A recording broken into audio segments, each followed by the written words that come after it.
Gone by Dark, Carolina Moon Series, Book 2, by Christy Barritt. Prologue. Do you want to walk through the woods? Andrea asked. Charity stared at her best friend. They'd been inseparable ever since they were 8 years old. Today, they were 16, and they had a bond that was unmistakable, almost like sisters. Well? Andrea's brown eyes remained on Charity as she waited for an answer. Charity surveyed the thick trees in front of them, noting how the sunlight disappeared from sight the deeper she stared into them. Miniature channels of water traversed between the trunks of oaks and cypresses and pines. Sometimes the water traveled in straight lines, sometimes in patches of puddles. The river wasn't far away, and the ground always seemed wet and moist the closer one got to the mighty Perquimans. You know I don't like the woods, Andrea. They're creepy. It will take off 30 minutes from our walk. If we just cut through right here, we'll get home and be able to have some hot chocolate sooner. It's cold out here anyway. I say we get inside as soon as possible. She offered an affirmative nod and put a hand on her hip. Andrea had always been the more dominant of the two, a natural-born leader.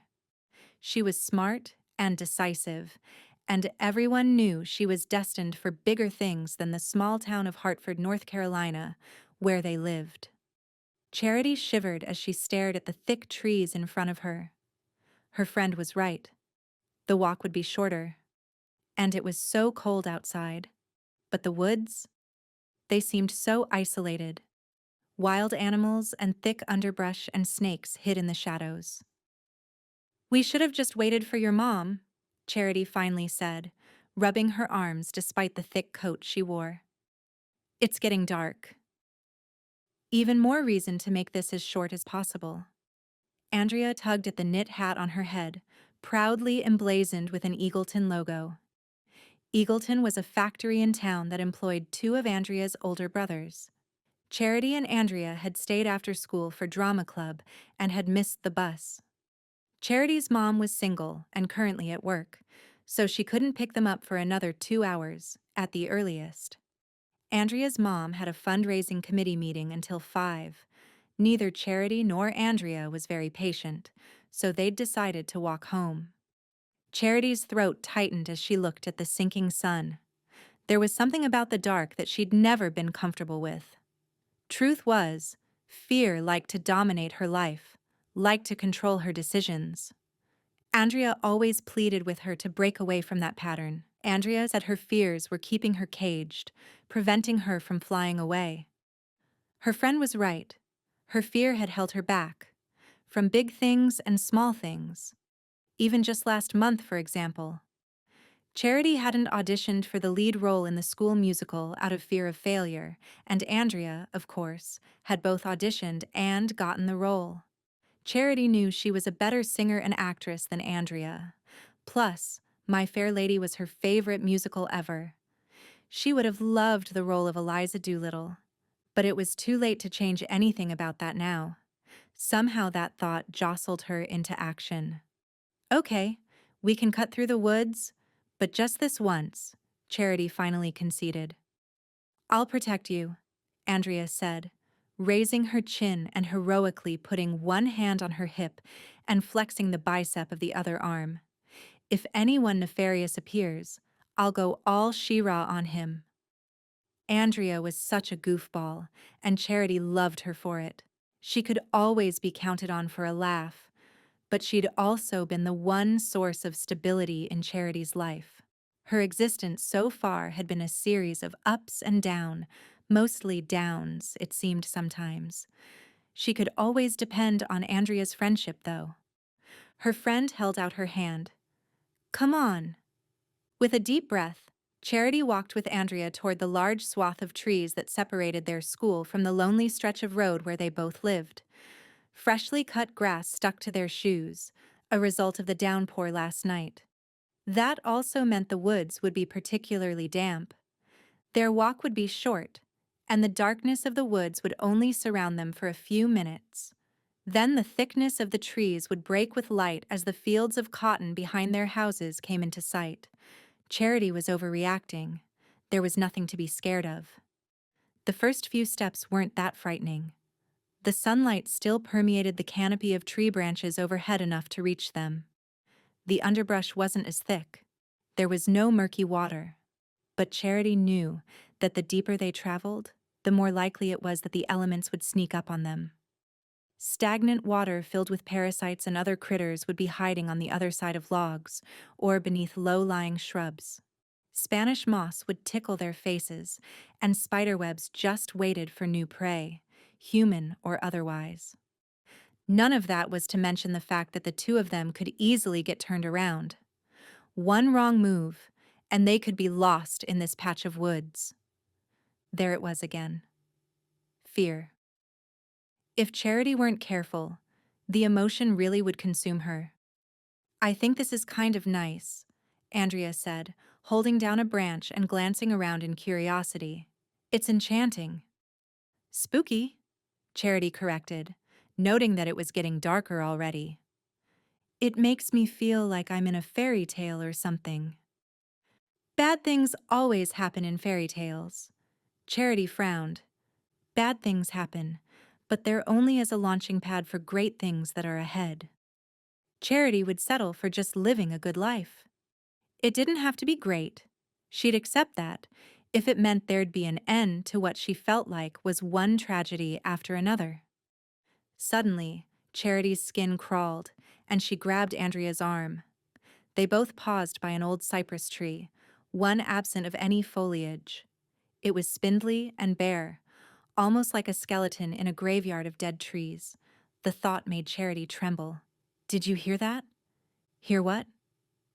A branch snap. Andrea tilted her head with almost comical compassion. "We're in the woods, Charity. It was probably nothing. A squirrel." Charity swallowed, her throat tight as troublesome thoughts closed in. "I just want to get home. I feel really strange right now, like something's not right." She expected Andrea to make fun of her. Instead, her friend took her arm, all teasing gone. "You should trust your instincts. That's what my dad always says. Let's walk a little faster." Relief filled her. Her friend had understood. Thank goodness she'd understood. When a girl had a friend like Andrea, she held on tight. With the barrage of heartache Charity had experienced, most people would have left. In fact, most people had left. Another snap sounded in the distance. This time, Andrea heard it. She paused. In sync, they both looked over their shoulders. Charity screamed when she saw a man standing behind them.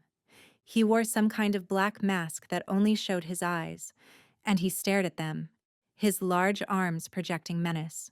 His stance seemed bulked up, like he was a soldier preparing to destroy any semblance of life around him.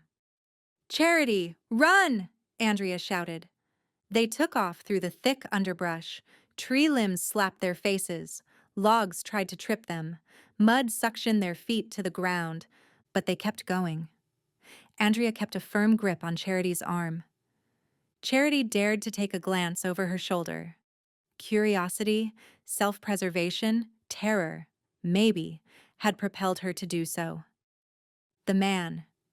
He'd quickly closed the space between them. He was practically close enough to touch them, to grab them, to kill them. She sucked in a breath at the thought. Who was he? Why was he after them? Would they reach the field behind their homes in time? Dear Lord, please help. She hadn't prayed in a long time, but now seemed just as good a time as any to start again. Just then, her foot got tangled in something. She lunged forward. Andrea caught her before she hit the ground, but so did the man. He grabbed Charity's ankle, his grip like a vice. Charity screamed so loudly she was sure people all the way in town could hear her. She hoped they would, for that matter. Up close, the man looked even more terrifying. What she couldn't see scared her the most. All his features were hidden behind that mask, behind the clothes that covered every inch of his skin. Even his eyes just seemed to be a black abyss.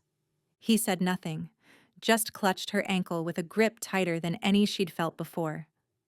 She kicked, trying to get away. Panic enveloped her. It was no use. This was it. She was going to die. Andrea suddenly released her grip on her arm and scrambled away. She grabbed a fallen branch and swung it toward the man. The stick hit him squarely on the head. The man grunted and, in that split second, released Charity. She scrambled away, crawling on all fours, her instinct taking over, reacting, in survival mode. Once the man regained his footing, anger seemed to ignite in him. He surged forward and tackled Andrea to the ground. Andrea hit the dirt hard and let out a grunt. Charity saw the fear in her friend's eyes. The emotion caused grief to clutch her heart. She stepped toward her friend when the man looked up and growled. He started to grab Charity, but she pulled back, torn between what she should do. Grab Andrea. Find help. Grab Andrea. Find help.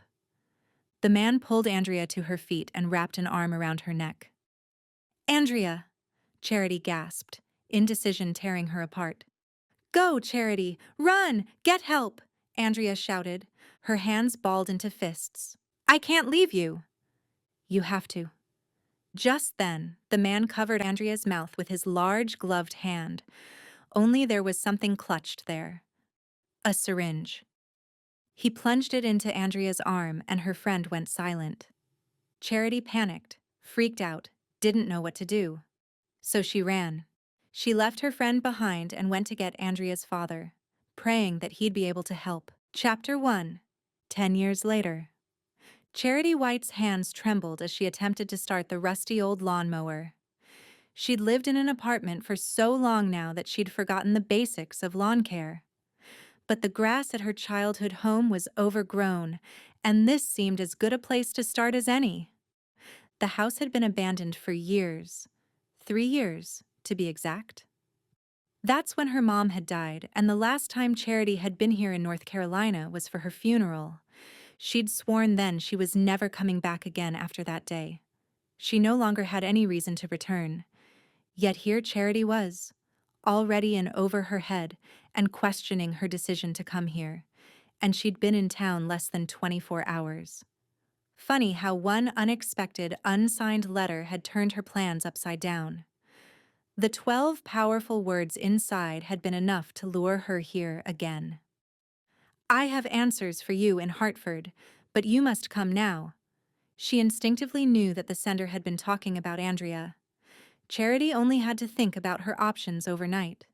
There was no way she'd be able to stay away, not when the possibility of finding answers dangled in front of her. Besides, her friend had always encouraged her to stop living in fear.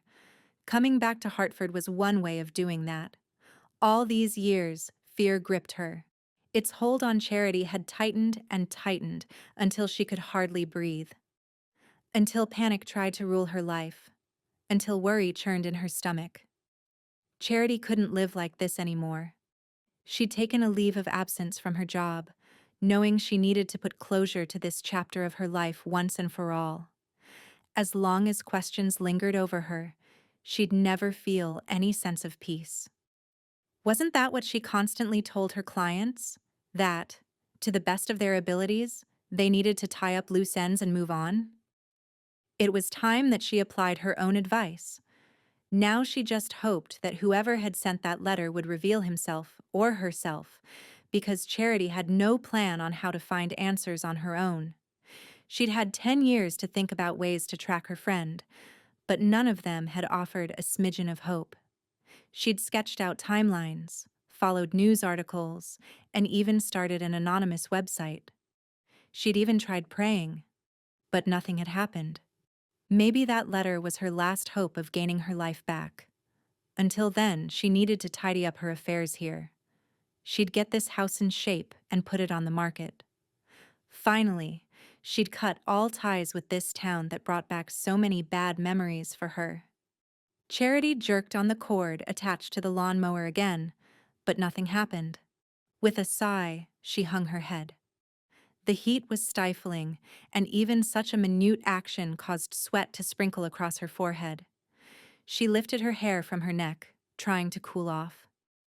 "Can I give you a hand?" a deep voice asked. Startled, she jerked her gaze toward the man behind her and sucked in a deep breath, both at his nearness and his striking good looks. The man was tall and well-built. He had a defined face, perfectly chiseled actually, and short light brown hair. He wore jeans and a grass-stained t-shirt that fit snug around his muscular torso.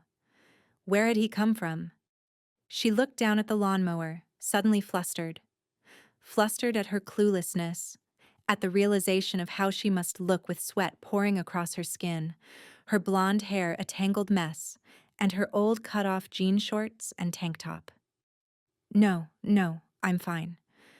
He nodded behind him and extended his hand. I live next door. Joshua Haven. Next door.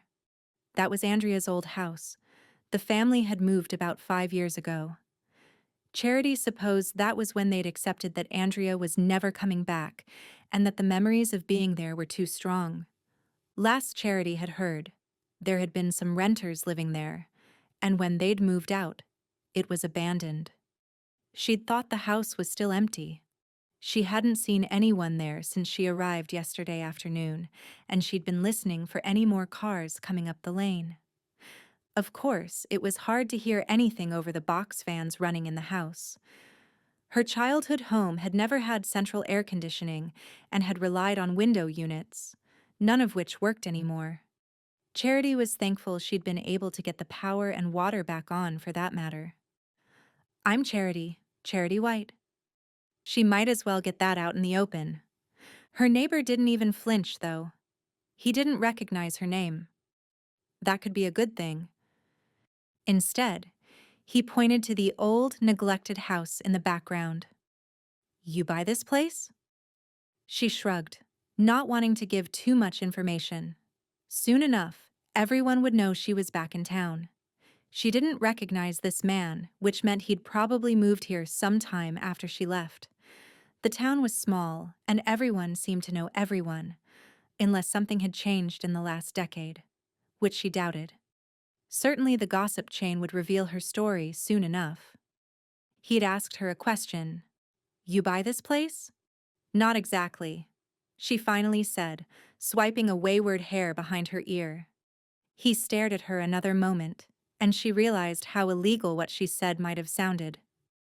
The house used to be my mom's, she explained, already sharing more details than she'd desired. She watched his face carefully for a reaction, but there was none. Most people around here knew about her mom, knew about the family, knew about the tragedy that always surrounded them. It will be good to have someone else nearby. This road is pretty quiet. As a cop, I usually appreciate that fact. Peace and quiet. A cop? Great. She didn't have much respect for cops, and she had a list of reasons why. Still, she nodded. Well, I promise that I'll give you that peace and quiet. Wasn't trying to imply otherwise. He offered an apologetic smile before glancing at the lawnmower. You sure you don't need a hand? I'm just trying to start this thing. Did you prime it? Prime it? He grinned. You have to press this button here to force the gasoline into the lines. There is gasoline in the mower, right? She nodded. She had remembered to check that. Her neighbor pressed the button a few times. Then he held the starting lever down and jerked on the handle, pulling a cord back. The lawnmower roared to life. So that's how you do it, she said above the hum of the mower. She grabbed the handle, afraid if he let go, she'd never get it started again. Thank you.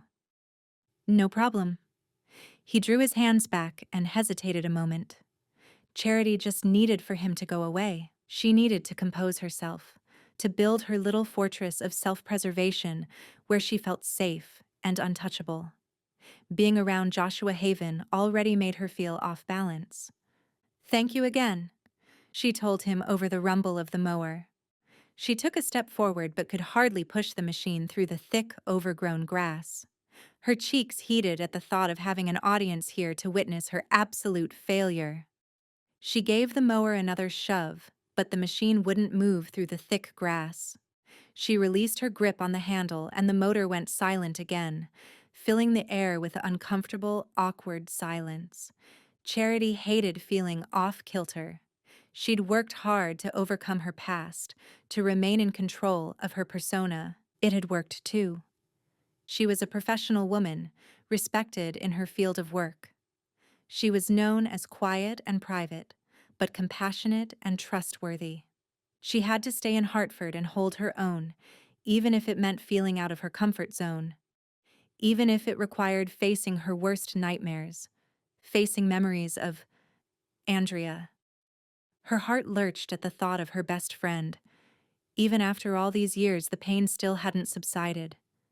It was always there still, lingering just beneath the surface. Maybe she wouldn't ever be able to put it behind her, with or without closure. "Do you want me to bring my riding mower over?"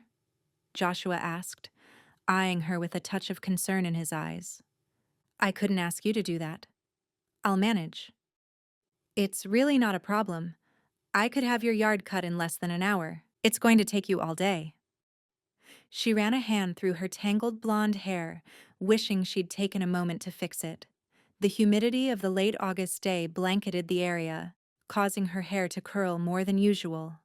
Before she could respond, her phone buzzed with an incoming text. She hoped it was her friend Lucy texting her an interesting tidbit from work. Judge Matthews had lunch on his mustache during a trial today. Tuna salad, not pretty.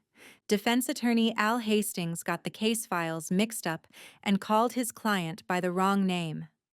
The sheriff's deputy at the courthouse flirted with me again today. All those texts would be classic Lucy. Charity pulled her phone from her back pocket and glanced down at her screen. As soon as she read the message, Charity gasped. "Do you want to walk through the woods?" Was someone playing a twisted game with her? When Joshua saw the color drain from Charity's face, some kind of protective instinct stirred in him. He started to reach for her, but stopped himself. "Is everything okay?" She quickly shoved her phone back into her pocket and let out a weak, not quite believable laugh. "Yeah, everything's fine. Just a bad joke." Joshua watched her expression and saw her cheek twitch, a sure giveaway she wasn't telling the truth. Everyone had tics, subtle indications they weren't telling the truth. Charity wasn't very good at hiding her lie. Joshua's instincts had been trained from his days as a cop.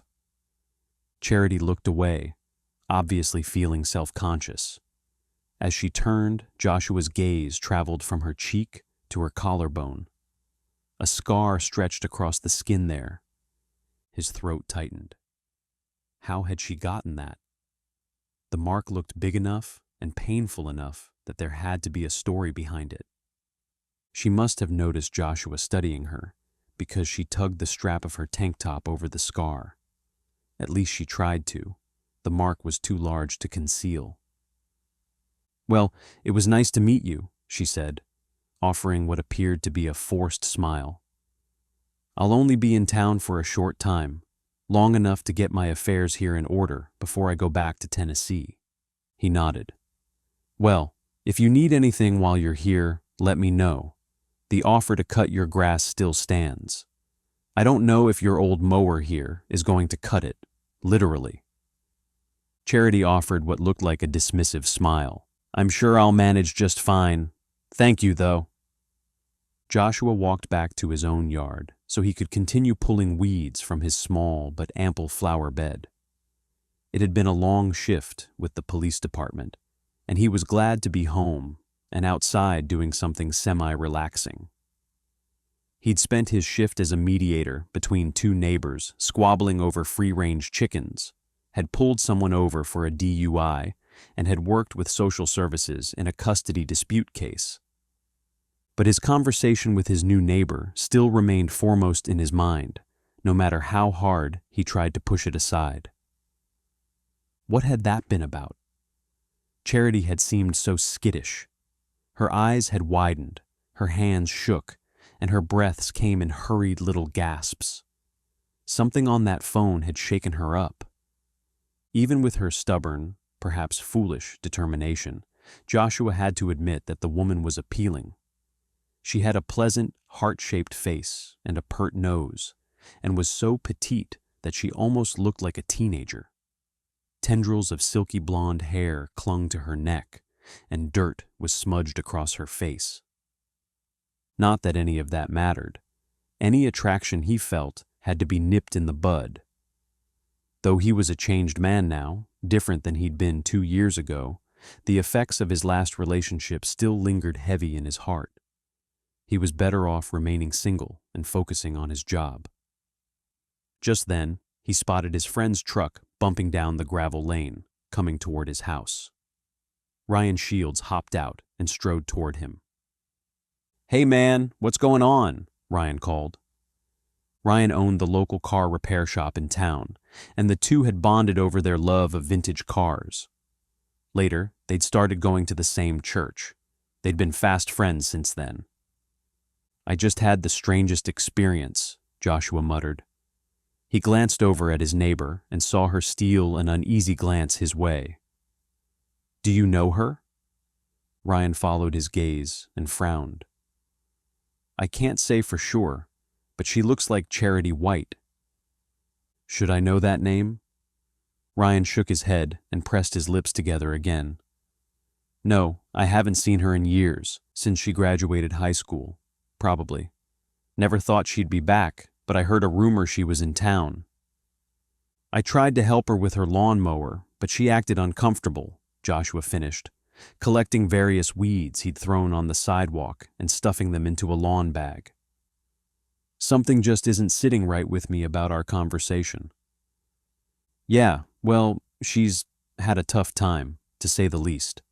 She was younger than me, and when everything went down, I was already up in New York. I never really knew her well, but I don't envy what she went through. It would test the strongest person." "A tough time?" Joshua's curiosity spiked. "That's a conversation for a day when I have more time." Ryan held up the paper in his hands. "I need you to approve these flyers so I can get them to the printer before they close tonight." "Sure thing. Sounds great." Joshua and Ryan had put together a car show and concert featuring Ryan's fiancée, Daly McDermott. The show was a fundraiser for Ryan's nephew, who was in a wheelchair. Even as they discussed the car show, Joshua's mind lingered on his mysterious new neighbor. He just needed to stay focused on his job in this new town and on helping with the car show. But as he glanced over at Charity one more time, he realized that would be easier said than done. Do you want to walk through the woods? Charity couldn't breathe as she remembered the message on her phone. Who had sent her that text message? Why would someone do that? She downed her last sip of ice water and leaned against the porch railing. The drink had cooled her off, but not enough. She rubbed the cold glass against her forehead, her cheeks, and her neck even. Was it the late August heat that made her sweat, or the text message? Probably it was both. She glanced around, half expecting to see someone watching her from afar. The only person she spotted was her neighbor, Joshua Haven, as he waved goodbye to someone pulling away in a truck. He was a police officer, he'd said. That was just great. She'd had a string of bad experiences with police officers, most recently when she dated one. She found them all hard to trust, though she would never admit it. She worked as a victim advocate, so she had to work one-on-one with police officers almost daily. That was how she'd met Bradley. Bradley had destroyed the last bit of faith she had in humanity. She'd waited for so long to truly trust a man with her heart. And all she had to show for it now was regret.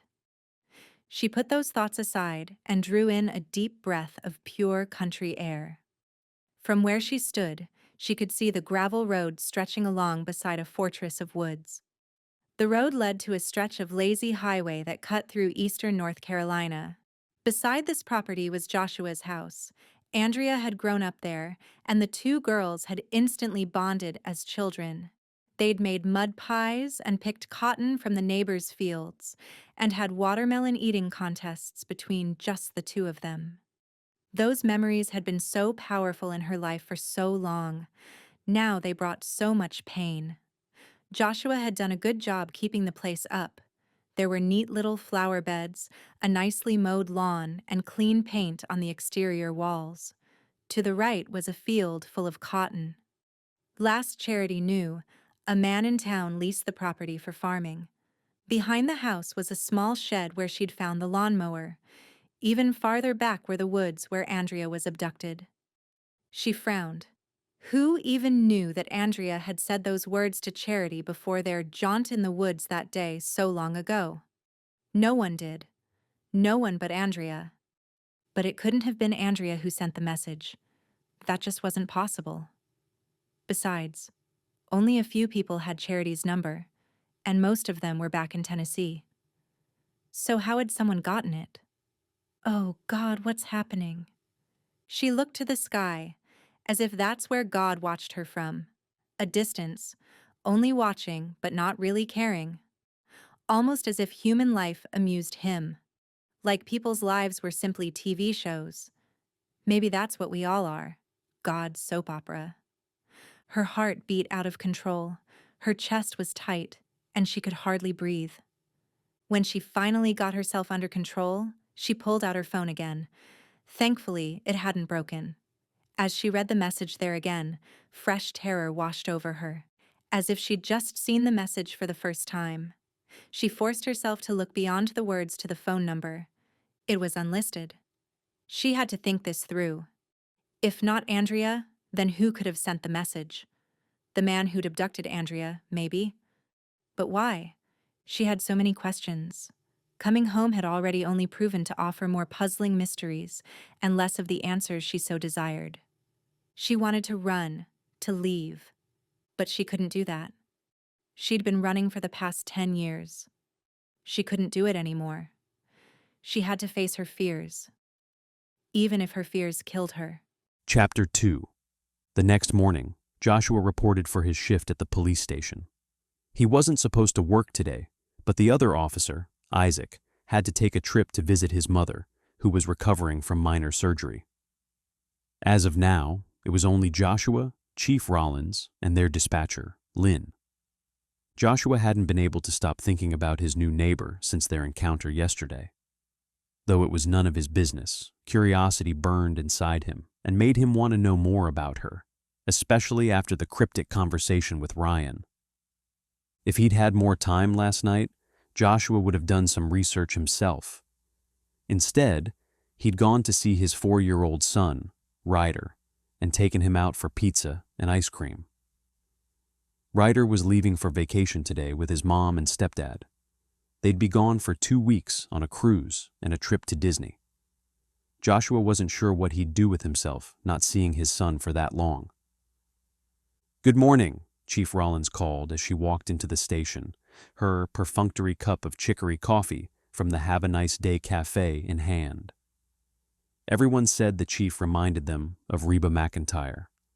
She was a pint-sized, red-headed spitfire. "You have a minute?"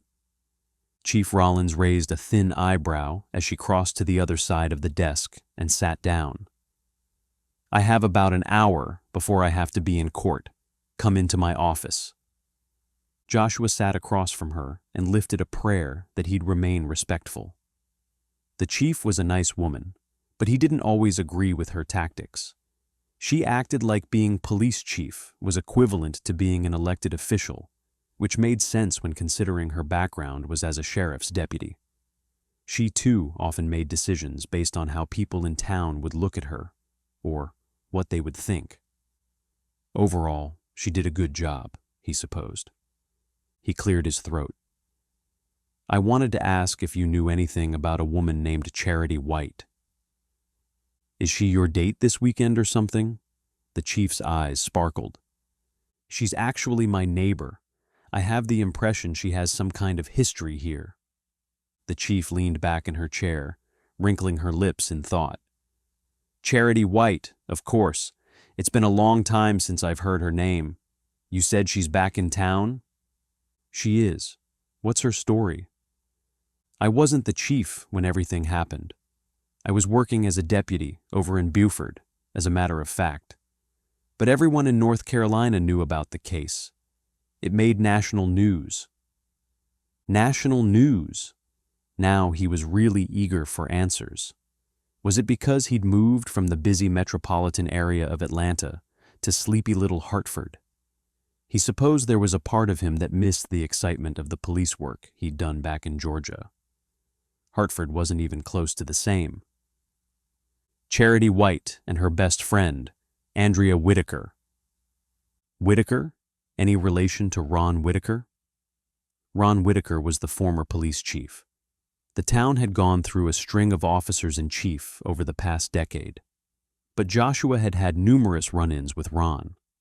Though the man was a hothead, he still held an incredible, almost unexplainable influence in the town.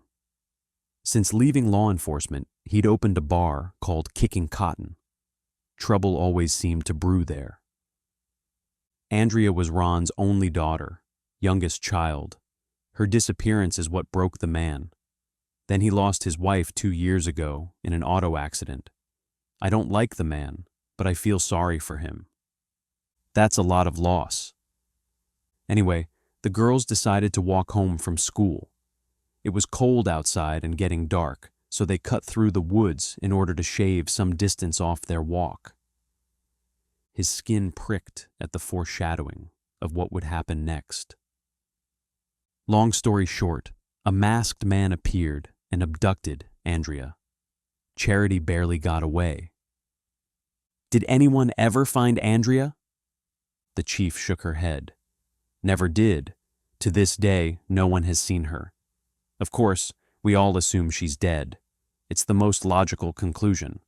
But her family has never been the same. I can imagine that would be horrible. He thought of his own son. His wife had gotten remarried and decided to move out of state. It was one of the reasons he'd moved from big city Atlanta to Hartford. He wanted to be closer to his son, Ryder. Ryder had been the real one who'd lost out in the midst of the problems between Justina and himself. Joshua wasn't willing to give up his relationship with his son just because he and Justina had problems. Moving here was just one more way of trying to make things right. The whole town felt the loss, Chief Rollins said. What happened to Charity? I'm not sure. As soon as she could, she moved away, went to college. I don't know if she ever came home again after that. From what I've heard, it sounds like she blames herself and thinks everyone else in town does as well. That would be a huge burden to carry. No wonder she'd stayed away. But that also raised the question, why did she come back? Were there any suspects? Chief Rollins sighed in thought. From what I remember, Buddy Griffin was the main suspect. No one could ever find any proof to tie him to the crime, though. Joshua had met Buddy a couple of times. The man worked for animal control, and Joshua had been called on scene to help out in a couple of circumstances. Why was he even a suspect? He was accused of abduction about 4 years before Andrea went missing. You know Buddy, he's a strange bird, an eccentric. Couldn't find any evidence, though, to connect him to the crime. He was the only suspect? The chief let out another sigh. From what I understand, there were hundreds of leads. Like I said, I wasn't here when any of this went down. All I know is that Andrea was never found and no one was ever arrested. The family, this town, never got their closure. Joshua let her words sink in. An unsolved mystery. A key player in the crime back in town. Suspicions that still flared. Maybe things in this sleepy community were about to get interesting. As the morning sun rose higher in the sky and soaked in through the front windows of the living room, Charity sat on the ugly brown couch and stared at the picture in her hands.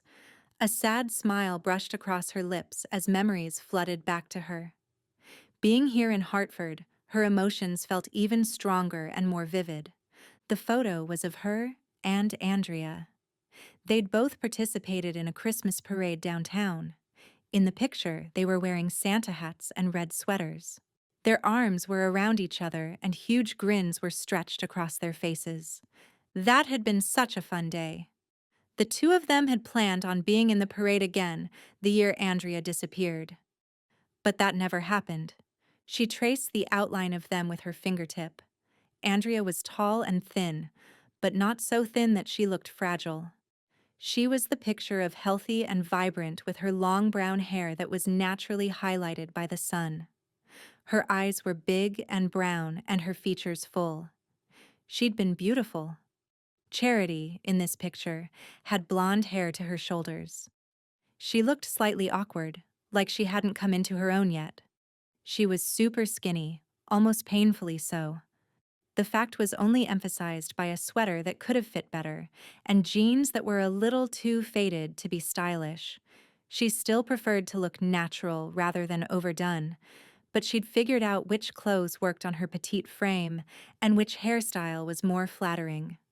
The memories of Andrea were so bittersweet. There'd never be anyone like her again. Since Andrea disappeared, Charity had put a lot of distance between herself and other people. Charity knew she had relationship issues. She had very few close friends and rarely dated. In fact, she was pretty content to be alone for the rest of her life. Maybe it was better that way. Maybe that was the punishment she deserved for leaving the one person who loved her behind. Charity sighed and put the photo down. Coming here was painful, more painful than she'd imagined. The memories were raw still, even after all these years. She let out a sigh and looked toward the ceiling. "Okay, I'm here. Now what?" she mumbled, as if Andrea could hear her. Did she expect answers just to drop into her lap? If the FBI hadn't been able to find Andrea's abductor, what made Charity think she could? She didn't know. She hadn't formulated a plan, but she felt like she needed to be here, that somehow she'd instinctively know what to do.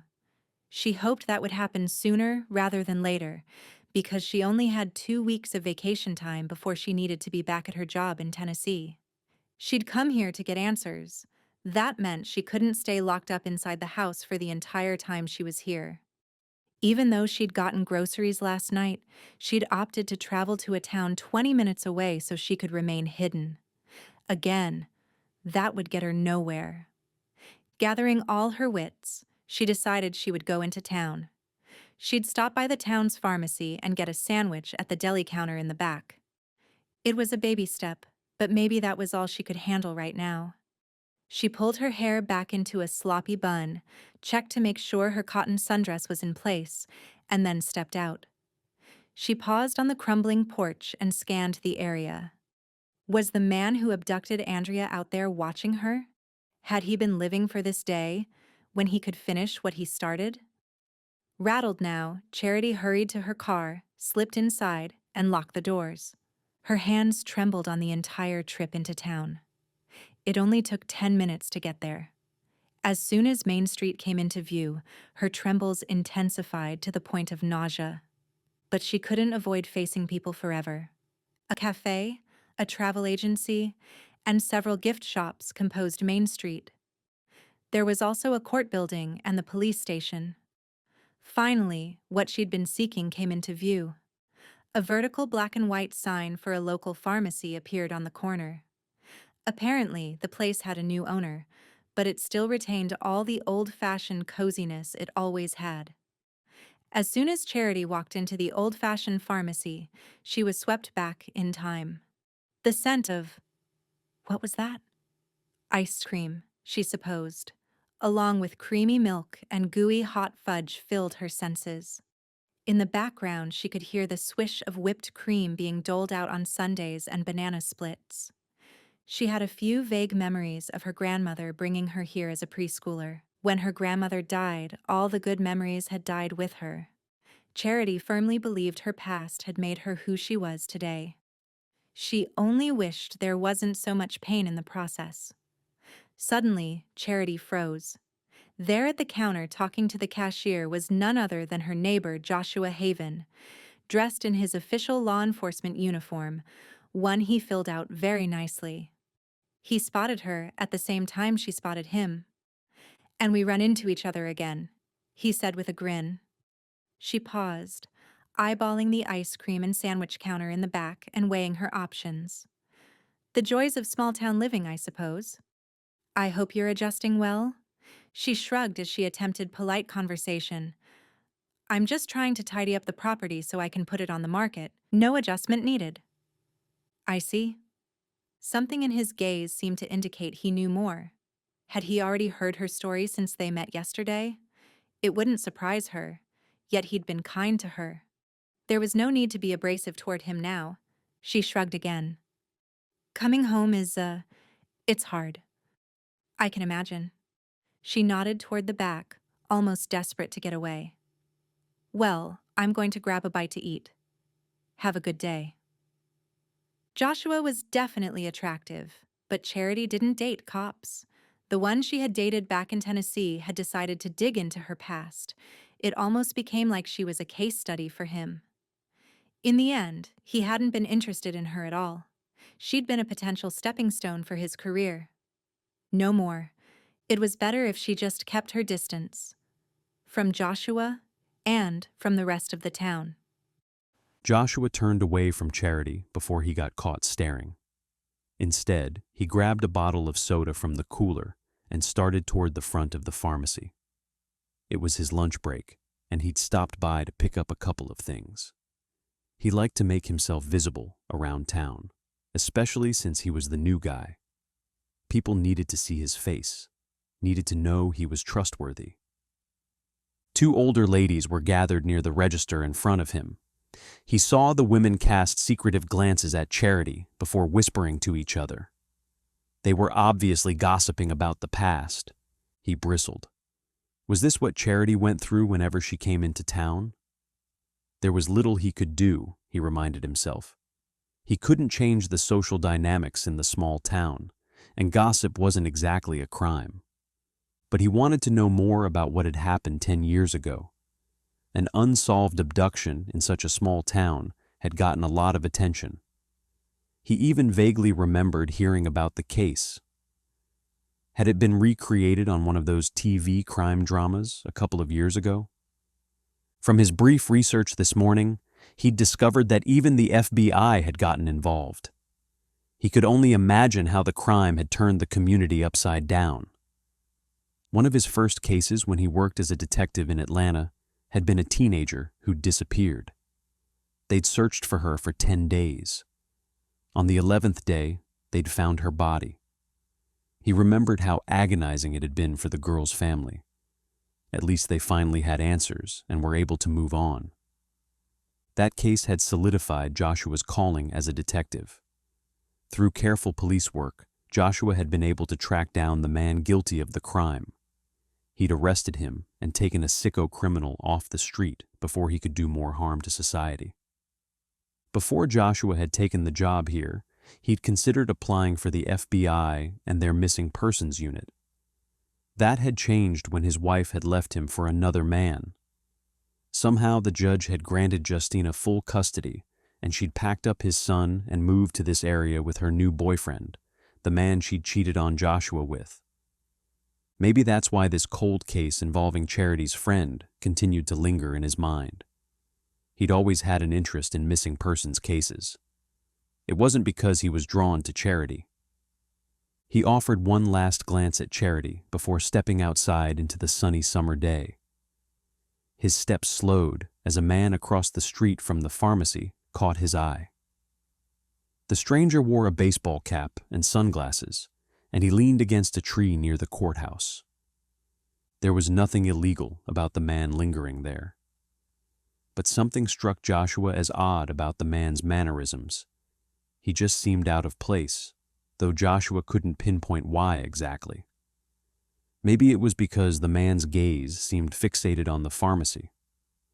Joshua took a step toward him, deciding to say hello, when the man suddenly straightened and shoved his hands into his jean pockets. He started at a quick clip down the street. Joshua watched the man until he disappeared from sight. That was probably nothing. But Joshua would keep his eyes open in the future, just in case. Everyone wishes it were you who'd been taken and not Andrea. As Charity's mother's words came back into her mind, she flinched. The memories always had that effect. even 10 years after Andrea disappeared. They still caused her heart to thud and ache. She grabbed her club sandwich and paid for a few various items. The women whispering around her brought back so many bad memories. Maybe Charity shouldn't have come back here. Besides, what kind of mother would say something like that to her daughter? Sure, Charity's mom had been drunk at the time, but her mom had always been an honest drunk. Andrea was the town's golden child. Hardly anyone would have missed Charity if the roles had been reversed. They wouldn't have tied colorful ribbons all over the county or held prayer vigils or pleaded on the national news. Charity made it out the door and all the way to her car, her first fear conquered when she heard someone behind her. Immediately, she tensed, anticipating the worst. She twirled around, not sure who or what to expect, only knowing the confrontation wouldn't be pleasant. She'd had death threats after Andrea disappeared. Certainly there were still people here who hated her. "You," a man said. "What are you doing back here?" Charity put a hand over her racing heart. It was Ron Whitaker, Andrea's dad. The man had blamed her for everything that happened and didn't make a secret of it. She'd kept tabs on Andrea's family over the years, hoping they might move away. But they didn't. They'd stayed here, a verbal attack always ready and prepared. He'd even found her after her mom's funeral, just so he could lash out. Mr. Whitaker looked the same, only older. Much older. He had pronounced wrinkles now, a receding hairline, and gray hair. He still appeared tall and strong, but the tautness in his muscles had lessened. Still, the man was intimidating, just as he'd been when Charity was a child. Everyone in town knew that he wasn't someone to be messed with. That apparently hadn't changed. "I repeat, what are you doing back here?" He leered at her, simmering anger heating his gaze. "That shouldn't concern you," she muttered, holding her bag of groceries closer, almost like a shield between herself and the man. "I can't believe you'd show your face around here. You have some nerve." "I'm going to go." She tried to turn to her car and fish her keys out of her purse. Before she could, Mr. Whitaker jerked her back around to face him. In the process, her bag dropped and her eggs cracked against the asphalt below. "My Andrea would still be here if it hadn't been for you." Charity shook her head, hot tears rushing to her eyes. She didn't even care about her groceries anymore. She just wanted to get to a safe place. Anywhere but here, for that matter. "I really need to go." He leaned closer, close enough that spittle sprayed on Charity.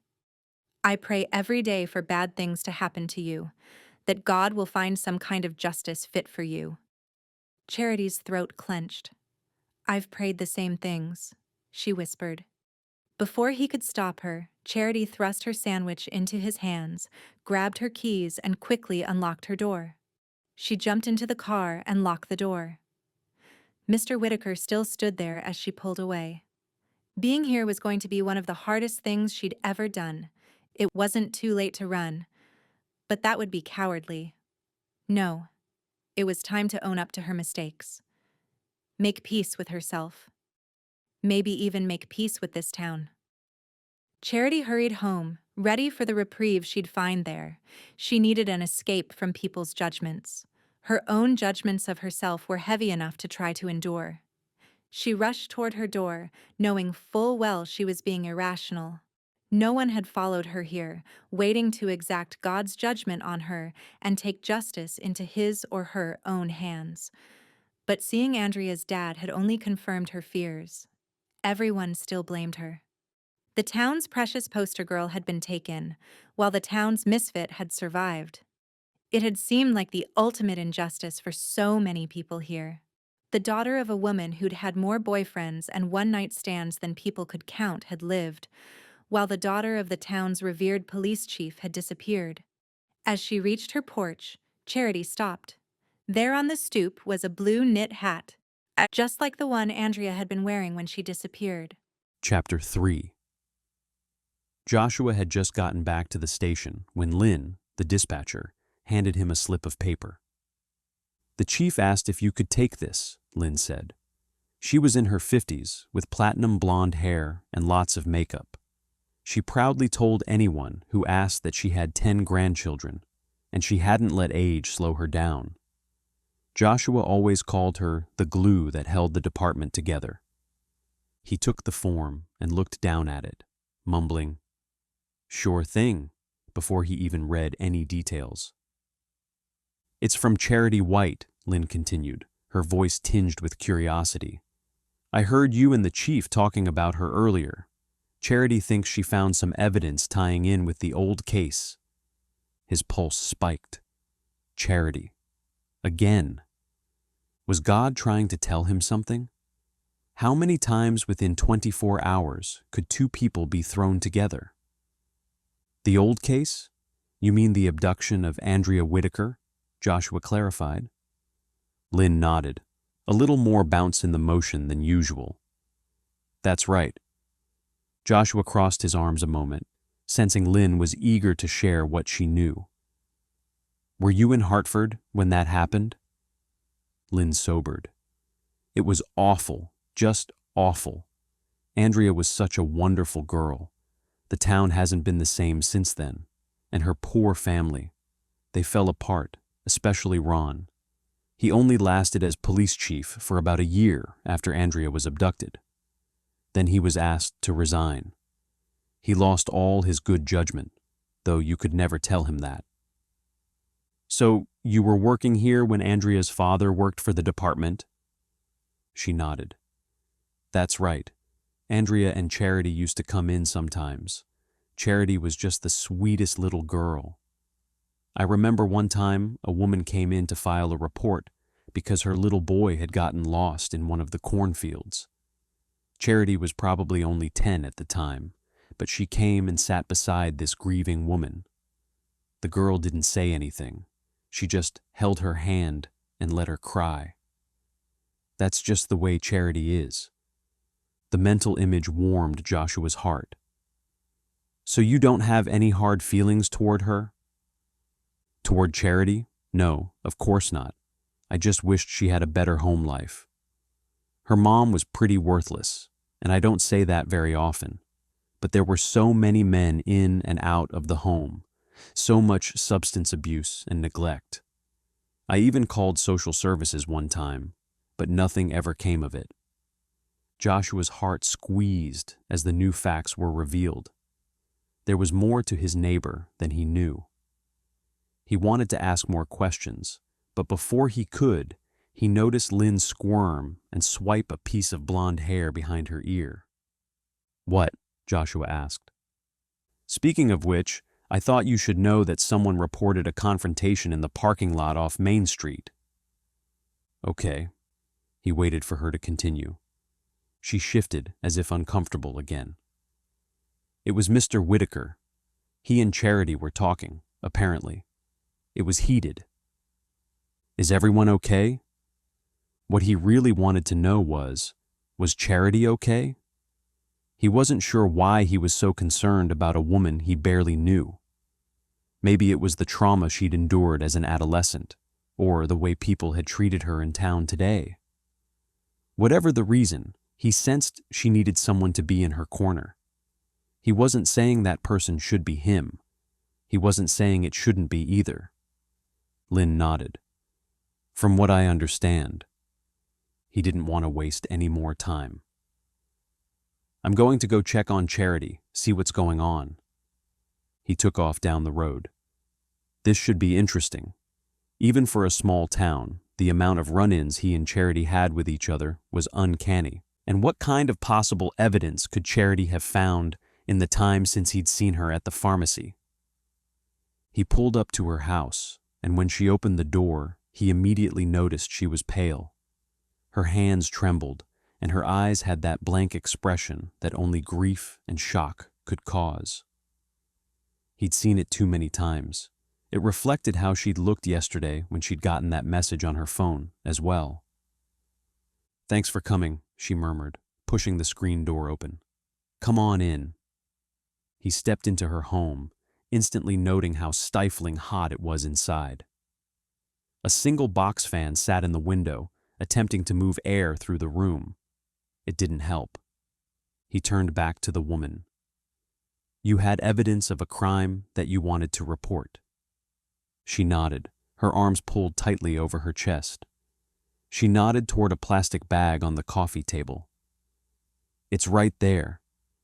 He picked up the bag and stared at the blue stocking hat inside. A hat?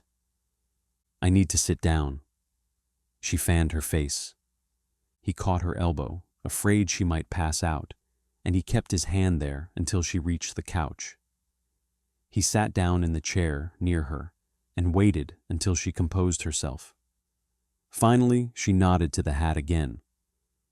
It was my best friend Andrea's, she started. I'm sure you've probably heard the whole lurid story by now. She wore it on the day she disappeared. I've only heard bits and pieces. I know she disappeared and that the case went cold. He wanted to hear Charity's interpretation of everything.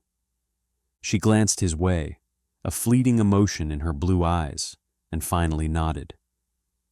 That's right, 10 years ago. He studied the hat a moment as he gathered his thoughts. What makes you think this is her hat? Charity kept her chin raised and her shoulders back. Because it is.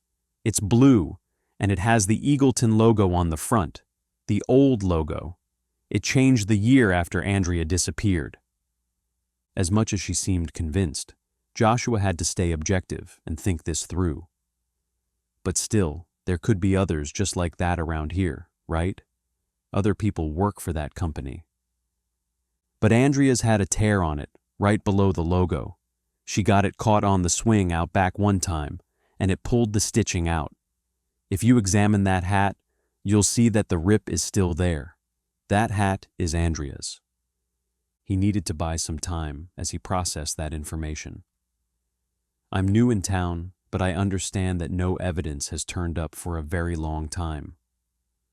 Believe me, I know how this sounds, but I had to report the hat, just in case there was any hope of finding her. I couldn't hide what might be potential evidence. Her voice broke under the strain of her words. I'd like to hear what happened that day, Charity. Would you mind talking about it? She sucked in a long breath. A man snatched my friend as we walked home from school. That's everything in a nutshell. Did he try to grab you also? He grabbed me first, but I got away. He softened his voice. What happened after you ran, Charity? I went to go get help, but when I reached the field, I tripped. I hit my head. I didn't come to for another 30 minutes. By the time I called the police, Andrea was long gone. Her words cracked with unspoken emotion. Darkness had already fallen, both literally and symbolically. Joshua shifted, realizing the guilt Charity probably felt. Charity, did something happen in the parking lot of the pharmacy after I saw you there? When her eyes widened with surprise, he had his answer. Yes, it did. Word travels quick around here, she finally said. Some things never change. What happened? It didn't matter if she tried to brush the incident off. Joshua took matters like this seriously. She raised a shoulder in a poor attempt to look nonchalant. It was nothing I didn't deserve. I heard Ron Whitaker grabbed your arm, made you drop your groceries. Her eyes widened again. And when word got around town, no details were spared. She dropped her carefree act, and her shoulders slumped. Yes, he did. He's angry. He's had 10 years to be upset with me. So when he saw me after all this time, everything obviously boiled to the surface. Do you want to press charges? No, of course not. The last thing I want to do while I'm here is to stir up trouble. He stared at her another moment, trying to decide how hard to push. Finally, he stood. If she wanted his help or advice, she would ask. Besides, there'd been no crime or direct threat. We'll have this hat tested, see if there's any of Andrea's DNA on it. How's that? She rubbed her hands on her dress, looking ill at ease. Before you go, there's more. He remained where he was, more curious than ever. Okay. Her face grew even paler. She didn't say anything for a moment, and instead just sat there looking incredibly uncomfortable. She didn't want to say whatever it was, yet she seemed to feel obligated, he realized. Finally, she drew in a shaky breath. I got a text message yesterday. It said, "Do you want to walk through the woods?" I'm not sure I'm following. That was what Andrea asked me on the day she disappeared. No one else besides Andrea would know that.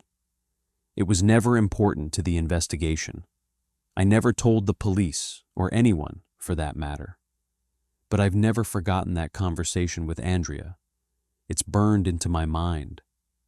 He sat down again, trying to let what she'd said sink in. So, you think Andrea texted you and then left her hat at the door? She rubbed her hands on her dress again. I know it sounds crazy. I don't really have any idea what's going on. I'm just reporting what happened. Has there been any other contact through the years? No, not really. She looked at him again, her big eyes almost childlike in their innocence. Look, I know how this looks. I come back into town, and all of this starts happening. Believe me, the last thing I want is to draw attention to myself. People already hate me enough without all this stuff coming to the surface again. I just wanted to be unseen while I was here. The weight of what she said pressed on his shoulders. It must be a terrible burden to carry. No wonder she acted like a nervous wreck. Being back here must be painful and intimidating at the same time. So, why had she come? That was a question for another time. Can I see your cell? He asked. She nodded, reached into her purse, and pulled out her phone. She hit a few buttons before handing him the device. That's the text. He read the words there, and the message was just like she'd said. Do you want to walk through the woods? Alone, the message might sound creepy. In context, the words were chilling. Was someone trying to scare her? But it was like Charity said. Who would have known about their conversation besides Andrea? Unless Andrea had told someone else. Her abductor, maybe? The theories raced around in his mind, but without more research and investigating, nothing would really make sense. He didn't know what to make of everything Charity had told him, but he'd do his best to investigate this with an open mind, for Charity's sake, as well as the rest of the town's. As soon as Joshua was gone, a sense of loneliness gripped Charity. It had felt good to talk to someone about what she'd discovered. Charity closed her eyes, and visions of the hat filled her mind. What happened today would haunt her for a long time, just as what had happened 10 years ago still haunted her, like a ghost that wouldn't leave her side. As the day began flashing back in her mind, the phone rang, effectively saving her from reliving that awful day. Her heart skipped a beat, but when she looked at the number, her panic subsided. It was her best friend from Tennessee. Hey, Lucy!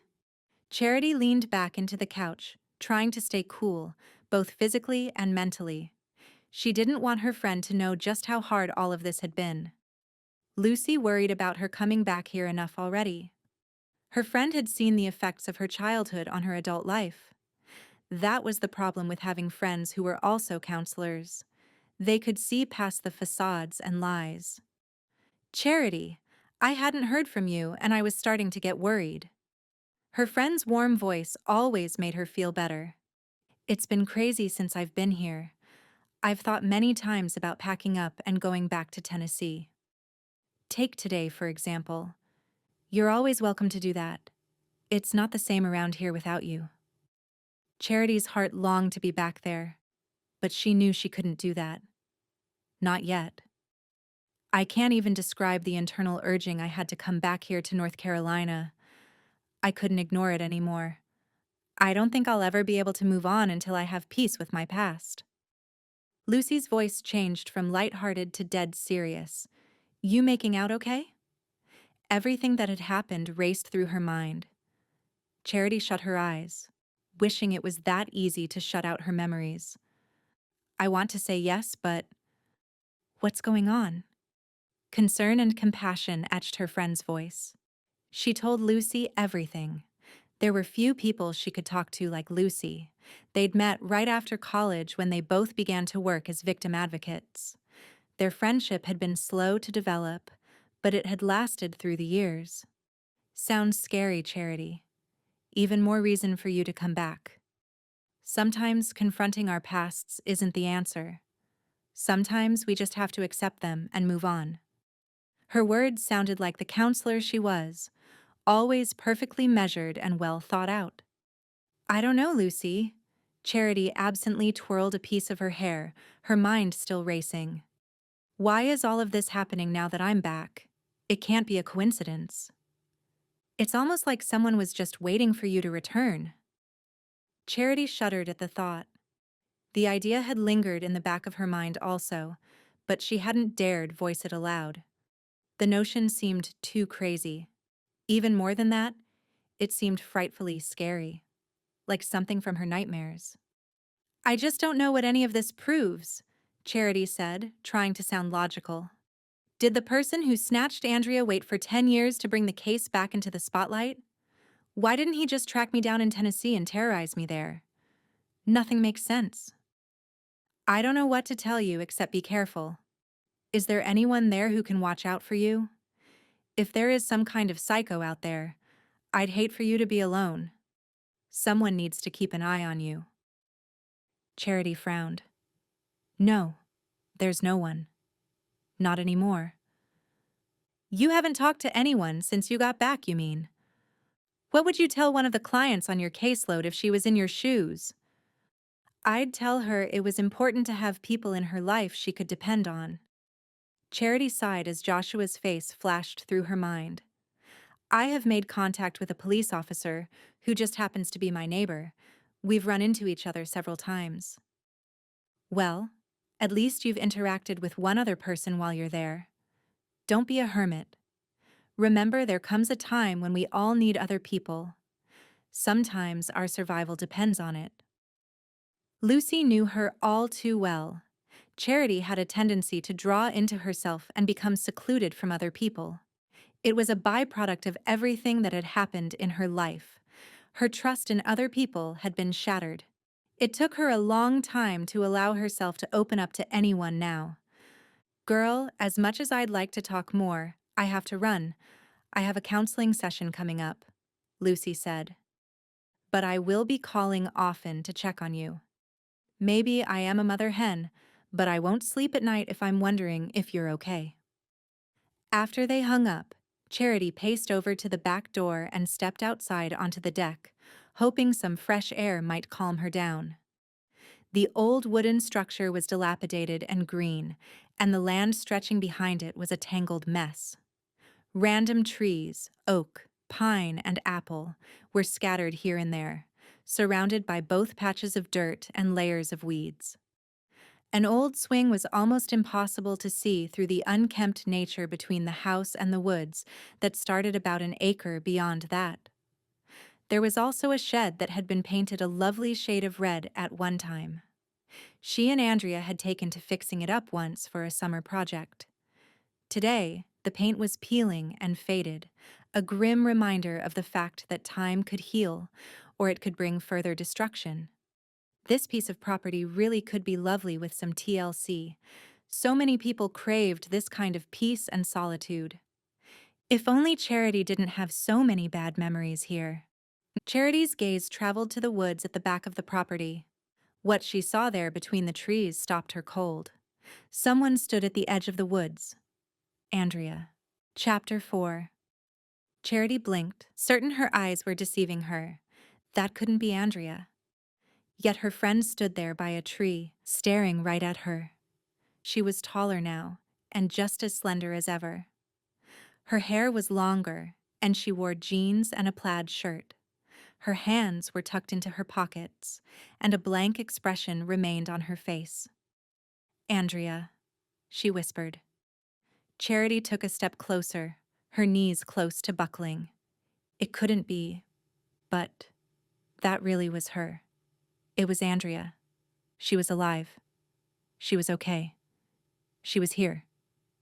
Charity's heart leaped with joy, with surprise, with relief. How could this be? After all these years, Andrea was here now. Charity took another tentative step forward. Andrea continued standing at the edge of the woods, staring at her. Was she silently asking Charity to come? Why wasn't her friend making an effort to approach her, to come any closer herself? Why was she here now after 10 years? Charity didn't care. She had to talk to her friend, to know for sure that she was okay. She'd dreamed about something like this happening, but it didn't seem possible. Her mind swirled as she started across the grass, her steps quickening. When Charity was halfway across the yard, Andrea moved for the first time. At first, she shifted. The action was so subtle that Charity almost thought she'd imagined it. But then, in the next second, her friend darted into the woods as if running for her life. Charity started to rush toward her, to try and catch her before she got away. But just as Charity reached the edge of the woods, she stopped. Panic kicked in. Her heart raced, her throat tightened, her lungs squeezed. She couldn't go into those woods. She couldn't go back to the place where Andrea had been lost. But now her friend had been lost again to those very woods. Tears rushed to Charity's eyes. What was she supposed to do? Why had her friend run? What was going on? She hated herself for doing it, but she took a step back. Then another, and another. Finally, her heels hit the last step of the deck. She fell backward, cascading into the wood planks behind her. Then she began sobbing for everything she'd lost, then and now. Joshua didn't know what to make of the information Charity had shared with him about the text and the Eagleton hat. He turned it over in his mind as he drove back to the station. Was someone trying to shake Charity up by leaving a hat similar to Andrea's on her porch? What effect would the perpetrator be shooting for? Maybe trying to run Charity out of town? Or was there more going on here than met the eye? By the time he reached the station, he had even more questions. How would someone have known about Andrea and Charity's conversation? Was Charity really just back here to sell her mom's old house, or was there more to the story? Why exactly did people feel so much animosity toward her? She'd only been 16 when the crime occurred. In some ways, she was just as much a victim as Andrea. He nearly collided with the chief as he started toward his desk. "Everything okay?" Chief Rollins asked, arching one of her thin eyebrows. "Did you just get back from talking to Ms. White?" He nodded. "Yeah, something strange is going on. Come on into my office and give me the rundown. I'm intrigued." He plopped down into the seat across from her, hoping that if he voiced some of his thoughts out loud, they'd start to make sense. When Joshua finished sharing the facts of the case with her, Chief Rollins leaned back in her chair, laced her hands across her thin midsection, and grunted pensively. "Interesting that all of this is coming to light after so many years, and right when Ms. Charity White comes into town. Something about the way she said the words got his attention, and not in a good way." "What are you implying?" She shrugged. "I wonder if this Charity woman is trying to stir up trouble." Why would she do that? A surge of defensiveness rose in him, for no apparent reason. He was supposed to remain objective in this. Then again, so was the chief. Chief Rollins shrugged. Why do people do anything? It could be a variety of reasons. For attention, for sympathy. If I remember correctly, some people thought Charity staged all of this herself. Maybe she's just trying to start trouble. Charity staged it all herself? That was the most ludicrous idea he'd ever heard. That's an awful lot of trouble to go through to get a few minutes in the spotlight. Besides, I have the impression she doesn't want any attention, that she'd just disappear if she could. Then why did she come back? He shook his head. To sell the house and move on. Besides, 10 years is a long time to keep up a ruse. I still can't comprehend why people might think she had something to do with her friend's disappearance. She doesn't strike me as the type. He'd been in law enforcement for a long time. He was no rookie. He had a good gut instinct for these kinds of things, and he couldn't imagine Charity being behind something like Andrea's disappearance. Chief Rollins unclasped her hands and leaned toward her desk. Since we talked yesterday, I've been chatting with a few people in town about all of this. Charity was the last one seen with Andrea, and there was no evidence that anyone else had been in those woods. It's Charity's word that the entire case hinges on. He shook his head, trying to let all of that sink in. Something just didn't sound right. No other evidence? You're telling me there were no footprints in the woods, even? It was hard to say, hunting season and all. There were a lot of footprints. Plus, there was the fact that about 400 volunteers scoured the woods looking for Andrea. So, any evidence would have been trampled, he concluded. If we're talking about footprints, then yes. But why was there no ransom note? No body? There was just nothing after she disappeared. Zilch. He needed to play devil's advocate for a moment and prove to himself that he was being objective and not afraid of asking the hard questions. Okay, let's say Charity had something to do with it. What would she have done with Andrea? People speculated for a while that Charity buried her. The thought seemed ludicrous. Why would they think that? She waited an hour to report Andrea was missing. She fell and bumped her head. That's her story. People think she's lying, and that during that time, Charity killed Andrea, buried her somewhere, and inflicted wounds on herself so she wouldn't get caught? The chief nodded slowly. That's a big charge, and if you think it through, Charity would have had to do a lot of planning, even to do something like that in a 1-hour period. She would need a shovel, a means of killing Andrea. She would have had dirt all over her clothes, under her nails. Besides, based on her size, I doubt she could have dug, but so deep. I agree. I think the idea is far-fetched. The girl's mom was never right in the head. Maybe it runs in the family. That's what people assumed, at least. Joshua didn't want to believe that. It sounded to him like people were grasping at straws. What about the search and rescue dogs? They lost the scent. He sighed. It wasn't unheard of. Dogs lost the scent all the time. But the total lack of evidence in the case was astounding. Anyway, I do think that hat is interesting, Chief Rollins said, obviously not as disturbed as he was at the facts of the case and its reappearance. Do you really think Charity saved Andrea's hat all these years and put it out on her porch herself? He tried to get a read on what the chief's body language was saying. I'm not sure. Right now, all I want to know is if it's really Andrea's. Send it to the state crime lab.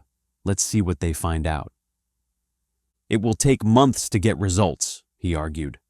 What else can we do? The chief shrugged.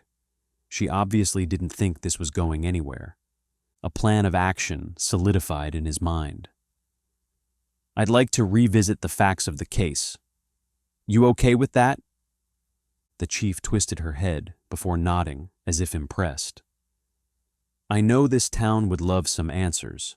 Just proceed with caution. You never know exactly what kind of skeletons you might dig up. Chapter 5. The next morning, Charity felt a new determination to find some answers. Maybe going back to where this nightmare had begun would stir something in her. After throwing on some shorts and a tank top and pulling her hair into a sloppy bun, she climbed into her sensible sedan, a 10-year-old model, but it was paid off, and started down the road. She crossed the bridge over a creek branching from the Perquimans and followed the road. Finally, she pulled off onto a gravelly patch of earth beside the woods. Dread filled her as she stepped out. Flies buzzed around her, and the dank smell of the nearby stagnant water filled the air. Grass tickled her ankles, and the sun beat down on her shoulders, promising to scorch her skin if she wasn't careful. Shielding her eyes from the sun, she stared at the school in the distance.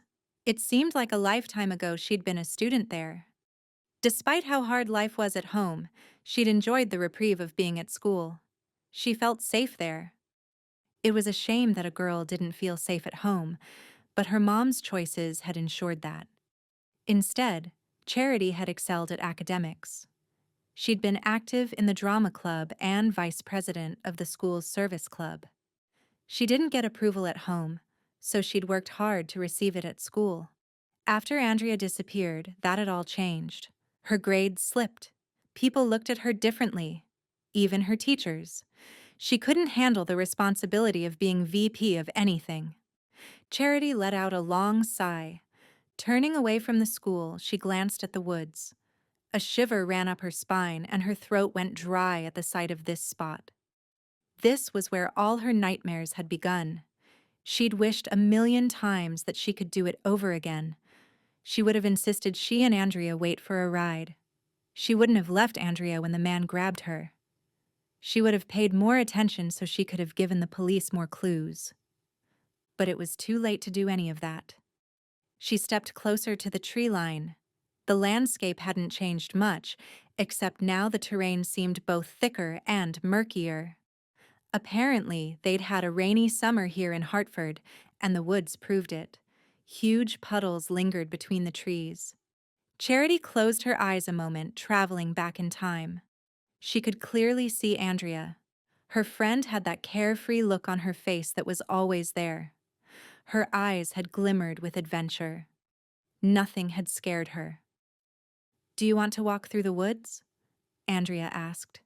The same sick feeling gurgled in Charity's gut now as she remembered the proposition. Why? Oh, why couldn't she have said no? Charity still remembered her first step into the woods that day. She still remembered the fear she'd felt. She felt it now. Instantly, the man in the mask flashed into her mind. The image was so vivid it felt real. Charity pictured him standing behind them, just staring. Then, in that horrifying instant, he'd attacked. So who was that woman Charity had seen yesterday? It couldn't be Andrea. Certainly she hadn't been hiding out in the woods just waiting for Charity to return. But then who had sent that text message? Nothing was making sense. Charity sucked in a deep breath as something pulled her from her thought vortex. The sound was subtle. So quiet she thought she'd imagined it. But she hadn't. It was a footstep. Behind her. Chapter 6. Charity White? Charity whirled around, trying to place the voice. A tall man with close-cropped dark hair, startling blue eyes, and a trim build came into view. Instinctively, she stepped back. Reached for something. There was nothing but air. "Charity, it's me, Brody Joyner." He shoved his hands into his pockets. "It's been a long time." She released the breath she held and narrowed her eyes. "Brody?" He grinned slightly. "The one and only." Her shoulders relaxed as she let out a feeble laugh. She'd overreacted. Again. She did that a lot. "I'm sorry, I didn't hear you come up." "I was heading down the road and I saw you. At least, I thought it was you. Sorry about that. I thought you heard me pull over." Her gaze drifted to her car. Sure enough, a truck was parked behind it. How could she have missed that? Had she been that absorbed in her trip down memory lane? I was in my own world. She paused, almost waiting to see the judgment in his eyes. When she didn't, she continued. "I didn't realize you were still in this area." He nodded, his eyes friendly. "I'm Coast Guard now, working out of Elizabeth City. I couldn't believe it when I actually got stationed back here." Brody and Andrea had dated for 2 years. He was 3 years older, though, so he'd been gone during the time everything happened. Of course he'd come home and helped search and done all he could. But eventually he'd gone back to college. What else could he do? Charity had always thought he seemed like a nice enough guy, but she'd never really known him that well. At times, she had felt second place to their relationship, which was why it was a relief when he went off to college. It had been selfish of Charity, but she'd had Andrea to herself for so many years. "What brings you back here?" Brody asked. She shrugged, not sure of the right answer. "I decided to take some leave from my work. I wanted to have some closure here. It's hard when my mom's house is in my name now and everything." His gaze sobered as he looked toward the woods. Charity knew exactly what he was thinking. Brody was no dummy. He'd put it together why she was standing at this exact spot. "So this has nothing to do with Andrea?" he asked, his voice soft. She swallowed, the motion causing her throat to ache. "I've prayed that I would have some closure with her also, but that possibility seems unlikely. I've prayed the same thing for years." An idea suddenly began to grow in her mind. Charity had avoided all her friends after the incident. She'd never bothered talking to them about Andrea or what happened out of fear her mom's words might be true. Everyone wishes it was you and not Andrea. But what if one of them knew something she didn't? It was a possibility worth considering. "Brody, this might sound like it's out of left field, but did you ever have any theories about who grabbed Andrea?" He let out a long sigh. "I've thought about it nearly every day for the past decade. The best conclusion I've been able to come to is that a random stranger grabbed her." "That's what everyone seems to think." She stepped closer. "I know this is going to sound weird, but do you know of anyone she was having problems with, Brody?" Her question seemed to startle him, and his eyes widened. "I don't know, Charity. It's hard to say. She wasn't acting like herself in the 2 weeks before she disappeared." "You weren't here? How do you know?" "I could tell from her voice when we talked on the phone. She tried to cover it up. But I knew." "Did you ask her about it?" He nodded. "I did. She said she was disappointed with her dad." Charity remembered her confrontation with Andrea's dad earlier. The man had a temper. Everyone in town knew that. But could he have had something to do with Andrea's disappearance? Charity found that hard to believe. What could his motive possibly be? "Ron is having a hard time since Roberta died. I think she helped keep him grounded in the aftermath of all of this. Since she's been gone, his temper has really flared up." Charity nodded. "I heard about the car accident. That had to be really hard on everyone." "It was. She was a nice woman." He let out another sigh and rubbed his chin. "I wish I could help. I'd love to have some answers also, Charity. What happened still haunts me. I think it haunts everyone who knew Andrea." Charity smiled out of force of habit. The expression was more an attempt at gratitude than anything else. "Thanks, Brody. It was nice running into a friendly face." He was possibly the first friendly face she'd seen since she'd been here other than Joshua. "Anytime, Charity." He reached into his pocket and handed her a card. "Here's my contact information if you need anything. I wish you luck." Joshua spent his time between calls studying the old police files on Andrea's disappearance and letting the facts stew in his mind. He reread the reports, made a list of questions, compiled a timeline. As he stared at his notes, he heard the buzzer at the front desk beep and tried to ignore it. Lynn usually greeted anyone who walked in. When the buzzer sounded again, he stood and walked into the lobby. A woman stood at the desk, wringing her hands together. She wore a colorful, shapeless dress that reached all the way to the floor. She was probably in her 50s, and her hair, black, peppered with gray, was pulled into a neat braid. Joshua had never seen her before. Then again, he was new in town. "Can I help you?" "I was hoping I could speak with someone, privately." Her voice was so soft that he had to strain to make out what she was saying. "Of course. Why don't you come back to my desk?" She nodded timidly and followed him down the hallway. He pulled out a seat across from his desk and then waited until she was seated before lowering himself into his chair. The woman looked nervous. Her gaze fluttered about the room, her lips parted, then squeezed shut, and she didn't fully relax in the seat. "Can I get you some water or coffee?" She shook her head. "No, thank you." "What can I help you with?" "I need to know what my options are." She rubbed her lips together, her skin listless. "For what?" "If someone is hurting me, hypothetically speaking, if I report this person, will he or she go to jail?" "There's a good chance of that." She blinked silently for a moment. "What do you mean, good chance?" "It's hard to say anything for sure, especially not knowing any details. Could you offer any other information?" In the background, Lynn stepped out from the supply room and waved an apology. The woman in front of Joshua shook her head, unmistakable sadness in her eyes. "Not really." "Ma'am, if someone is hurting you, you should distance yourself from this person." "It's complicated." He softened his voice. He'd had conversations like this more times than he'd like. "You shouldn't be with someone who harms you." "What if this person who's being hurt has no one else?" "Then we can find her help.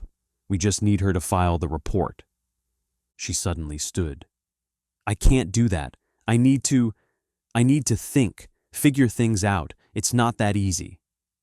Joshua bit back the words he wanted to say. He couldn't make the woman do anything she didn't want to do, but he saw a world of pain in her and wished he could intervene. "I should go." Before he could even get her name, the woman darted from his office and out of the station. Their eerie conversation remained on his mind, though. Just what had all of that been about? He strode toward the lobby, his gaze remaining on the front door as if he hoped the woman might magically reappear. "Do you know who that was?" he asked Lynn. She shook her head. "I can't say I've ever seen her. Once in a while we have people visiting from out of town or stopping in as they travel throughout the state." Lynn seemed to know everyone in town. She'd lived here 20 years and was intricately involved in many groups and causes and anything social. She never forgot a name or a face. "Everything okay?" Lynn asked. He shrugged. "I'm not sure. I have the definite impression she's in an abusive relationship. She just came in to ask questions." As the saying goes, you can lead a horse to water, but you can't make it drink. It's a shame, too. Sometimes you just want to step in and help people. That's not always possible, though. "Yeah, you're telling me." He shifted as his thoughts turned to Charity. She was another person he'd like to help. He just needed her permission to get involved, and it wasn't likely she'd give it to him. But maybe if they could forge some kind of trust between them, she'd be more willing to talk. "I'm going to go give someone an update on a case. You know how to reach me if something comes up." Lynn nodded. As soon as Joshua stepped onto the sidewalk, he glanced both ways, looking for a sign of the mystery woman who'd come into the station. There was no sign of her anywhere. Maybe she would stop by again before things escalated. He climbed into his cruiser and took off toward Charity's place. He wanted to talk to her, official police business. At least that's what he told himself. But he wondered if there was more to it. Chapter 7. Joshua pulled up Charity's driveway, and before he could even knock on the door, it opened. Charity stood there, wearing shorts and a tank top, tendrils of hair clinging to her neck, and a sweaty glass of water in her hand. His throat went dry at the sight of her. Even in stifling heat, the woman looked stunning. Yet she didn't seem to realize how attractive she was. "I heard you coming up the driveway," she started. "Come in." He stepped inside and noticed that the fans were off. The house felt heavy with heat, almost like an oven. Why in the world were the fans off? They were her only means of moving air through the room. "Sorry it's so hot. Can I get you some water?" She fanned her face with her hands. "I will take one, Thank you. He followed her into the kitchen and watched as she pulled a glass from the cabinet. Wasn't expecting to see you here, she said. He leaned against the doorframe, his hands in his pockets. I wanted to give you an update. She stole a glance over her shoulder as she filled a glass with ice. Oh yeah? The chief gave me permission to send the hat to the state crime lab. They'll examine it for DNA evidence. She twirled, her eyes brightening. That's great news. He grimaced a moment. It is, but the bad news is that it can take months to get results. We're trying to speed up the process, but our requests aren't always given heed. The light left her eyes, but she seemed to push it aside. She handed him the water. I see. Well, at least you're doing something. I can appreciate that. She nodded behind him. It's hot in here. How about we go sit on the deck? Sounds good. He followed her through the house, out a ripped screen door, and onto a deck that had seen better days. 2 metal chairs were there, both rusted. She pulled some cushions out of a deck box and placed them in the seats. I made these out of some old curtains I found, she said, with a humble shrug. I couldn't sleep last night, and I'd found my grandmother's old sewing machine. Seat cushions out of curtains, kind of like Maria in The Sound of Music? That got a smile out of her. You know your musicals. I'm impressed. He sat down and took a long sip of his drink. He stole a glance at Charity and saw her gaze dart nervously toward the woods. What was that about? Again, that feeling that Charity wasn't telling him everything returned. He hoped he was wrong, because he couldn't think of one good or honorable reason why she would be deceitful. Charity felt Joshua studying her and pulled in a long, deep breath. He was too observant, and she wouldn't be able to conceal her thoughts around him for long. Any word on the text message? Charity finally asked, clearing her throat and pulling her gaze from the woods. Every time she glanced there, she expected to see Andrea again. Of course, now there were only trees. No, Andrea. Joshua leaned forward on his knees and stared off into the distance. I'm wondering if that text message you got was some kind of prank. Maybe someone knew you were back in town and wanted to scare you off. But no one knew about that conversation, Charity said. She shook her head, certain that wasn't the answer. There was more to it. A missing persons case that goes back 10 years is challenging.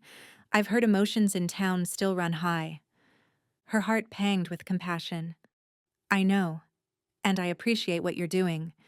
It's just frustrating. Why are you back here, Charity? Is it just to sell this house?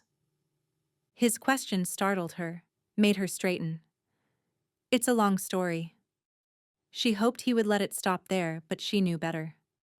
I've got time. She ran her finger along a line of condensation on the glass, wondering how much to tell him. She finally settled with, I needed closure. Let me get this straight.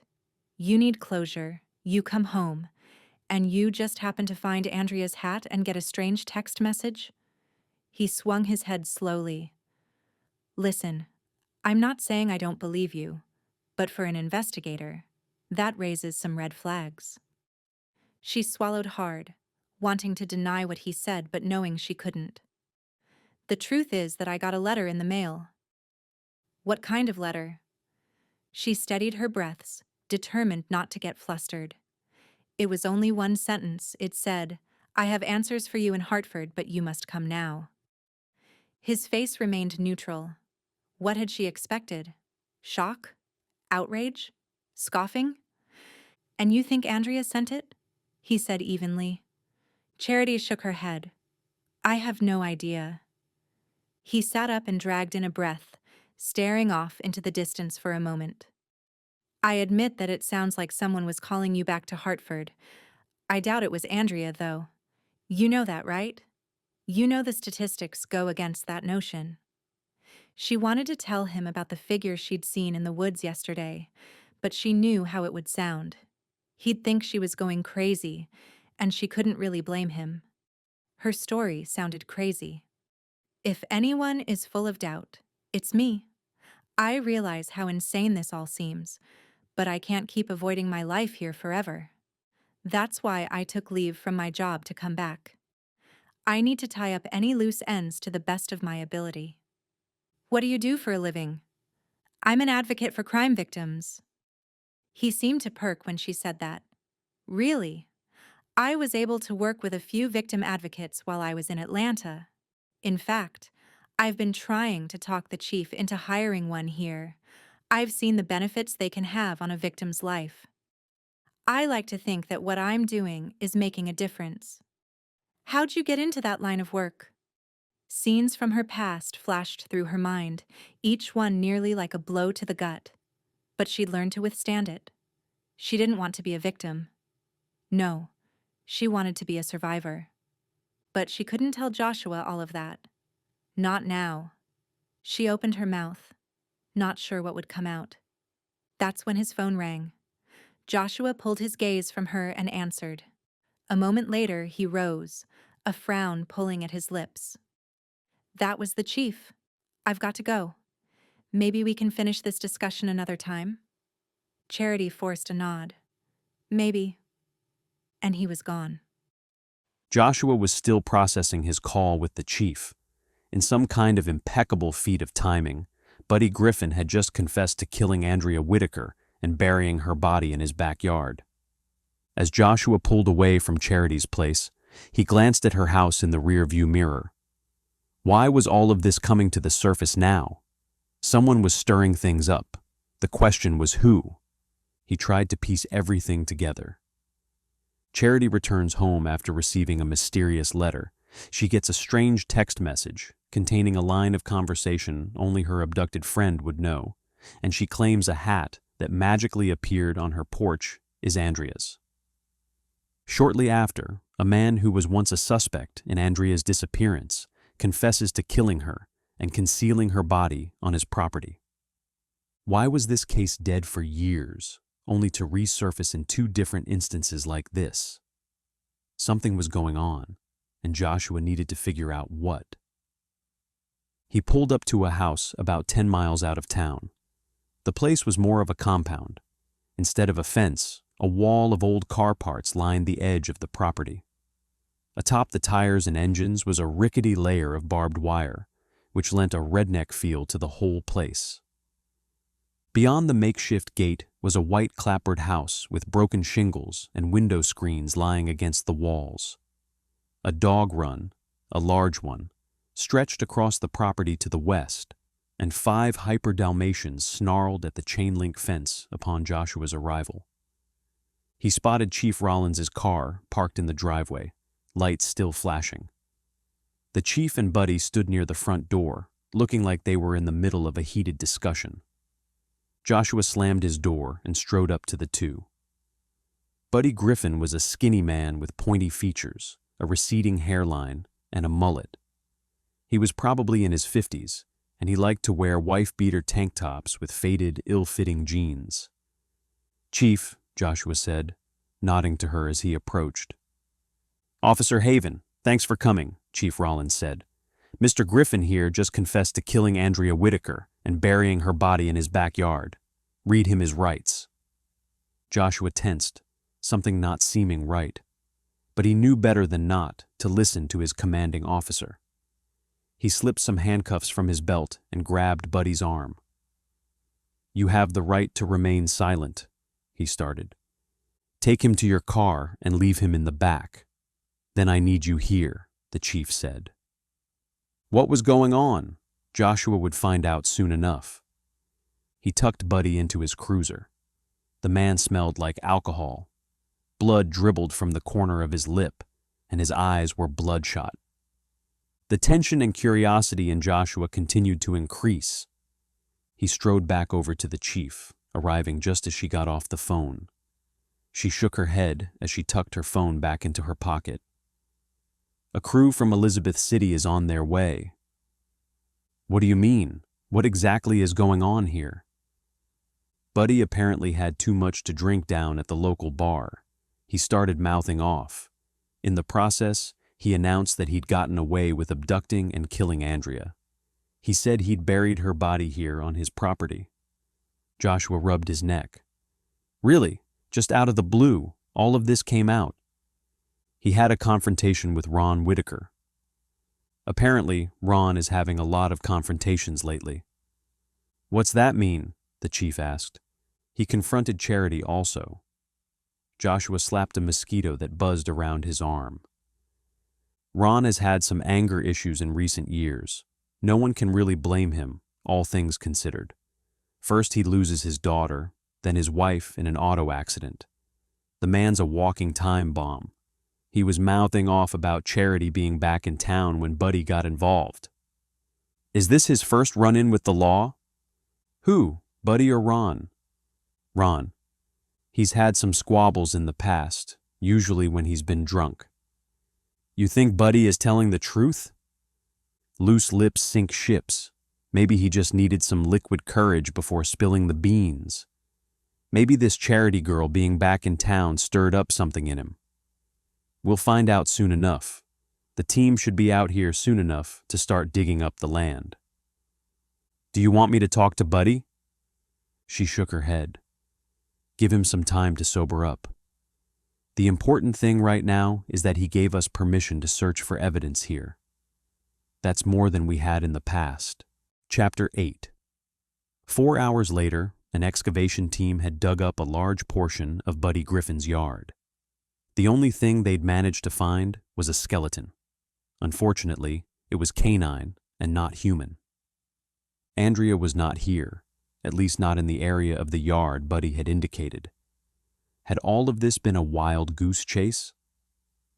Joshua looked over just as another car swerved onto the property. Joshua bristled when he saw Ron Whitaker storm from the vehicle toward the scene. Joshua put up a hand to stop him.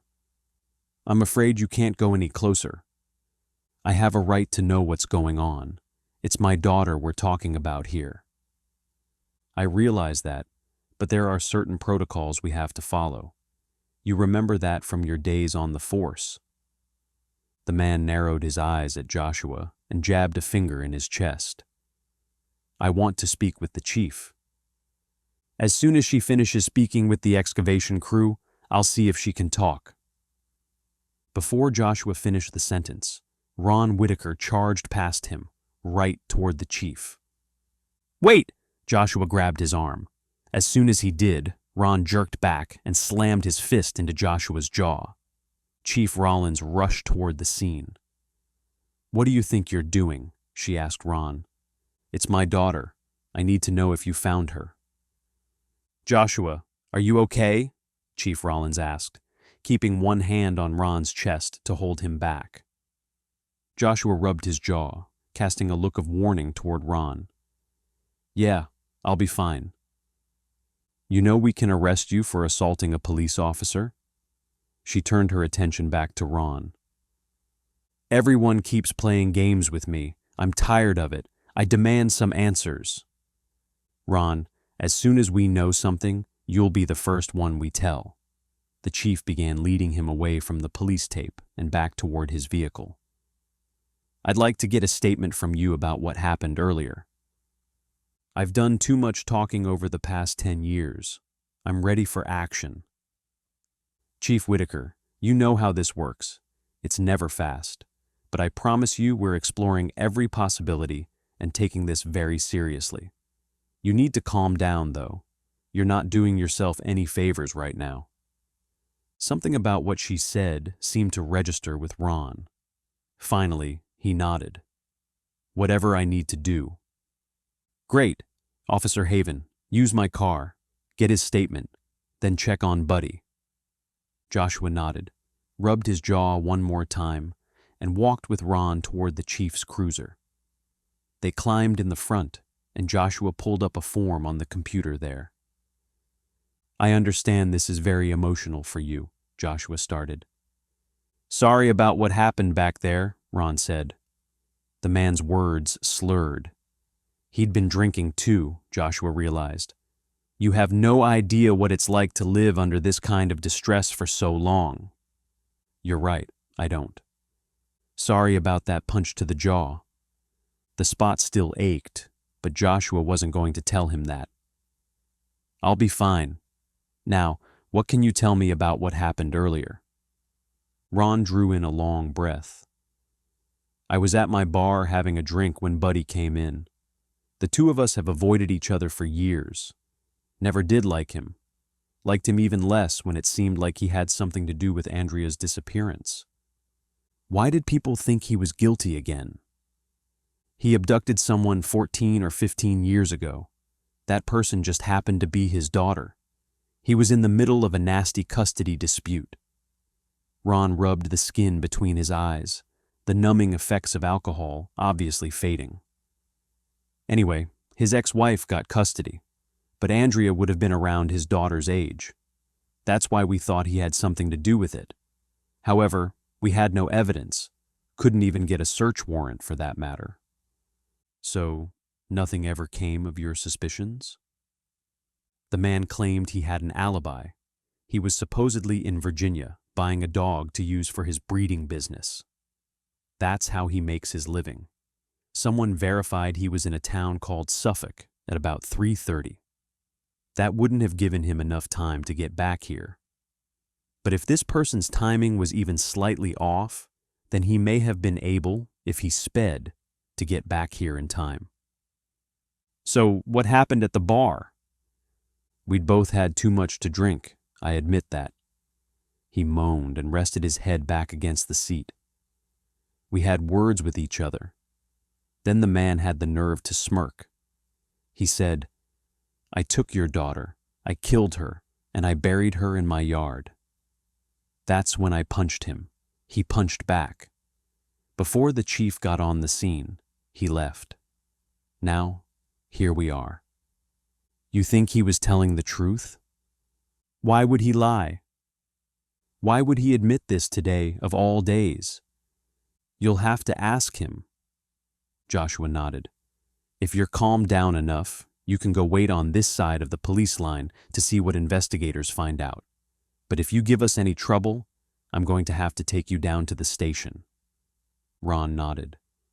Thank you. Even though it was 7 at night, Charity headed back toward town to talk to Sarah Reynolds, a friend from high school. Sarah was a realtor now, and Charity needed to talk about putting the house on the market, among other things. She'd called Sarah earlier, and she'd said it was okay to stop by. Charity pulled up to one of the newer houses in town, a nice 2-story brick and vinyl model. She pulled in a deep breath before knocking at the door. Sarah answered a moment later. She was chubbier now, and she had a toddler on her hip. But she was still pretty in a very natural way that Charity had always admired. Sarah had always been kind. Charity White, she said with a smile. Long time no see. Hi, Sarah. Please come in. She pushed open the screen door, and it squeaked on its hinges. It was such a surprise to hear from you. Charity stepped inside, hating that she felt awkward. She had to push through this, though.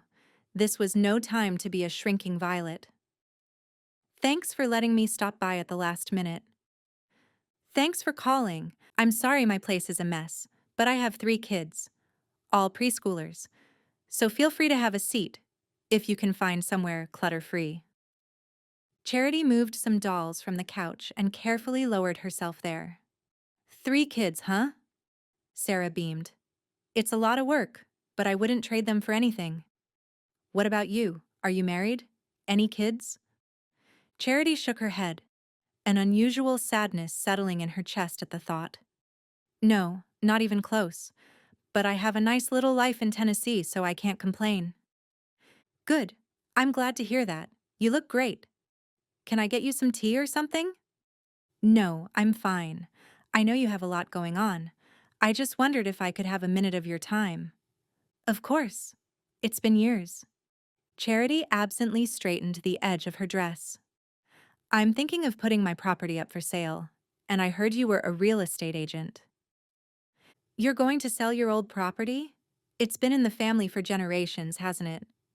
Charity shrugged, her heart heavy again. It has been. But I really just need to close this chapter of my life, you know? I live in Tennessee now. It's where I work and where I want to put down roots. I see. Well, of course I can help you. I can stop by early next week and do an assessment on the property. I'm not sure how long a piece of land like that would take to sell. This area isn't exactly a hotbed for home sales. I'd just like to get the process started. I'm your woman then. Charity shifted for a moment, wondering how to gracefully change the subject. Sarah, I'm going to be honest. There's something else I want to ask you about. I'm also back here because of Andrea. I need answers. We'd all love some answers. Sarah, I know you've been through all of this with the police before, and I know 10 years have passed. But did you ever have any suspicions about anyone who would have snatched Andrea? Sarah put her toddler down and lowered herself on the other end of the couch. Dora played on the TV, and two little girls sat on the carpet there, transfixed by the cartoon. Wow, it's funny because I was just thinking about this. For years, I've wondered what really happened, but I never had any great ideas. Was there anyone who she'd had a disagreement with? Who disliked her? Maybe because she was popular? Sarah let out a sigh, staring off into the distance. Her baby girl pulled at her shoulder-length brown hair as drool dripped from her mouth. Something about the moment captured Charity's heart. She hadn't even realized she wanted children, but some kind of maternal instinct gripped her. The only person I ever remember Andrea speaking poorly of was her father. Wasn't that interesting? Sarah and Brody had said the same thing, yet Charity had never heard this, and she'd been Andrea's best friend. What do you mean? Do you know what was wrong? Not really. She wouldn't tell me. She said she thought her life was ruined. She said her dad was no longer up on the pedestal she'd had him on for so long. Charity let that information sink in for a minute. Why wouldn't she tell me any of that? Sarah sighed again. You know, I think it was because she looked at your home life and felt like she didn't have any room to complain. Sure, her dad wasn't perfect, but at least he didn't do drugs and bring strange men into the home. Charity felt herself flush. You knew about that. She shrugged. Most people in town did. I know you didn't talk about it a lot, but you know how small towns are. Everyone knows everything. Charity's cheeks heated for a moment. Did that mean that everyone knew about Will Redmere? She prayed that wasn't the case.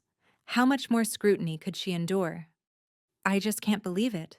Her dad couldn't have had anything to do with her abduction, right? Charity's words sounded uncertain. We all have skeletons in our past, Charity. Who knows what all of hers were? Since her dad was on the police force, he probably kept more secrets than the average person. I'm not saying abducting his own daughter was one of them, however. What would his motive be? Charity didn't know, but she did know that people did strange things in the name of supposed love. She'd seen several play out in her work as a victims' rights advocate. People killed others in the name of hurt loved ones. They tried to control people they claimed to love. They kidnapped children, thinking they could give them a better life. She hoped that wasn't the case with Andrea and her father. One more thing. You said you'd been thinking about Andrea lately. Anything spark your new thoughts about her? Yeah, it was the strangest thing. I was driving down Highway 17 and I thought I saw her walking beside the street. Strange, isn't it? Chapter 9. It was past midnight when Joshua got to the station. They'd dug up a majority of Buddy Griffin's yard, and they'd found no body. Now they were back here with Buddy himself. He'd sobered up and had a terrible hangover, but he seemed ready to talk. The chief let Joshua sit in on the interrogation. Before anyone asked any questions, Buddy started talking. I didn't do anything. That's not what you said earlier, the chief said. I was drunk. My girlfriend broke up with me. I was feeling destructive. The man's shoulders, which were already narrow, slumped and made him look small and vulnerable. But that didn't change what he'd done. So, you tell a man that you murdered his daughter? Joshua asked, not quite buying his story. It's more complicated than that. Make it uncomplicated, the chief said. He looked up at them, eyes haggard. That man has been harassing me since his daughter disappeared. Ron? The chief questioned. Buddy nodded. That's right. He used to stop by my house probably once a week. He's made threats, sent letters. Let me know that if I ever slip up, he's going to nail me. And you never reported this? He shook his head. I figured no one would believe me. This is Ron Whitaker. People in this town think he walks on water. I still don't understand how that led to everything today. I lost any logic I had. I saw him, and I was so angry about my girlfriend leaving me. As soon as Ron started whispering with his friends about me, I lost it. I wanted him to hurt, and I wanted to see his pain firsthand so I could feel some satisfaction. Kind of extreme, Joshua said. This has been building up for years. I don't know what happened to me. I just started talking, and I couldn't stop. I'd had too much to drink. I admit that. But I have no idea where all my words came from. You told him you buried Andrea in your yard. I didn't have anything to do with that girl's disappearance, he said. Isn't it obvious? You didn't find her body. You're saying you had nothing to do with her abduction? The chief clarified. He nodded. Nothing. It's like I told everyone back then. I was up in Virginia when everything happened. I'm innocent. I may be a screw-up, but I didn't screw up that bad. The chief sighed and glanced at Joshua. He could read her thoughts. Their prime suspect had just retracted his confession. Did they even have anything to hold him on? Joshua wasn't sure. Charity lay in bed that night, replaying her stay so far in Hartford, beginning with meeting Joshua and ending with talking to Sarah today. Brody and Sarah had both mentioned the fact that Andrea hadn't had a wonderful home life. How could Charity have been so blind? Or maybe it was the fact that the grass always seemed greener on the other side. Maybe Andrea didn't have the perfect family, but hers had seemed better than Charity's. Charity's childhood hadn't been a pleasant one.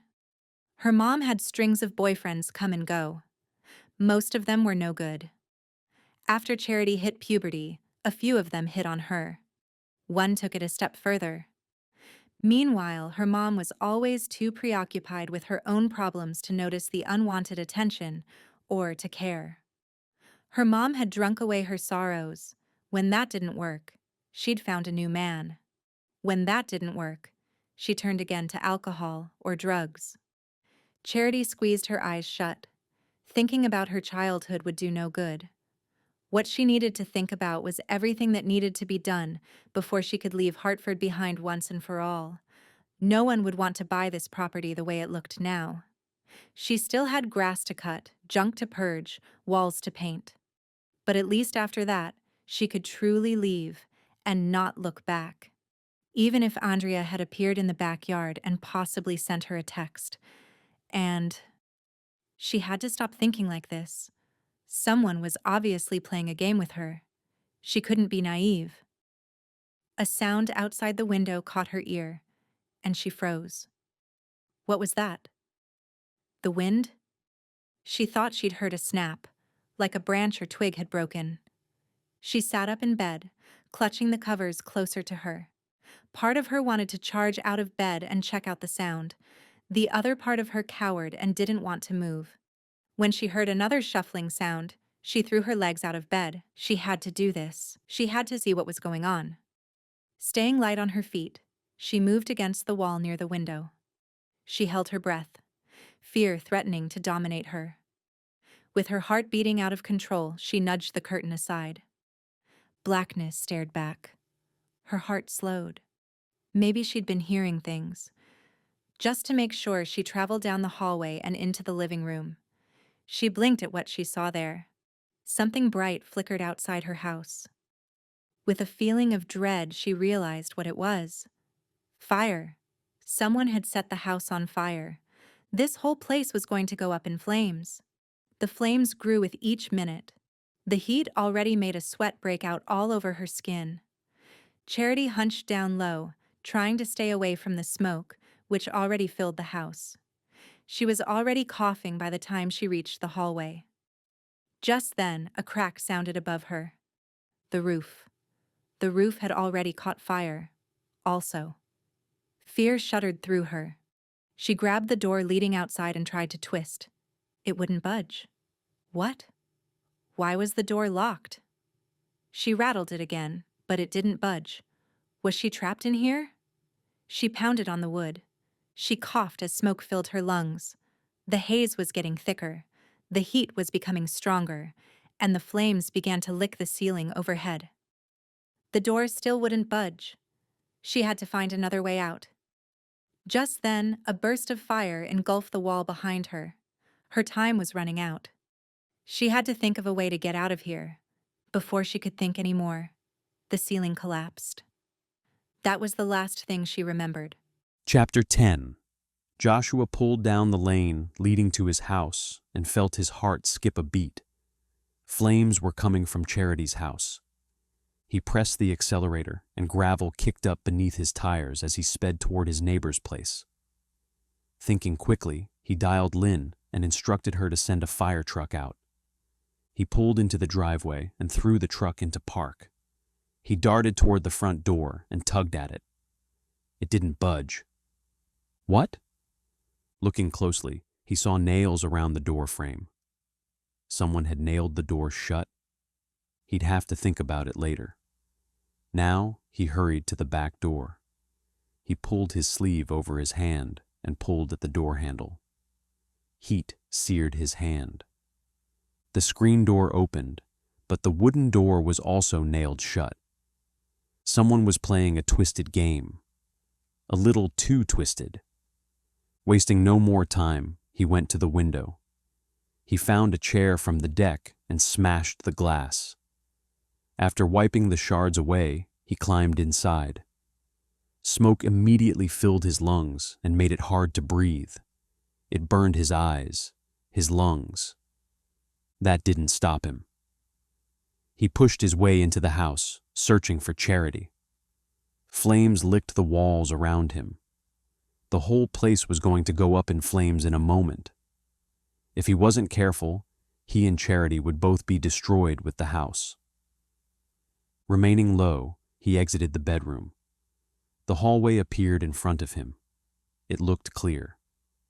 The heat from the fire made sweat pour across his skin. Flames tried to lick his clothes. The situation was becoming more precarious by the moment. He realized his time was running out. If he didn't find Charity soon, they'd both be goners. As he stepped around the corner into the living room, he saw someone lying on the floor. Charity. He rushed toward her and put a finger at her neck. There was still a heartbeat. Just as he swooped her up into his arms, something crashed behind him. A ceiling beam. This whole place was about to be consumed. He couldn't go back toward the window he'd entered from. That meant he had to find another means of escaping. Flames roared all around him. He coughed as more smoke filled his lungs. Making a judgment call, he pushed his way into the kitchen. The window was still clear. He had to get Charity out through that opening. There were no other possibilities. Working quickly, he put Charity on the ground. Then he used an old stool to knock out the window by the kitchen table. Just as he picked up Charity, the flames ripped into the kitchen. He reached the window and saw the fire trucks had arrived. A firefighter helped Joshua get Charity from the house. She was safe. Thank goodness she was safe. At least for now. Joshua paused outside Charity's hospital room, taking a moment to gather his thoughts. Charity had been taken to the emergency room in the neighboring town of Elizabeth City, while firefighters had finished putting out the flames. Based on the way things had looked when Joshua left, she wasn't going to have much of a house left. The most disturbing fact he encountered had been that someone had nailed the door shut from the outside. Nailed them shut. Someone had wanted Charity to be stuck inside that house. Thank goodness he'd come home when he did. Things could have turned out much differently otherwise. "Officer Haven," someone called. He paused as he saw the fire chief walking toward him. "Hey, Chief. I thought you'd want to know that we found some footprints leading from the shed to the house, as well as some empty gasoline containers that had been thrown into the woods." "Which only confirms this is an arson." The chief nodded. "It could have easily been a murder. One more thing I thought you'd want to know. The footprints, they were a woman's." "Really?" "Really, size 11. It's unusual to have a woman as an arsonist. In fact, in 20 years of my work, I've never seen it." "They could be Charity's.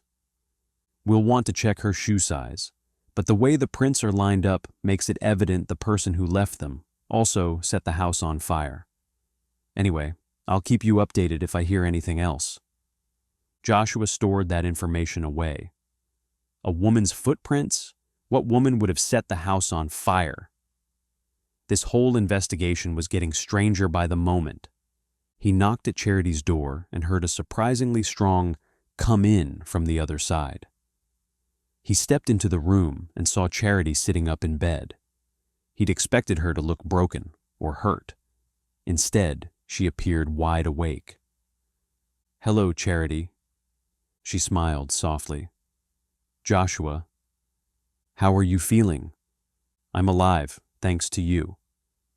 "I'm just glad I was there." "Not as glad as I am," she pointed to his jaw. "Did you get that bruise from saving me?"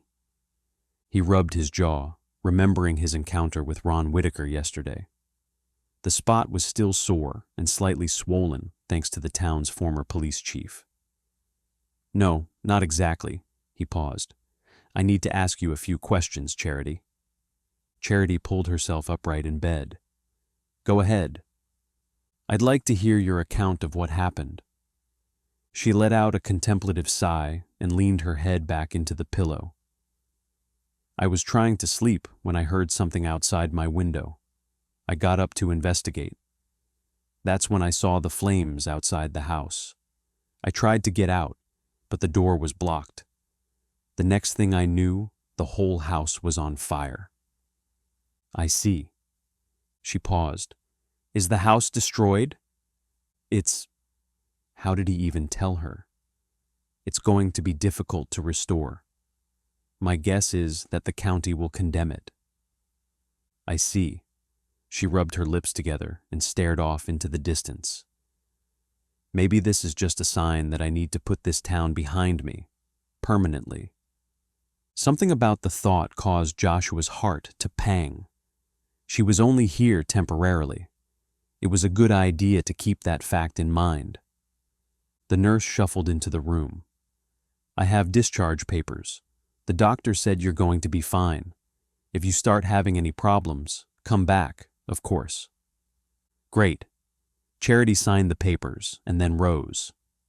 A moment of despair crossed her face. Of course it did. She had no car, no money, and no friends in town. "Can I give you a ride somewhere?" Joshua asked. "I don't think I have much choice." "No problem."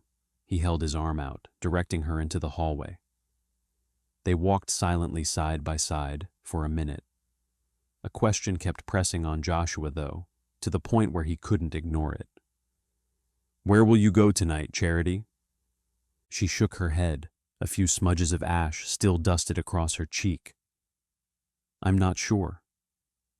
"I don't want to impose, but I have a friend whom you can probably stay with, if you'd like." "Really?" He nodded, nearly certain Daly would say yes. Yeah, she'd probably like the company. "I couldn't possibly put anyone out like that. I can probably get a hotel in Elizabeth City somewhere." "Don't be silly. All your money will be gone in the first week. Let me make a call." She cut a sharp, curious glance his way. "Why have you been so nice to me? You don't even know me." "I know what it's like to be in a bad spot." "I'm sorry to hear that, but thanks for your offer of help. If you don't mind, I wouldn't mind staying with your friend, at least until I can figure out insurance, get a new car, and go back to Tennessee. Back to Tennessee. That was right. Charity was only here for a brief period. Joshua couldn't let himself forget it either. Chapter 11. Charity stared out the window as she and Joshua drove down the street.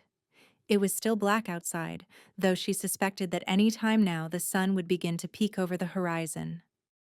The town seemed dead at this time of night. It looked almost peaceful at the moment. Everything seemed surreal, like it hadn't really happened. How could someone have burned down her house? Was this connected to the fact she'd seen Andrea earlier? It had to be. But how? Why? Had Andrea caught her house on fire? It was just too much for her to comprehend. "You feeling okay?" Joshua asked beside her. She nodded, not sure that she was feeling okay at all. But what else was she supposed to say? "I just need some sleep." "That's understandable." They pulled to a stop in front of a Victorian house right on the edge of the quaint downtown area of Hartford. "Unfortunately, you're not staying there. You're staying there." He nodded toward a smaller house behind the large one. "It's cute. It's nice. Right on the river. Come on, let me introduce you to Daly." As Charity climbed out of the car, she couldn't help but think the name sounded familiar. Was it someone from her past? She didn't know, but anxiety built inside her with every step closer she came. They climbed the steps of the small house, and before Joshua even knocked, a woman pulled the door open. She was stunning with long brown hair streaked with blonde highlights and naturally tanned skin. The woman still looked beautiful, even though she'd apparently just woken up, based on the robe she wore and her tousled hair. "You must be Charity," she said, extending her hand. Charity reached for it but faltered. "Daly McDermott?" The woman smiled, white teeth sparkling. "That's me." Daly McDermott was one of country music's rising stars. She had at least 3 CDs out and had headlined some major national tours. Charity had no idea Daly lived in Hartford. "I have all your CDs. Uh, I don't know what to say. I had no idea." She was staying with Daly McDermott? She felt flustered at the thought. "Don't worry, I promise. I'm just a regular person. At the most, I'm a little strange sometimes, but nothing special." She offered a goofy smile and waved her hand. "Come on in." "Don't let her popularity scare you," Joshua said. "She's really down to earth." Charity stepped inside the quaint little cottage. It was small, but warm and inviting with white walls and a simple, minimalist design. Several artifact-like items decorated the space. Masks from Africa and exotic-looking paintings and a colorful rug. "It's not much, but I'm staying here until I get married. My sister lives in the big house beside us." "Congratulations. When's the big day?" "Only a month away. Wedding planning has been crazy. Plus, I just got back from the tour I was on. I'm still recovering." She paused in the living room. "I have a spare bedroom, but I keep my equipment and instruments in there, so you'll be rooming with some guitars, keyboards, and amplifiers. Hope that's okay." "You're being more than generous by letting me stay here. I'll take whatever I can get." Charity realized she had no bags to unpack. All her things were destroyed. First thing on her agenda, she'd call her bank and try to figure out a way to access her account. Then she'd figure out a way to drive into town and buy some more clothes. The thought dragged her down.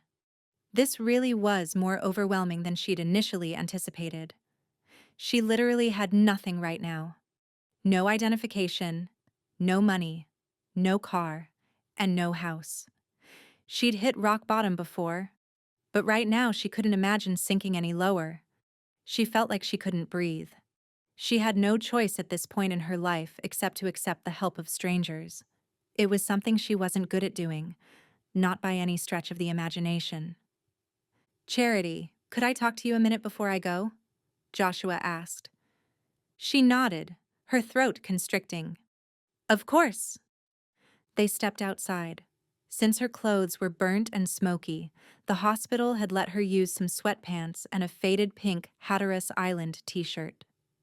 It wasn't the most flattering look, by any means. Not that she was trying to impress anyone, especially not Joshua.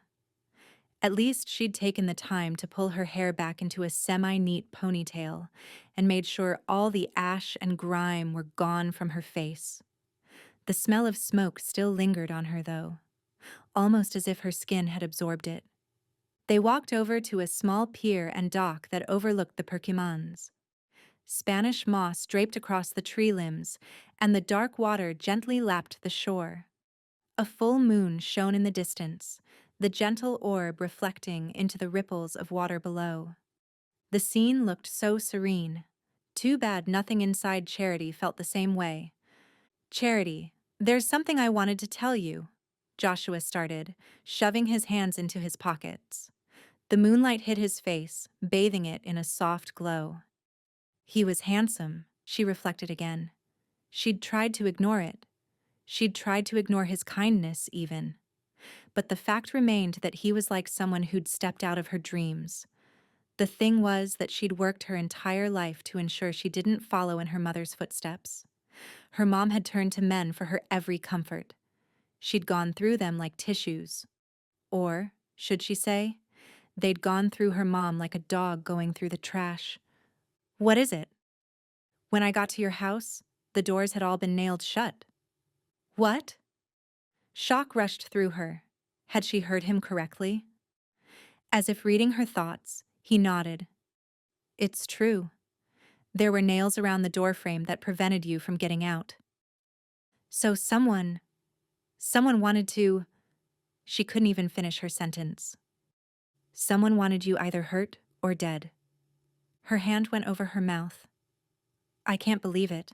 I knew people didn't like me. I had no idea someone would take it this far." "You have any idea who might be behind it?" Andrea came to mind. But no way would Andrea ever do something like this to her. They'd been best friends. Unless Andrea wanted some kind of revenge on Charity for leaving her in the woods that day. She had to stop thinking that woman had been Andrea. There had to be another explanation. That was all there was to it. "Charity?" Joshua asked. She shook her head. She couldn't bring herself to voice the thoughts aloud. She'd sound crazy.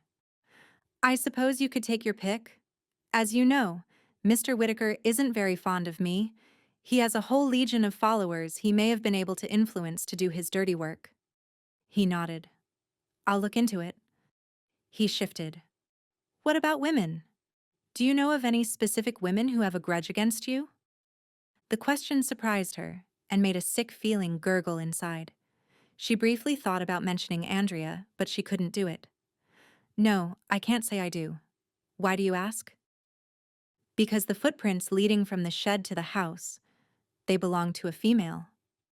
Joshua stared at Charity, watching her reaction carefully. She was definitely ill at ease.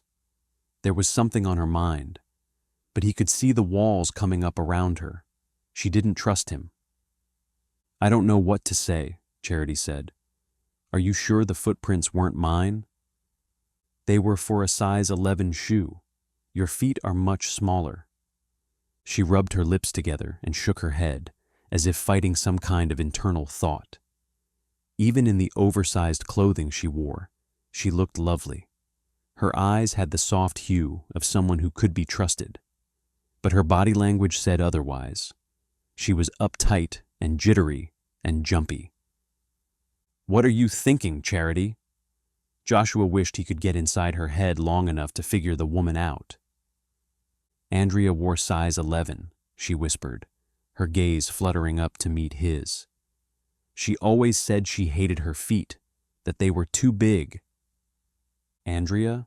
What did she have to do with all of this? "Certainly there are other women who wear that size as well. It's just a coincidence." She nodded, but didn't look like she believed him. "Of course." There was definitely something she wasn't saying, Joshua realized. But what? And why? Charity White was a real mystery, one he found himself wanting to solve. Obviously, your friend didn't return from captivity just to burn down your house. Her face went pale, but she nodded and cleared her throat. Anyway, Andrea used to always tell me that I had to face my fears. Apparently that's exactly what I'll be doing here in Hartford, whether I like it or not. He nodded resolutely, unsure what else he could say. You've had a long night, and I should probably let you get inside. You need your rest after what happened. You're going to drop this, aren't you? You're like everyone else. You think I had something to do with Andrea's disappearance. A slight tremble shook her voice. He stared at her another moment. His gut told him he could trust her. However, the last time his gut had told him to trust a woman, he'd been terribly wrong. His life had been shattered because of it. Finally, he shook his head. No, I'm not going to drop this. I want answers just as much as anyone in this town. Can I get you some hot tea? Daly asked when Charity said goodbye to Joshua and wandered back inside. Charity nodded. Something warm sounds great. Everything that had happened just seemed like a nightmare. And yet here Charity was now, being shown an unreasonable kindness. Wasn't that the way life worked? It was like Andrea had told her during their last conversation. Bad things happened in fairy tales, but only as the launching pad for great things. What if her friend had been right? But how would anything great ever come from Andrea's disappearance? Charity only hoped she could convince Joshua that something really was going on. Without someone on her side, she'd never find any answers. Maybe she should just tell him that she'd seen Andrea standing in the woods staring at her. He'd think she was crazy, but what if he didn't? She'd chickened out earlier and been unable to open up. Once she put that information out there was no going back. There was a good chance he'd no longer be on her side, and for the moment, it felt so good to have someone who believed her. She couldn't forget about Bradley, though. He'd seemed trustworthy at first and proven her desperately wrong. Charity took a seat on the couch and raised the mug, taking a sip of the warm liquid. It sounds like you've had quite a night, Daly started. That's to say the least. Charity stared into the swirling flames and shivered. No amount of warm tea would erase the memories of almost dying in her mom's old house. Well, I don't know everything that's going on, but I will say that it's a good thing you have Joshua on your side. He's a good guy. Against her better instincts, Charity found herself wanting to know more about Joshua. How do you know him? He's friends with my fiancé Ryan, but we all go to church together as well. It takes a lot to impress me, but Joshua has always been there for us in tough times. I think that says a lot about a person. I'll have to agree with that. She leaned closer. Look, I was in a tough spot not too long ago. Felt like everything in my life was going wrong, but somehow, with time and God and good friends, everything worked out. I don't know what's going on in your life, but I pray the same will happen with you. A smidgen of hope burst through Charity. Maybe she shouldn't lose hope. Even more, maybe she should start praying again. Chapter 12. Charity had slept in until almost noon and then had dragged herself out of bed in order to take care of the aftermath of the fire. Daly let Charity borrow more clothes and had left breakfast out for her on the counter. Charity didn't know how she'd ever repay the woman for all her kindness. Charity munched on some homemade granola before sitting down to call the insurance company. The representative gave her a list of tasks that needed to be done in order to process the claim, including making a list of everything that had been inside the house. The task was daunting. It was at that moment she realized how dire the situation was. Maybe this was God's way of telling her she shouldn't be here. If not God, then someone else in town was sending a message loud and clear. Just then, someone knocked at the door. She pulled a wayward hair behind her ear as she answered. A smile spread across her face when she saw Joshua. "Hey there." He returned her smile. "Hey, Charity. I was going to head over to your place and put up some caution tape. I realize you don't have a car, and wondered if you wanted to come with me." You're a lifesaver. Literally. He really was like Prince Charming, the way he continually swooped into her life at just the right moment. I'd say let me grab my purse before we go, but I literally have nothing. It's only thanks to Daly that I have clothes and a toothbrush. This would be overwhelming for anyone. He opened the door and waited for her to step out. I guess this just answers my question as to whether or not I should sell the place. There's nothing to keep now. I didn't realize it was ever an option. You sure you don't want to move to good old Hartford? You could rebuild a nice little house on that property. She shook her head. There's nothing for me here. His smile dipped. There's always peace and quiet. She remembered their conversation the first day. She hoped, perhaps, the old property might seem like the ideal spot for someone. It had for Joshua. That property doesn't exactly bring back feelings of peace for me. She climbed into his cruiser, and a moment of silence fell between them. Her mind raced. Instinctively, she felt she could trust Joshua, maybe even enough to tell him about seeing Andrea. But she'd thought she could trust her last boyfriend too, and she'd been wrong. She had to be careful. It only took a few minutes to reach the house. Charity flinched when she saw the place. There was nothing left, only some charred framework, puddles from the fire hoses, and the vague feeling that her childhood had been erased. If only it was that easy. I know it's a lot to take in, Joshua said, parking his car in the driveway. That could have been my grave.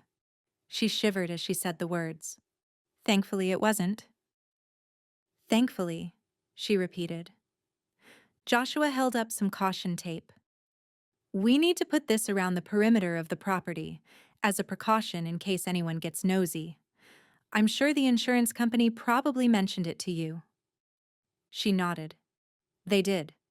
They also mentioned putting wood over the windows. It appears that won't be a problem. There were no windows and barely any walls. With Joshua's help, she set out stakes and wrapped the yellow tape around the damage. Despite all the bad memories this place had, a part of her still felt sad. This was her last tie with her childhood. She felt like a person without a family, without a home, without any safety nets. The thought did something strange to her. You doing okay? Joshua asked, rolling up the rest of the tape. Charity nodded slowly. Everything went downhill for my family after my dad and my grandmother were killed in a boating accident. My mom went off the deep end afterward. She was never the same. She turned to drugs and men. She was just absent. I'm sorry, Charity. She'd surprised herself by opening up. Now that she'd started, she might as well finish. She couldn't hold a job. Went to jail once for driving under the influence. I almost went to foster care, but Andrea's family took me in. So, at one time, Ron Whitaker accepted you? He did. The Whitakers were like the family I always wanted. I thought they were perfect. Even Mr. Whitaker? She shrugged. I mean, sure, he was distant, but he helped fix my bicycle when it broke. He gave me advice on boys, mostly that I shouldn't trust them. He helped with a science experiment when I couldn't figure out how to make it work. Sounds nice. Then there was her mom.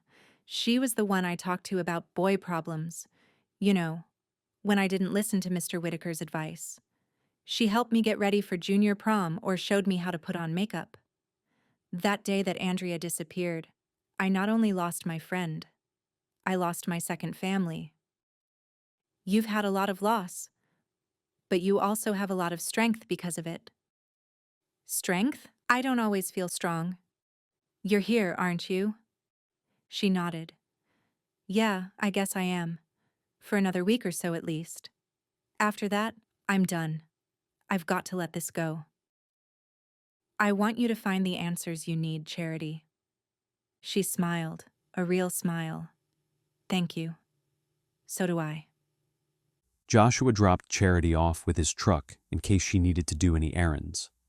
Then he went back to the station to work on some paperwork. Before he started on that, he needed to talk to Chief Rollins. He started toward her office, but paused when he heard her talking. I understand that, Ron, and I appreciate your consideration. You know I've always thought a lot of you. Joshua bristled. Was she talking to Ron Whitaker? The chief had never worked with the man, but she had to inevitably know the man from living in town. She wouldn't be feeding him information about the case, would she? Some things were just never meant to come to the surface.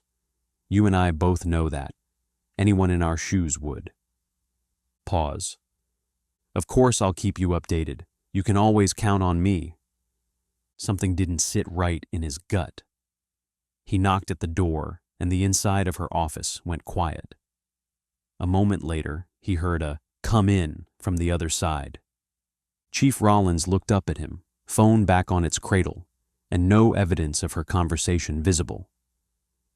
Everything okay? He asked. She smiled a little too brightly. Everything's just fine. What can I do for you? I'm going to head over and talk to the fire chief. Someone set that fire last night at Charity White's house. As far as I'm concerned, it was attempted murder. Her doors were nailed shut. That's horrible. Death by fire is a terrible way to go. Any suspects? Women's footprints were found outside. Charity's? He shook his head. Her feet are too small. Charity have any idea if there are any other women in town who might want to hurt her? Not that she knows of. It sounds like we have another investigation on our hands. Things certainly have been stirred up since that woman came back into town. He tried not to take offense at her use of "that woman." I'm wondering if someone lured her back here for some reason. Maybe to get revenge? Maybe Charity was the real target all along? I'm not sure. Interesting theory. See what you can find out. I'd be interested in having some answers to all of this, also. But why wasn't she more interested? Some police officers would have called in the FBI by now. They would have reopened the case and put everyone in the department on it. Chief Rollins seemed content to sit back and watch things play out. As he stepped away, he glanced down. He'd never noticed it before, but the chief had rather large feet. Size 11? He wasn't sure, but it was worth keeping in mind. Charity had run around town for the rest of the day, going to the bank to get a temporary debit card, stopping by the store to pick up a few items, and buying a cheap new track phone that would last at least until she left here. When Charity got back to Daly's place, she found her sitting on the couch with her guitar in hand. A single string reverberated in the room as Daly paused. Then her earthy voice rang through the room in an almost haunting melody. To the girl who's fatherless, to the woman who's lost her one true love, God weeps. To the one who feels alone, to the one who longs for a warm, safe hug, God weeps. Daly opened her eyes and saw Charity standing there. She paused. Charity, I didn't hear you come in. I'm sorry. I should have let you know I was here. Your song just captivated me. It's a new one I'm working on. She put her guitar back on the stand. You really believe those words? That God weeps for us? Daly asked. Absolutely. He loves us and hates to see us hurt. Most of the time, I think God doesn't care. I know it's easy to think that. God doesn't always change our circumstances, but He can change our hearts and our perceptions. I had to learn that the hard way, Charity. Life is full of pain and disappointment. God never promises it will be otherwise, but He promises He'll be there with us for every step of the journey. Charity smiled. I like that. She'd have to dwell on it a little longer, though. It contradicted the impression she'd had of God for so long. How'd it go today, by the way? Daly asked. I'm getting things back in order the best I can. That's great. Listen, I wondered if you wanted to take a walk? A walk? Charity repeated. Daly grinned. It's such a beautiful day outside. Ryan is working. I imagine Joshua is too. Although, that wouldn't make a difference, because we're only friends in a professional sense. Daly stared a moment before nodding. Right, yes. I mean, of course. Anyhow, I just love strolling through town on days like today. Maybe we could get an ice cream cone at the pharmacy and then go sit by the water? Charity nodded. You know what? That sounds nice. It beats what I was going to do. What's that? Sit down and worry. Charity offered an impish frown. I reckon it does. We definitely need to get you out so you don't give in to that temptation. They headed out the door, strolling at a leisurely pace. Though it was late August, the day was balmy and a nice breeze skimmed over the water. The sky was bright blue and brilliant, and it somehow made the whole town seem more cheerful. Charity cleared her throat. So, why are you here in Hartford instead of Nashville, Daly? I just assumed. That's where all of country music's finest live? Daly completed with a smile. Charity smiled. Yes, I suppose so. I've heard that before. She chuckled, but the sound quickly faded. To be truthful, I was becoming swallowed by that world, Charity. It's nice to be here, to be a part of a small hometown and away from all the craziness. There's always a concert, a promotion, a new album, a new tour. I needed a break. I see. I realize your experience has been different than mine, but I think Hartford is a fine town, Daly said. When it really matters, everyone comes together and reaches out with some of that southern country goodness we're known for. That southern sweetness can turn bitter in the blink of an eye. Well, I can't deny that. But I've got to believe that in the end, good always wins. As far as I'm concerned, that's the story of life itself. God created man. Man messed up. Man is broken. But God redeems us. Good wins. Hope wins. Love wins. Charity smiled. I like that. I can't say I've felt it in my life, but I like it. The thing about our core beliefs is that they shouldn't be about feeling. They're a choice that we cling to. As they neared the pharmacy, Charity slowed her steps. Something unseen made her bristle. She glanced around, looking for the source. A man wearing a baseball cap leaned against a tree in the distance. He was staring right at them. At least, Charity felt certain he was. His sunglasses concealed his eyes. Had she ever seen that man before? She couldn't be sure. Of course, the man probably wasn't staring at her. He was watching Daly. Of course! Charity nearly let out a laugh. Charity nudged Daly. I think you've got an admirer. Daly looked up and shrugged. Never seen him before. Despite everything Charity told herself about the man being harmless, she still felt an unusual measure of relief when she slipped inside the pharmacy. The fact that someone had tried to kill her last night probably had something to do with her unease, because an even bigger question remained in her mind. Would this person try a second time to finish the task that had failed last night? Chapter 13. The next morning, Joshua pulled up in his police cruiser. He'd called the night before and asked if Charity wanted to have breakfast with him and discuss the case. Charity had said yes before she had a chance to second-guess herself. He came to the door, gave her a look of approval, and then walked her to his truck, which was already at the house, since he'd let Charity borrow it yesterday. They didn't really speak other than chit-chat until they reached the Have a Nice Day cafe. The place had ruffled yellow curtains on the windows and randomly placed shelves with smiley face knickknacks. There were about 20 or so tables and booths, most with black vinyl seats. The scent of bacon and coffee saturated the air. This is on me, so order whatever you'd like, Joshua said, sitting down at a window booth. Thank you. A waitress named Mildred appeared and automatically poured coffee for them, as well as offered a rundown on today's weather. Sunny and hot. Charity ordered eggs, bacon, and toast, and Joshua got the pancake breakfast. This is the place you come for a true taste of Hartford, Joshua started. Mildred is a town fixture. This place wasn't here when I was in high school, Charity said. Several restaurants tried to make a go of it here, but none succeeded. Joshua shifted. the polite chit-chat fading along with the light-hearted look in his gaze. I can't stop thinking about the fire, Charity. You said you have no idea who those footprints might belong to? Charity nearly dropped her coffee. She caught it before it toppled, but hot liquid still spilled over the edges. I'm such a klutz. He handed her a napkin. It's no problem. With shaky hands, she cleaned up the mess she'd made, hoping she'd avoided his question. What are you thinking, Charity? He leaned closer, his gaze intense on hers. She should have known it wouldn't be that easy. She rubbed the side of the ceramic coffee mug again, wishing her soul felt as cheery as the smiling yellow cup. You'll think I'm crazy. Try me.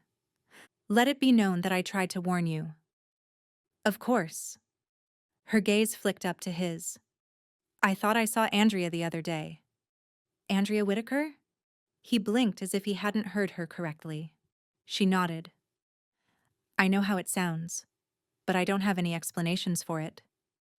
Where did you see her? The memory flashed back in her mind, and Charity felt like she was there again. I was on my back deck. I looked into the woods, and I saw her there. I stepped closer, but... But what? Joshua leaned closer. She ran away. She sighed and leaned back, knowing good and well how her story sounded. No one has seen her in 10 years. Charity nodded. I know, but I talked to my old friend Sarah Reynolds the other day. She said she thought she saw Andrea not long ago. She was driving from Hartford to Edenton and saw a woman who looked like Andrea walking down the road. The corner of Joshua's eye twitched. Charity, do you really think she could still be alive? At least he hadn't totally written off what she said, nor had he laughed in her face. I have no idea. I would love some answers. I don't think I can truly ever live with myself until I know what happened to her. It's been a decade, and it hasn't gotten any easier yet. I understand that people blamed you. Her throat tightened. That's correct. There had just been another case up in Virginia that was all over the news. 2 girls killed their best friend, buried her body, and claimed someone else had taken her. Meanwhile, the girls had plotted to murder their friend and cover up the crime. It was horrible and senseless and sad. Andrea's dad thought I'd gotten the idea from those girls and done the same thing. She watched his expression, waiting to see judgment or fear. She saw neither. He remained focused. What did people think your motive was? Charity let out a small sigh. Andrea was everything I wasn't. She was outgoing, popular, fearless. The police thought I was jealous.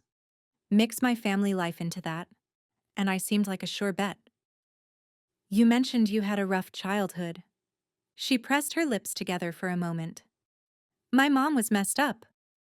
I guess people thought the apple didn't fall far from the tree. His gaze remained on her. That must have been hard on you, to say the least, but I survived.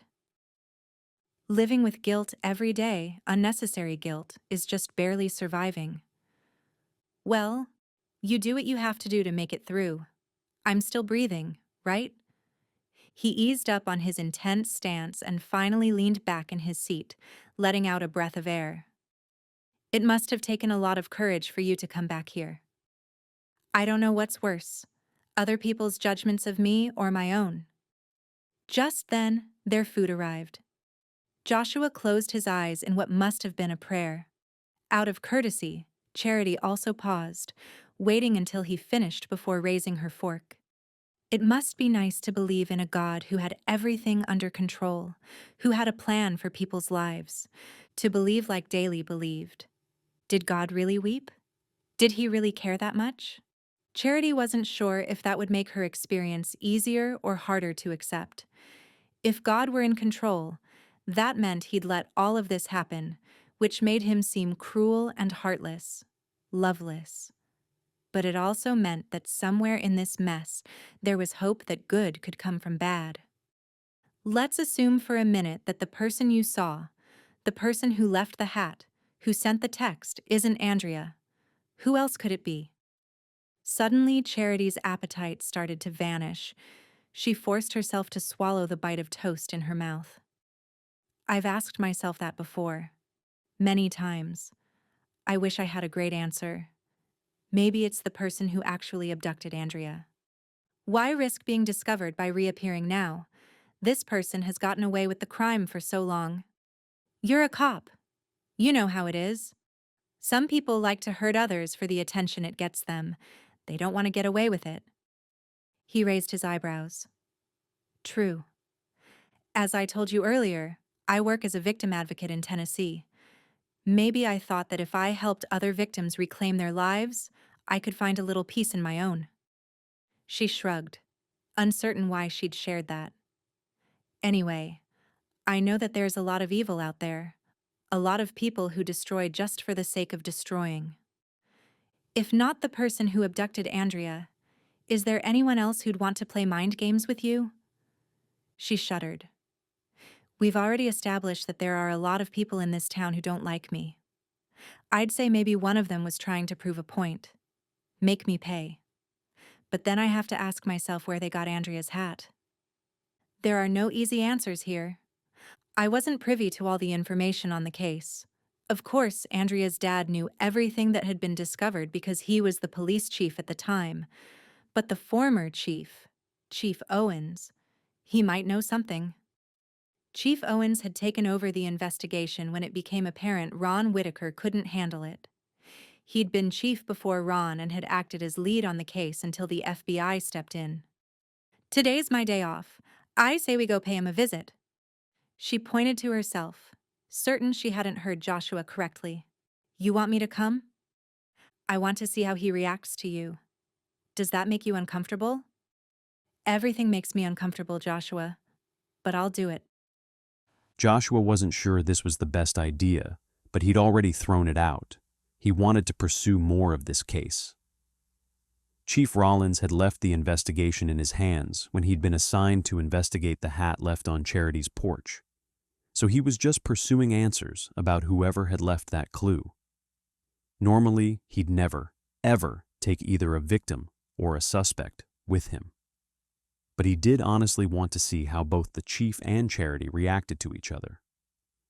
There had been a moment, and just a moment, this morning, while Joshua and Charity were eating breakfast when he'd thought Charity was the most beautiful woman he'd ever laid eyes on.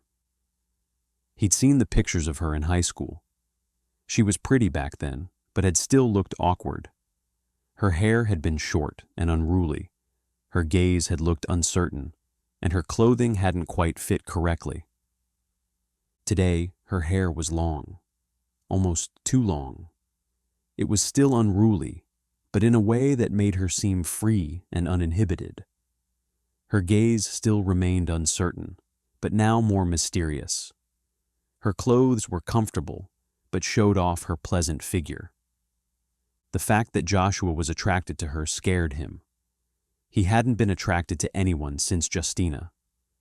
Even the thought of his ex-wife made his heart tight with tension. Love made people weak. That was all there was to it. All his friends had tried to warn him, but he wouldn't listen. Justina had seemed perfectly suited for him, like everything he'd ever wanted. How wrong he'd been. Part of him had stopped believing relationships were worth it. He'd be wise to remember his past. He turned his thoughts back to the case as they cruised down the road. "Did you keep up with very many people in town after you moved away?" he asked. "No, not really. I only visited with my mom when I would come home.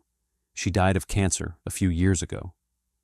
She paused in thought before slowly starting again.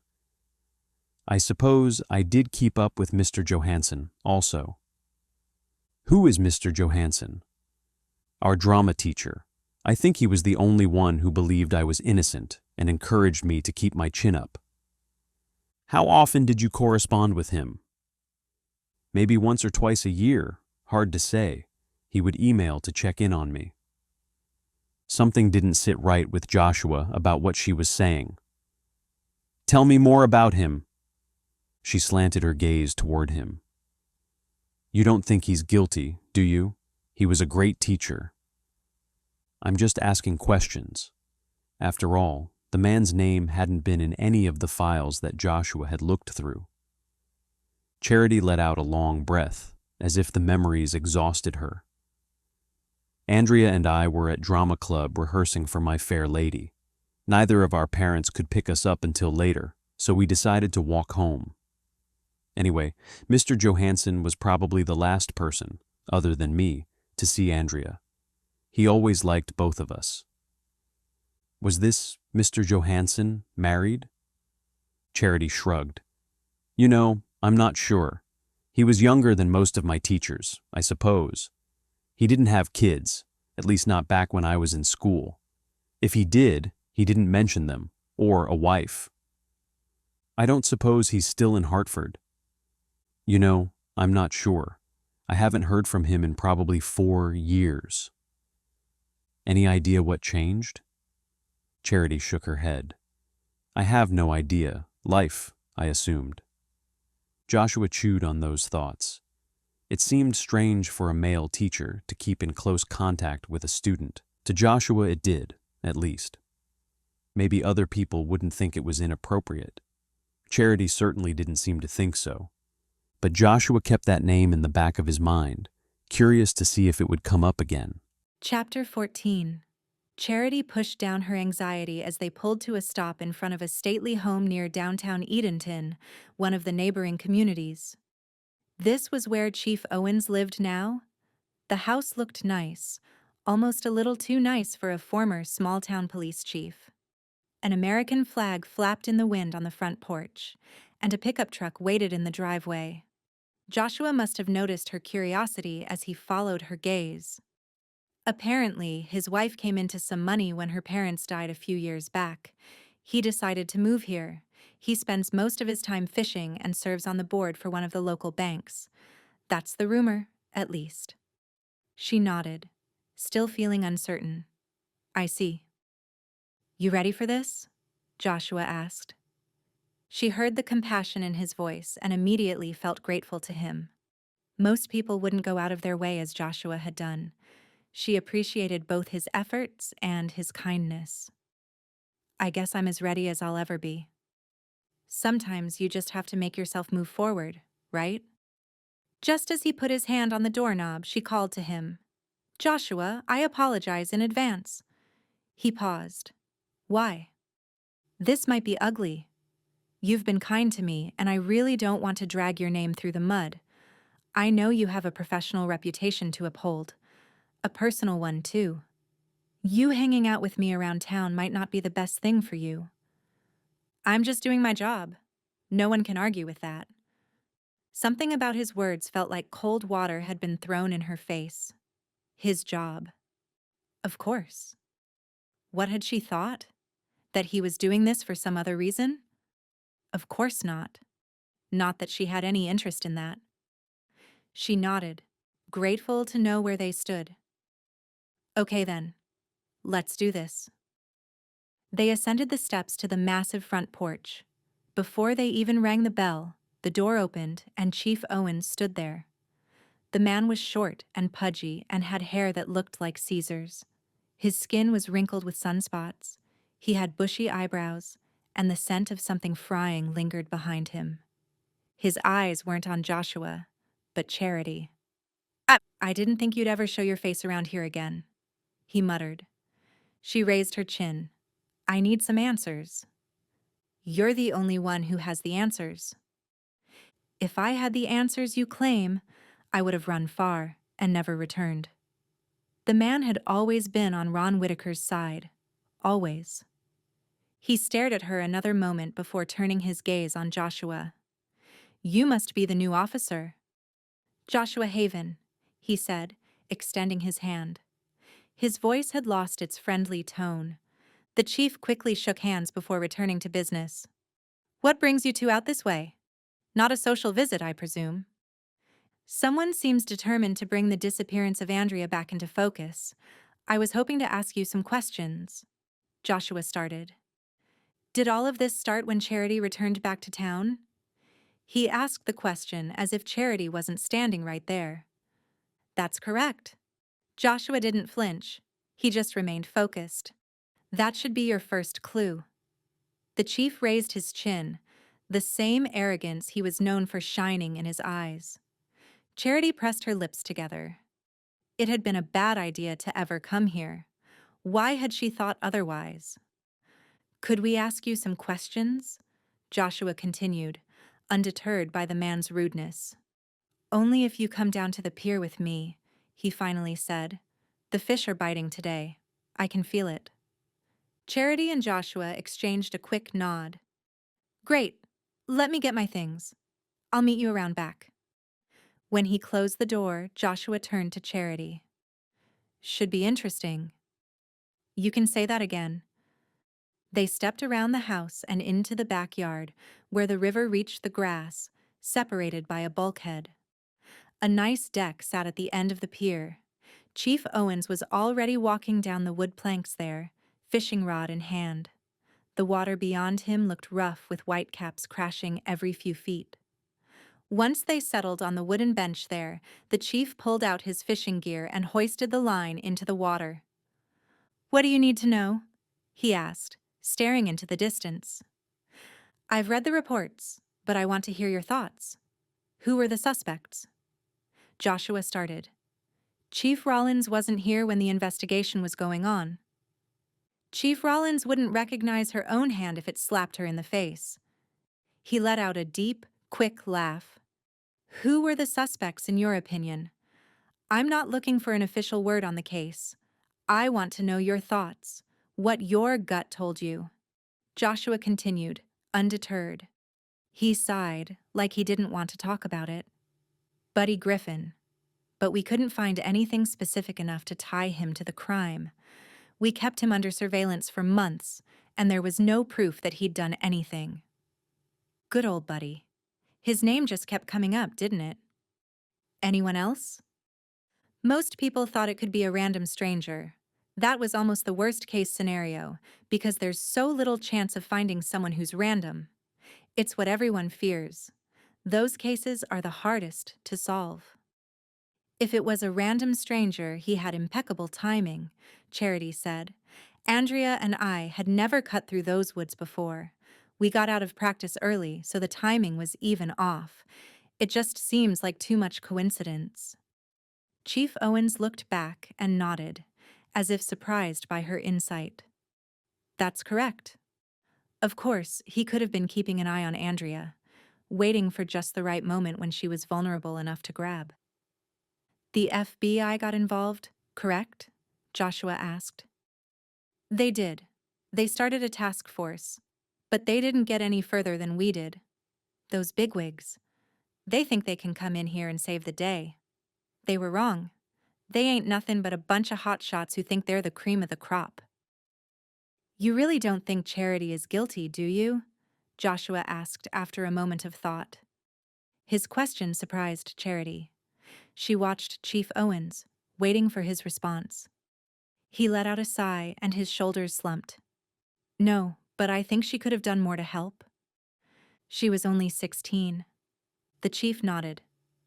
We probably weren't fair to her. Ron just never got past Charity being okay and Andrea being gone. Grief can do strange things to people. And Ron can be very persuasive. Were there any other suspects, Chief? Anything would help right now, Joshua said. There was one other person we investigated. The chief raised his shaggy eyebrows. Austin Johansson. My old teacher? Charity asked, surprise lacing her voice. The chief looked at her, a slight smile on his face as if he were amused by her shock. That's right, Miss White, your old teacher. You were pretty close to him, weren't you? Was he close to Andrea as well? Her eyes widened as implications tried to sink in. She didn't want them to. What do you mean? We found some emails you two exchanged. She pushed her shoulders up. There was nothing inappropriate about those emails. My old teacher was just checking on me. The chief let out a grunt that clearly indicated he didn't believe her. Teachers need professional boundaries. He crossed them. Mr. Johansson knew I didn't have anyone else in my life. My mom was absent most of the time. Maybe not physically, but definitely emotionally. He was trying to be a father figure. He went the extra mile. He'd always been kind, even when no one else was. Did you know he was found with Andrea's wallet? Charity's mouth dropped open slightly. What? He nodded, way too satisfied. It's true. He claimed that she left it at drama club. He would have been the last one to see us. Her voice trailed as facts collided inside her head. He would have never done anything like that. Then maybe you didn't realize that he also sent Andrea emails. What? Her voice rose in pitch. He nodded. Before she disappeared, the correspondence went beyond professional, but not quite into the inappropriate. Why did he say he did it? Charity's voice came out just above a whisper now. How could she not have known this? There had been so much she hadn't known about her friend. She'd thought they'd shared everything. He said he wanted to go above and beyond as a teacher. He was single back then, and he was bent on making a difference. I reckon that's what every idealistic teacher wants, although most of them just want the long summer break or have no idea what else they want to do with their lives. Where is Mr. Johansson now? Joshua asked. He's over in Nag's Head. He couldn't take the heat anymore. Again, we couldn't prove anything. That's the problem with cases like this. There's no body, no proof. Makes it hard to nail down a suspect. Anyone else you thought could be guilty? Joshua asked. Not really. He shrugged nonchalantly. What about Ron Whitaker? Was it a possibility that someone abducted Andrea as revenge on her dad? He was the police chief, after all. Certainly there were a lot of bad people who disliked him, Charity said. You'll have to research that yourself. There was no one who stood out to us, though. Joshua put his hand on Charity's arm. Come on, we should go. Thank you for your help, Chief. Good luck, and be careful. His ominous warning rang through the air as they walked away. Chapter 15. As they walked back to his truck, Joshua gripped Charity's elbow. His heart had sped just a bit, certainly from the feeling of being watched, and not from the feel of Charity's supple skin. "What are you thinking?" he asked her. She frowned. "I expected him to be harsh on me, but I had no idea about my old drama teacher. I can't believe he would be behind something like this." Yes, the man's name had come up again. "I want to talk to your old teacher," Joshua said. "I want to hear what he has to say. I want to go with you. The other officer, Isaac, is back in town now, so I have tomorrow and Sunday off also. Why don't we go together?" Though it was his day off, he didn't plan on easing up on his investigation. "That would be great. You've gone out of your way. I appreciate it. I'd want someone to do it for me. Thank you. Now, let me get some gas and a soda, and then we'll head back." Charity headed toward the bottled drinks while Joshua paid for his gas and then went to the fountain. The plaza was large with a restaurant on the side and a convenience store in the middle. She lost sight of him for a moment. She could mark another fear off her list. Facing Chief Owens. The man had always intimidated her. He and Ron Whitaker had been close. Members of the same little society of people who thought they were important. It had felt good to have Joshua there with her, watching her back and even defending her a couple of times.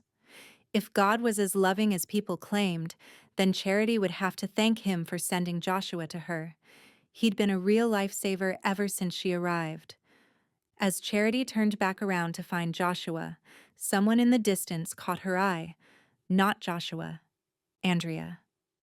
Her friend stood at the door, wearing a sleeveless shirt. Her hair was pulled back into a tight ponytail, and her face had thinned out over the years. But it was Andrea. She stared right at Charity, her eyes wide and lips parted. Charity froze. She wanted to move, but couldn't. What in the world was going on? Was she losing her mind? Charity, almost on autopilot, started toward her and refused to break her gaze. Just as she reached the end of the aisle, a flock of baseball players flooded inside and blocked her path. The crowd jostled her as they hurried inside, talking to each other and not paying attention to anything else. Her throat tightened as she realized she was losing time. She tried to step around them, to dodge her way between them. It was no use. When she looked up again, Andrea was gone. Like a ghost. Like she'd never been there. Joshua reflected on this trip as he grabbed some coffee. He hadn't learned as much as he would have liked, but he counted the drive out to Edenton as productive. He only hated to see the burden this trip had placed on Charity. He glanced back at Charity and saw that she'd gone pale. She stared at the door, clutching her drink like it might save her. Moving swiftly, Joshua maneuvered through the store until he reached her. It wasn't until he squeezed her shoulder that she seemed to return to reality. She looked up at him with those big doe eyes. Her mouth opened, but no words came out. "What's wrong?" He ducked low so he could make and maintain eye contact with her. "Andrea," she whispered. "I know, we're trying to find answers." She shook her head. "No, I saw Andrea." He straightened. Had she hit her head? What was she talking about? "What do you mean?" Charity pointed to the door where she'd been staring. "Andrea was just over there." His eyebrows flew up. "You mean Andrea was here? In this store?" Charity nodded as if in shock. He thrust his coffee into her hands. "Stay here." He rushed outside and surveyed the area, looking for anyone who might look like Andrea. He saw an older couple in their 50s pull away, a blonde young mom with 2 toddlers, a teenager on a bicycle. But no Andrea. Maybe there was something wrong with Charity. Could she be suffering from delusions? He hated to think that it was a possibility, but how could he not? What she was saying didn't sound rational. How was he going to break the news to her? When he walked back in, Charity stood there stoically, resignation on her face. "You didn't see her, did you?" He shook his head. "I wish I had other news, for your sake. But I didn't see anyone matching her description." "She was here, Joshua. As strange as that might sound, it's true.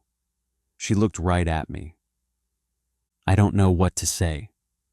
She rubbed her bottom lip a moment before something flashed in her gaze. "Can we look at surveillance video?" It was a possibility, but at the worst, maybe Charity could see for herself that Andrea hadn't been here. "I don't know if we have much basis to stand on, but if the owner is willing, then yes." "You have my word. I'm not lying, Joshua. My mom was a liar, and I swore I'd never follow in her footsteps. If you don't believe me when I say I just saw Andrea, then no one will." Something about what she said got to him. Finally, he nodded. "Let me see what I can do." Chapter 16. 30 minutes later, Joshua and Charity were situated in a small office at the back of the gas station. The manager had been nonchalant and hadn't seemed to care if they looked at the video, as long as he didn't have to be bothered. Joshua hadn't told him any of the details, only mentioning that it was for an old missing persons case. At least they only had a very narrow time period in which to search. It shouldn't take too long to show Charity that she'd been imagining things. Her proclamation that if he didn't believe her, no one would have done him in. He didn't want to let her down. And if she had seen something, he wanted to know. At least he could put her fears at ease. He scrolled back on the video camera. The place had a fairly nice setup, and the cameras were decent. That was a good thing. They'd be able to get a clear picture this way.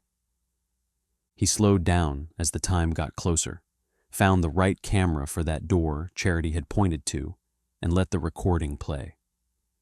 He felt Charity tense beside him and had the strange urge to squeeze her forearm, maybe even to rub it a minute. Do something to let her know that he was here and everything would be okay. He couldn't do that, though. It was a bad idea on so many levels, for her and for him. Her eyes were riveted to the screen. "Stop! Right there!" Joshua looked at the screen and saw a woman at the door, just as Charity had said. He paused the video and stared for a moment. The woman did have dark hair. She was approximately the same height and had the same build as Andrea. But was she Andrea? He leaned closer, staring at the screen. He had to admit that the resemblance was uncanny. Andrea would have changed in the 10 years since she was last seen. Were there any age progression photos available? He wasn't sure. If not, he could find an artist who might be able to put one together for him. "What do you think?" Charity asked. She sounded like she'd been holding her breath. He rubbed his neck in thought. "I have to admit, that woman does look a lot like her." It was Andrea. "Why are you so certain? We don't know for sure what she might look like today. Maybe she's just similar. A lot of people share features with strangers." "She's the one who sent me that letter, who left the hat. She wanted me to come back here to Hartford. I don't know why, but I need to find her." When they climbed back into Joshua's truck, silence stretched between them. It didn't surprise Charity. She'd expected the awkwardness. Why had she expected anyone to believe her? The story sounded crazy to her. In Joshua's defense, he had made a copy of the video and printed out some frames of the woman. He hadn't outright said that he didn't believe her, but that was a given. If Andrea did survive the abduction, why would she come back now? Joshua said. Why would she just target you and not her father? Why not go to the police? Charity felt her shoulders lower some. It seemed like he was mulling everything over in his mind. She'd take that to being dismissed. "I don't know. I'm just trying to figure out what possible motivation she might have to do that. Maybe she feels like I'm the only one who can help her." "Why, though?" Charity stared out the window a moment, chewing on her own thoughts. "I ran into Brody Joyner the other day. Do you know him?" "As a matter of fact, yes. We go to church together. He used to date Andrea. He told me that in the weeks before Andrea went missing, she and her father weren't exactly seeing eye to eye. Most teenagers have some sort of problem with their dads." "I know, but Andrea told me everything, yet she never mentioned that. Why? Maybe she didn't want to burden you with it." "I don't know. I wonder if there was more to the story. Maybe Andrea didn't feel like she could talk to anyone. Still, what's that have to do with this? If Andrea didn't have a good relationship with her dad, in effect, she didn't have a good relationship with law enforcement. He was a cop, after all. So she bypasses her dad and the cops and lures you here. She's going through a lot of trouble. Plus, where is she staying? Why hasn't anyone else recognized her? How is she managing to be in Hartford and Edenton? Is she following you back and forth? I wish I knew the answers to those questions. It doesn't make any sense to me either." He shook his head beside her, his jaw locked in place. "I just wish we had something more to go on, you know? It's like all the clues in this case disappeared. There are no footprints, no witnesses, every lead dried up. It's like she just disappeared off the face of the earth. Until now." "Until now," he repeated. "I'm going to see what I can find out, Charity. I promise you that." Warmth spread through her. Maybe he was telling the truth. Maybe hope was in sight. Even though Joshua didn't have to work today, he dropped Charity back off at Daly's place, feigning an excuse as to something important he had to do. Instead, he went to the station, found the number of an old friend of his from Atlanta, and gave her a call. Gail answered on the first ring. "I didn't think I'd ever hear from you again. How's Mr. Hotshot Detective doing?" Joshua smiled. "Not so much of a hotshot anymore. In fact, I'm about as small town as you can get." "I heard about the divorce." Her voice softened. I'm sorry. He really didn't want to talk about that now. I need a favor. Shoot. I need an age progression photo done of a 16-year-old girl. She'd be 26 now.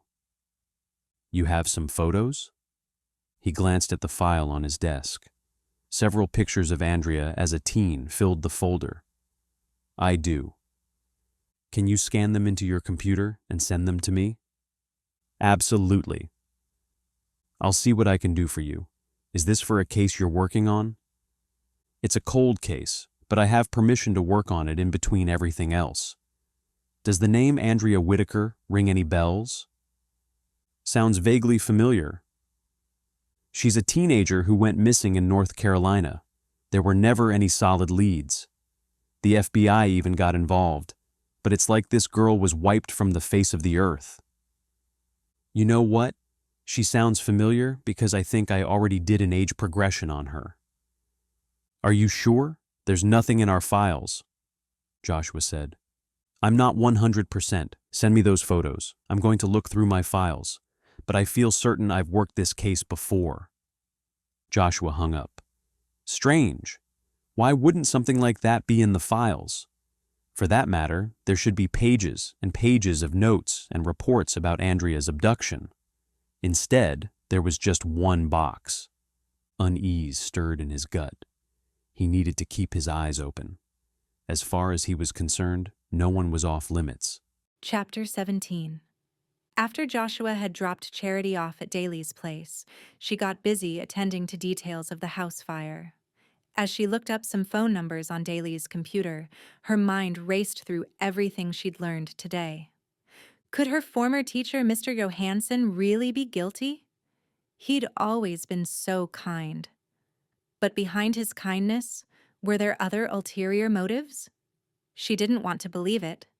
She leaned back in the wicker chair by the computer screen blurring as her thoughts took over.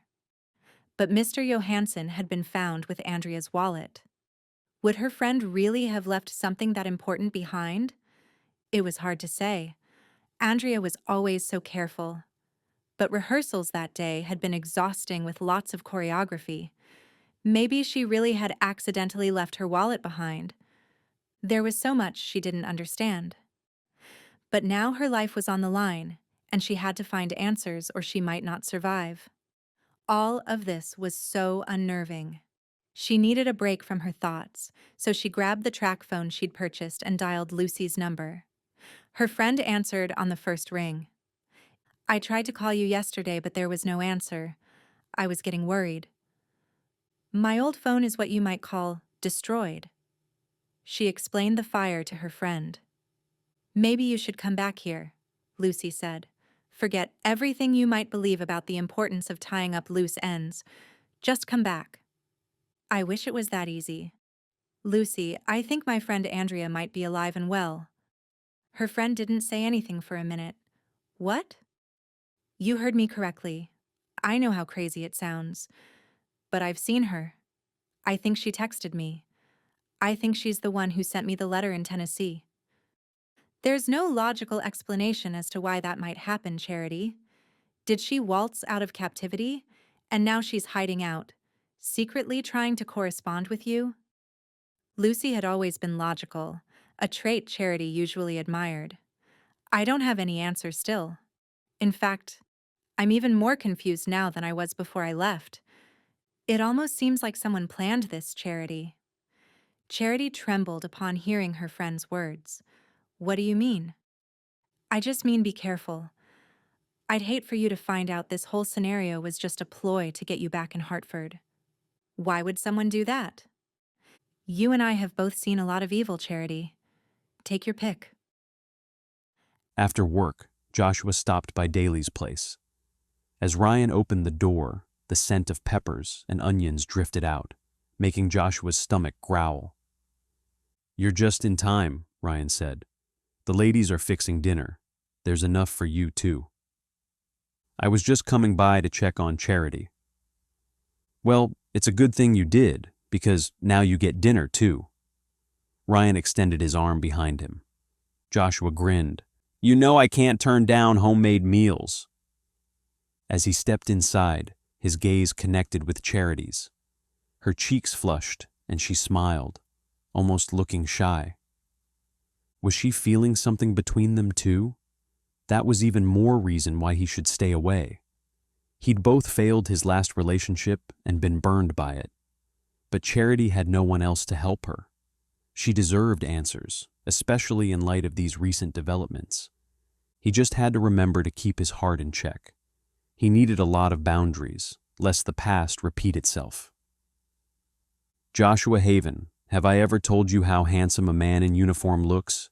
Daly teased, stepping out to give him a hug. "Hey, hey," Ryan said. "None of this talk. I'm standing right here." "I'm actually pretty fond of how you look in your uniform also." Daly jabbed Ryan in the chest before reaching up and planting a kiss on his lips. Joshua looked away. Those two were so in love that it was hard not to feel jealous sometimes. Something about seeing Ryan and Daly together stirred something in him. There was a part of him that wanted more, that didn't want to do life alone. He feared both being a failure and being hurt again. That was the way the dance usually worked, though. "Sorry about that. Too much public display of affection. That's actually the title of one of my new songs," Daly said, sampling a pepper from the skillet and then closing her eyes in delight. "That's good. I can't wait to hear your new album," Joshua said. He'd liked her music even before he knew her. "Well, I'm hoping to release it in a few months. After we're married, then I'll think about touring some more. For now, I'm just enjoying being in one place." The woman was an incredible musician. She'd headlined shows for thousands of people, but decided that family was the most important thing. Her sister and nieces lived here. Then she'd met Ryan while investigating her father's death. That was the story Joshua had heard, at least. "Give me just 1 minute and I'll be done," Daly said. As she finished, Joshua crossed the room toward Charity. "How's it going?" "It's going." He nodded, wishing he could share more about the case with her. But he couldn't, especially not right now. "Let's eat," Daly announced, carrying a platter of food to a small table by the window. There was just enough room for the four of them. He glanced over at Charity as they sat down and saw her offer another shy smile. His heart sped up at the sight of it. Uh-oh, this wasn't good. He really had to keep his emotions in check because this felt too much like a double date. It felt too much like something he could get used to, and he couldn't afford that. Just as they started to say a prayer, a loud pop sounded outside. "Stay here," Joshua ordered. He and Ryan rushed toward the door just in time to see smoke coming from the mailbox. A SUV squealed away, its license plate concealed by the darkness. A rock with a piece of paper tied around it lay at the bottom of the steps. Joshua grabbed it and unwrapped the paper. It was a note. "Get out of this town," the note read. And he had a feeling it was directed at Charity. Chapter 18. Charity wrapped her arms over her chest as she stepped onto the porch. Joshua and Ryan had stepped outside 5 minutes ago, but it felt like hours. Tension filled her as she tried to figure out what had that sound been. "What happened?" Charity asked, her heart pounding in her ears as she registered the scent of smoke lingering in the air. Joshua shook his head and shoved something into his pocket as he approached her. It was a bottle bomb. Probably just some kids playing a prank and causing trouble. "A bomb isn't a prank," Daly said, appearing behind her and shaking her head with disgust. "Don't get too close. These things can be unpredictable," Joshua said. "It looks like it ripped your mailbox apart, Daly." "I can replace a mailbox." Daly slipped an arm around her shoulders. "I'm sorry you have to go through this." Charity nodded. "Me too. And I'm sorry I'm dragging other people into it." "That's what we're here for. To carry each other's burdens." Daly squeezed her shoulder again. "There's no need to apologize." Charity wished she had even a touch of the peace that Daly seemed to have. Joshua and Ryan wandered back to the mailbox. A couple of onlookers had gathered on the sidewalk as well. Charity knew that someone was trying to send her a message. Joshua started their way, a deep frown on his face. "I'm going to bag up the evidence and see what I can find on it. I need to go to the station and write up a report." "You have any idea who might be responsible?" Daly asked, her voice warm with concern. "I have an idea, but I don't want to incriminate anyone until I know something." Joshua's voice sounded somber. "I'll take a rain check on that dinner." Charity forced herself to nod. She hadn't realized how much she was looking forward to his company or how disappointed she'd feel with him leaving. "I understand. By the way, I'm going to visit your old teacher tomorrow. Care to ride along?" "Sure," Charity said. "I'll see you in the morning then." As he walked away, Charity already missed him, which was strange. She had no reason to miss him. He didn't seem like Bradley, she realized. Bradley was always trying to make a name for himself, trying to get ahead and impress people. Joshua actually seemed to be looking out for Charity's best interests. But, in another way, he seemed too good to be true. 30 minutes later, Ryan had shooed away all the onlookers and insisted they all go inside to finish eating. They all sat back at the table, but the earlier lightheartedness was gone. "Speaking of trouble, any word on what happened at your place, Charity?" Daly asked, taking a bite of her dinner. Charity shook her head. "I haven't heard anything. I only know that someone wanted me to die in that old house." "That's horrible," Daly said, squeezing her hand. "I feel really lucky that I got out when I did. Actually, if Joshua hadn't been there, I probably wouldn't have gotten out. Joshua is a good guy.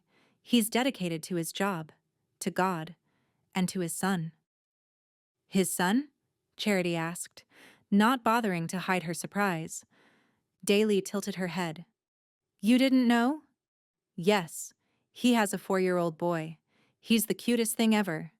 He's on vacation with his mom and stepfather right now." "I see."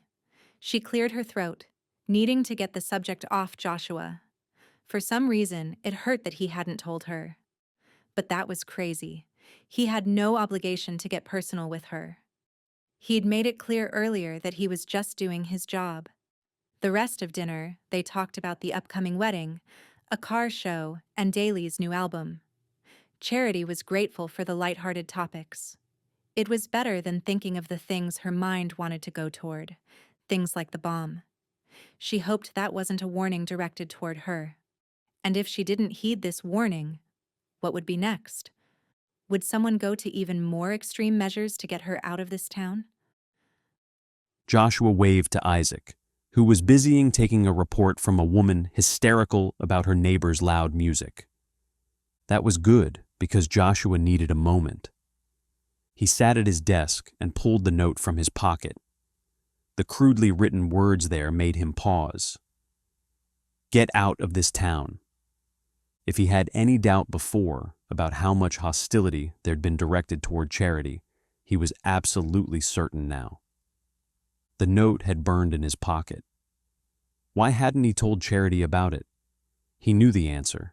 She would just take that note as one more sign of how much someone hated her and wanted her to go home. Maybe there was a part of him that didn't want her to go back home.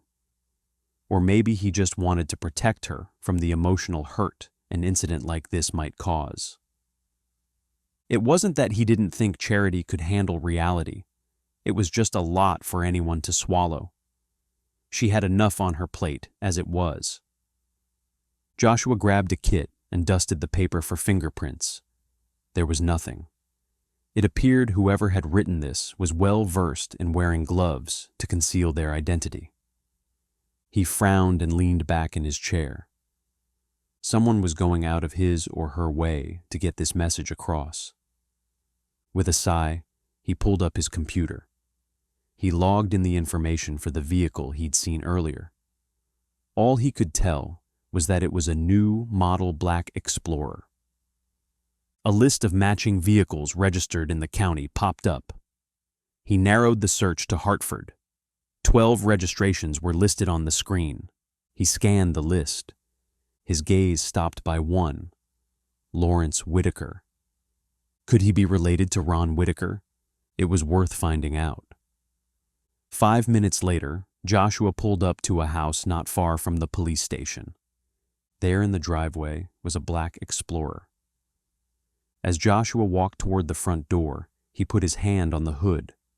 Sure enough, the engine was still warm. Could that be because the vehicle had just been out, its owner wreaking havoc around town? Slowly, he approached the door. Situations like this could be tricky. On the surface, it didn't seem dangerous, but in reality, Joshua could be encountering someone unstable or blinded by out-of-control emotions. He rang the bell, and a woman answered a moment later. She was in her late 30s and had a cigarette hanging out the side of her mouth. "Can I help you?" "I'm looking for Lawrence Whitaker." "What do you want with him?" She practically spat the words out before launching into a nicotine-drenched cough. "I just have a few questions for him. It's official police business," she sneered. "Well, you're in luck. He just walked in." Joshua heard a door slam at the back of the house. Reacting on instinct, he skirted the side of the property. Sure enough, Lawrence Whitaker was running toward a garage in the back. Joshua propelled himself forward. In 4 strides, Joshua had tackled Lawrence Whitaker to the ground. He pulled the man's hands behind him and took out some cuffs. The man was obviously a flight risk. "I didn't do it," the man moaned. Joshua pulled him to his feet, needing to look the man in the eyes before launching into his questions. He leaned him against an old picnic table. Anger sparked in the man's eyes as he glowered at Joshua. "You've got the wrong person. I didn't do it," he repeated. "Didn't do what?" Joshua asked. Lawrence frowned. "Nothing. I didn't do nothing. Whatever you're here for." "Innocent men don't run." Lawrence grunted, but said nothing. "I just want to talk," Joshua continued. The man sneered again. "You know who my dad is, right? He'll be all over this." "He doesn't have any authority in this town anymore." "He has more power than you think." Joshua didn't doubt his words. "As I said earlier, I have a few questions for you." "About what?" "About what you didn't do." "I was here all night." Joshua nodded toward the man's house. "The woman who answered the door said you'd just gotten home." The man grumbled under his breath. "What do you want from me? Did you put a bottle bomb in Daly McDermott's mailbox?" Something flickered in the man's gaze, a spark of satisfaction or pride. "I don't know what you're talking about." "Then you won't mind me searching your house and garage?" "You need a warrant." "I'm sure I can get one." Joshua pulled the man off the table and led him toward his cruiser. "You can just wait right here while I make a call. But before I do, let me ask you this. Did your dad put you up to this?" The man stiffened and put on brakes on the sidewalk. "Leave my dad out of this. He's been through enough." Joshua had found the man's soft spot and knew what kind of angle he needed to work in order to get some answers. Maybe he's been through too much. Maybe it's broken him. "He's the strongest man I know, stronger than you'll ever be." "I hope he can handle seeing his son in jail then." He opened the back of the cruiser and started to help Lawrence inside. "Wait, I'll talk. Just leave my dad alone." Some of the stubborn pride left his gaze. Joshua stared at the man, tired of playing his games. "Why'd you leave the bomb?" "I just want the girl out of town. Is that too much to ask? I didn't want anyone to get hurt." Joshua was hoping the man would see it his way. "Did you burn down her house also?" "Burn down her house?" His voice escalated in pitch. "What? No. Are you crazy? That's like a serious, serious offense. What I did was more of a prank. I was just trying to send a message." "Someone could have gotten hurt." Lawrence shook his head, a little bit of reality seeming to hit him. Panic began to grow in his gaze. But no one did. I know your family has ruled this town for a long time, but that's coming to an end, Lawrence. No one around here should be above the law. Spoken like a true hoity-toity city boy. The panic quickly disappeared, and the man's bravado returned. I'm taking you into the station. I'll be out in an hour. Just wait. Chapter 19. Charity thought she'd feel more anxiety as she and Joshua headed down the road toward the Outer Banks the next morning. But something about Joshua's steady presence made her feel calm and ready to face the day. Ready to face her past, for that matter. The Outer Banks was a stretch of land, barrier islands really, on North Carolina's east coast. The Atlantic Ocean surrounded the area on one side, and the Albemarle, Currituck, and Pamlico Sounds on the other.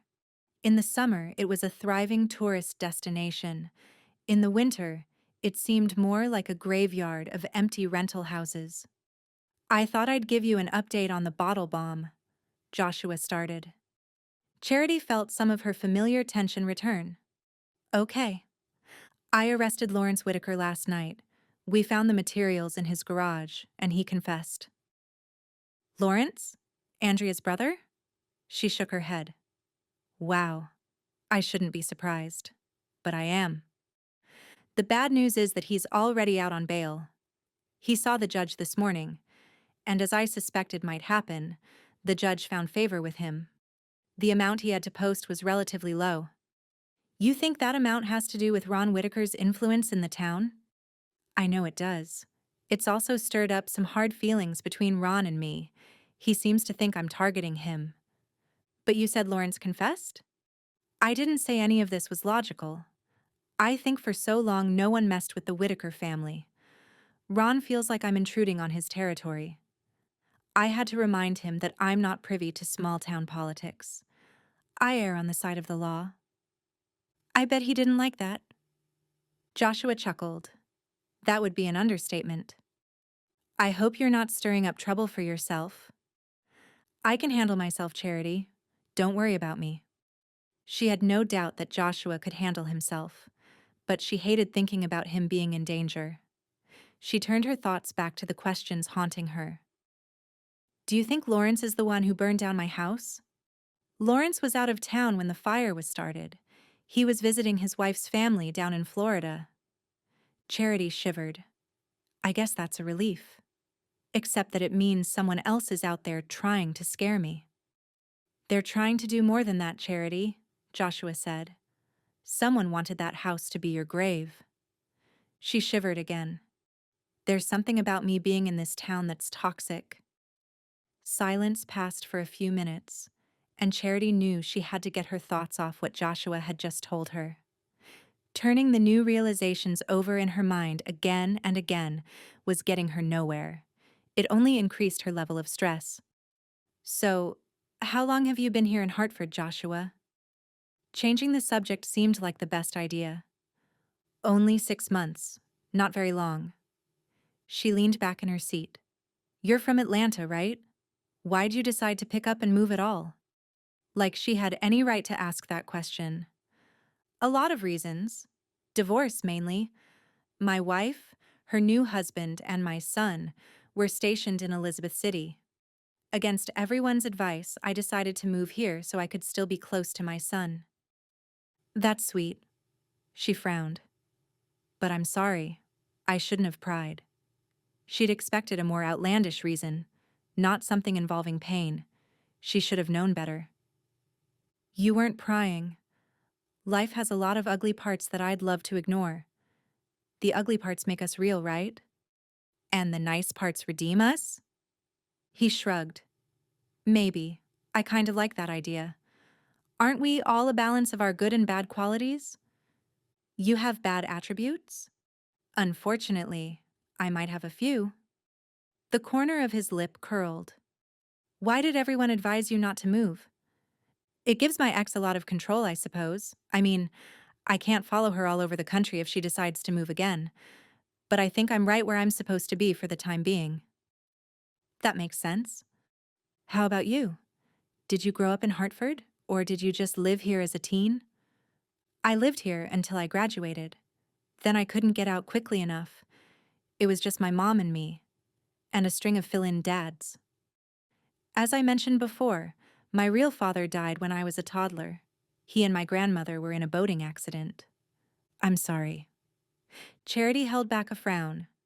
According to my mom, he was a good-for-nothing jerk. Of course, according to my mom, most men fit that definition, so you have to consider the source. Charity wondered if he knew about her mom's reputation. If he did, nothing on his face indicated it. He remained unemotional, his focus on the road and his presence calm and steady. Where'd you go when you left here, Charity? Tennessee. I went to college in the eastern part of the state and loved it so much that I stayed. Life had finally started to regain a certain sense of normalcy away from all the bad memories here. Away from her mother's influence, the future had actually seemed brighter. Charity had tried to get her mom help, unsuccessfully. She'd realized that unless her mom wanted to change, she wasn't going to. It had been hard to swallow, but if Charity wanted to move on with her own life, she had to accept it. You love it there in Tennessee, but you came back here? He stole a glance at her, but there was no judgment in his eyes, only curiosity. Her cheeks flushed. His question was a valid one. It's funny the things people will do to make peace with the past. Besides, I'm only here temporarily. Silence passed for a few minutes. Charity couldn't help but think about how surreal it was to be here now. It was hard to believe that only a month ago, she thought she'd be in Tennessee for the rest of her life. She'd had no desire to leave. Then she'd gotten that note. She knew it would haunt her for the rest of her life if she didn't follow up, and she was tired of things haunting her. It was time to either make peace with her past and move on, or find some answers and finally have some closure. You think you're ready to talk to your old teacher? Joshua asked. She drew in a deep breath. Are you really ever ready to discover that someone you look up to isn't the person you thought they were? Probably not. Reality can be hard to face. But so can living without answers, she murmured. Well, I hope you get some closure. She stared at the road as the first view of the ocean came into sight. They were almost there. Me too, she said. Me too. Joshua braked as tourists in swimsuits, loaded down with umbrellas and beach chairs, tried to cross the busy road that split the east and west sides of Nag's Head. Beach season was in full swing, which meant the area was busy. He turned off the main drag and a few minutes later pulled up to a small soundside cottage. He stopped short of parking in front of the house and instead took a minute to observe their destination. A man was outside, dragging a water hose across a crusty, sandy lawn. That was definitely Austin Johansson. The man looked like an older version of his yearbook photos. He was tall, looked like the kind of guy who worked out, and had a head full of brown hair. That's Mr. Johansson, Charity said, her gaze fixated on the man. This is weird. You sure you're ready for this? She nodded. Definitely, no more fears. Fears aren't always bad, you know. Sometimes they keep us safe, Joshua said. Other times they hold us back and take control of our lives. I can't argue with that. Joshua could see an underlying strength in her, and he was glad she was finally realizing just how strong she was. Let's go then. They climbed out of his truck and started down the sandy road toward the small house. Just as they reached the driveway, a toddler burst from the front door, a ball in his chubby hands. Austin started toward the boy with a smile, but the action faltered when he spotted Joshua and Charity. Recognition washed across his features. Charity White? It's been years. He swung the boy onto his hip before approaching them, almost appearing mesmerized. You look great. Austin? A petite blonde stepped outside onto the porch, put her hands on her hips, and stared at the unfolding scene. She looked a lot like Charity, Joshua noted. "It's okay, Heidi. Just a minute." Austin kept his gaze on Charity. "Did something happen? Is everything okay?" Joshua stepped forward. "I'm Officer Joshua Haven from the Hartford Police Department. I was hoping to ask you a few questions." Austin's surprise turned to what looked like alarm. "Of course, whatever you need. Let's go sit on the back deck. The breeze is better back there. Heidi, you have Gavin?" The woman nodded, but her body still looked tense and uptight. Her gaze had hardly left them since she stepped outside. They sat on a screened-in patio, and Austin pulled some water bottles from a small refrigerator in the corner. Joshua left his on the table beside him. "We're considering reopening the case on the abduction of Andrea Whitaker," Joshua started, getting right to business. "I was hoping to ask you a few questions." Austin straightened, and his eyes took on a new light. "Is there a new lead?" "Potentially," Joshua shifted. "Mr. Johann." "Please, call me Austin." "Austin, I understand that you were questioned in her disappearance. You were one of the last people to see her." He nodded. "That's right. As Charity has probably told you, Andrea and Charity were two of the last stragglers to leave after play practice that day. They stayed around and helped me straighten up." "Later you were found with Andrea's wallet?" Joshua asked, carefully watching Austin's expression. His gaze darkened a moment. "That's correct, but it's only because she left it at school. Andrea didn't like carrying a purse, so she always kept her wallet in her back pocket," Charity confirmed. "She could have taken it out for practice. The scene in My Fair Lady we were rehearsing that day had a lot of dancing and moving. She probably didn't want it to fall out." Austin nodded adamantly. "That's right. I found it on the piano behind the stage and took it into the office to lock it up for the night. I stuck it in a drawer because I didn't want anyone to take it." "Do I understand correctly that you were a suspect at one time?" The light faded from his eyes. "Not officially, even though that chief tried to intimidate me many times. I was never arrested or taken in for official questioning. That's probably why you couldn't find anything in your files, which was a good thing because I'm innocent." "Is the wallet the only thing that tied you to the crime?" Joshua asked. "It didn't even tie me to the crime," his voice rose. "It just proved that Andrea had been at play practice. I had no reason to follow her and Charity afterward.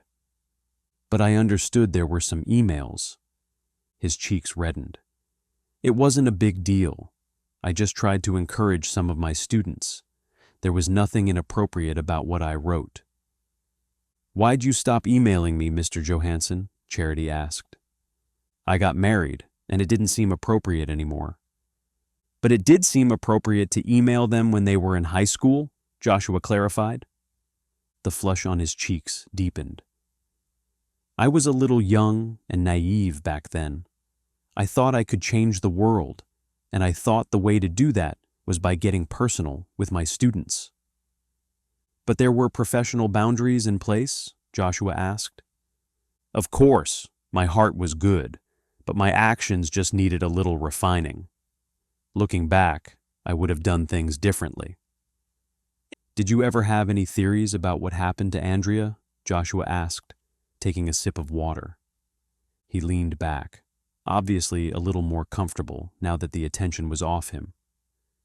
"At first, I thought it was just a random stranger. I mean, I couldn't imagine anyone in town doing something like that. But did you change your mind?" He leaned closer, as if there might be someone close by who'd eavesdrop. "Between us, I started to suspect her brother." "Andrea's brother?" Joshua asked, surprise coursing through him. Austin nodded. "That's right. I just thought Lawrence was behaving strangely. I always thought he behaved strange around her. Honestly, I had the impression he was jealous, like there was some Cain and Abel stuff going on. Joshua stole a glance at Charity, and she offered a slight shrug. He'd talk to her about it more later. Can you give some examples? Andrea was her father's princess. Sure, he was hard on her, but not nearly as hard as he was on her brothers. Lawrence especially seemed bitter about it. I heard the way he talked to his sister. They argued quite a bit, but I'm not sure about what. And your assumptions are all based on some conversations you've overheard? There were rumors around school. Lawrence was dating a teacher there at the time. He struck me as someone I didn't want to cross. Austin paused and glanced at Charity. And my second suspect was Will Redmere. Joshua glanced at Charity and saw her cheeks had reddened. Who's Will? He was my mom's boyfriend, Charity said softly. One of them, at least. Whenever Will came to pick up Charity, his eyes stayed on Andrea just a little too long. It made me uncomfortable. Did you tell the police this? Of course. Do you think I wanted them looking at me? They were wasting time and energy if they investigated me. Joshua glanced at Charity, who suddenly looked very pale. What wasn't she telling him? He wanted to find out, but he had a feeling she was the one who'd need to raise the subject. Chapter 20. Charity shivered when she got back into the truck. She couldn't wait to close the door and lock it. She hadn't felt that way until Mr. Johansson had mentioned Will. She shivered whenever she heard Will's name. She wished she could permanently forget about him. She knew the questions were going to come from Joshua about the man, but Charity really didn't want to replay that time in her life. Instead, she thought about her old teacher. Mr. Johansson seemed basically the same, only a bit older. He was still tall and thin, and had some of that charisma that actors seem to have. At times, he could be brooding. Other times, he seemed exuberant. There had been a lot of girls at the school who had a crush on the young teacher. Was Andrea one of them? Charity tried to search her memories for something to indicate that she had been. Nothing came to mind, though. Joshua climbed inside, and the scent of his leathery cologne filled the vehicle. For some reason, the aroma brought a measure of comfort to Charity. He cranked the engine, and a chilly breeze flooded through the vents. The air outside was sticky hot, so Charity welcomed the AC. She glanced once more at her former teacher's house. The man's wife, Heidi, he'd called her, stood on the porch, still watching them. I want to hear your opinion on all of that in a minute. Joshua pulled away from the curb. But first, let me ask you this. While we're in the area, I'd love to eat at my favorite restaurant. Do you mind? It's my treat. Sounds good. Great, you'll love it. Best fish on the East Coast. She figured they'd talk more about Mr. Johansson, but they waited until they got to the restaurant. The place was on the ocean with a huge deck overlooking the water. Jimmy Buffett played in the background, and the place's mascot was apparently a gigantic boogieing mackerel. The dancing mackerel. Best seafood ever, huh? Charity questioned, looking around at the gaudy decorations, which mostly consisted of cartoonish murals of sea life on the walls. He grinned. I promise you, don't judge a book by its cover. He put a hand on her back and guided her inside. As soon as he touched her, fire rushed through her blood. It had been a long time since any man had that effect on her. Maybe even never. I think we got here at just the right time, after lunch but before all the tourists come in for dinner. Excellent. Charity inhaled the scent of fish and French fries and Old Bay seasoning. At once, the smells brought back memories to her. She and her mom had never come to the Outer Banks together, but Andrea's family had invited Charity to come with them once. It had been a glorious weekend. Charity was probably 12. They'd stayed in a beach house only a block away from the ocean. During the day, they'd gone to the beach. At night, the family had fish fries and shrimp boils, and had climbed Jockey's Ridge or flown kites and gone fishing. She smiled at the memories. She had so few good recollections of her childhood that she held on to whatever good ones she could.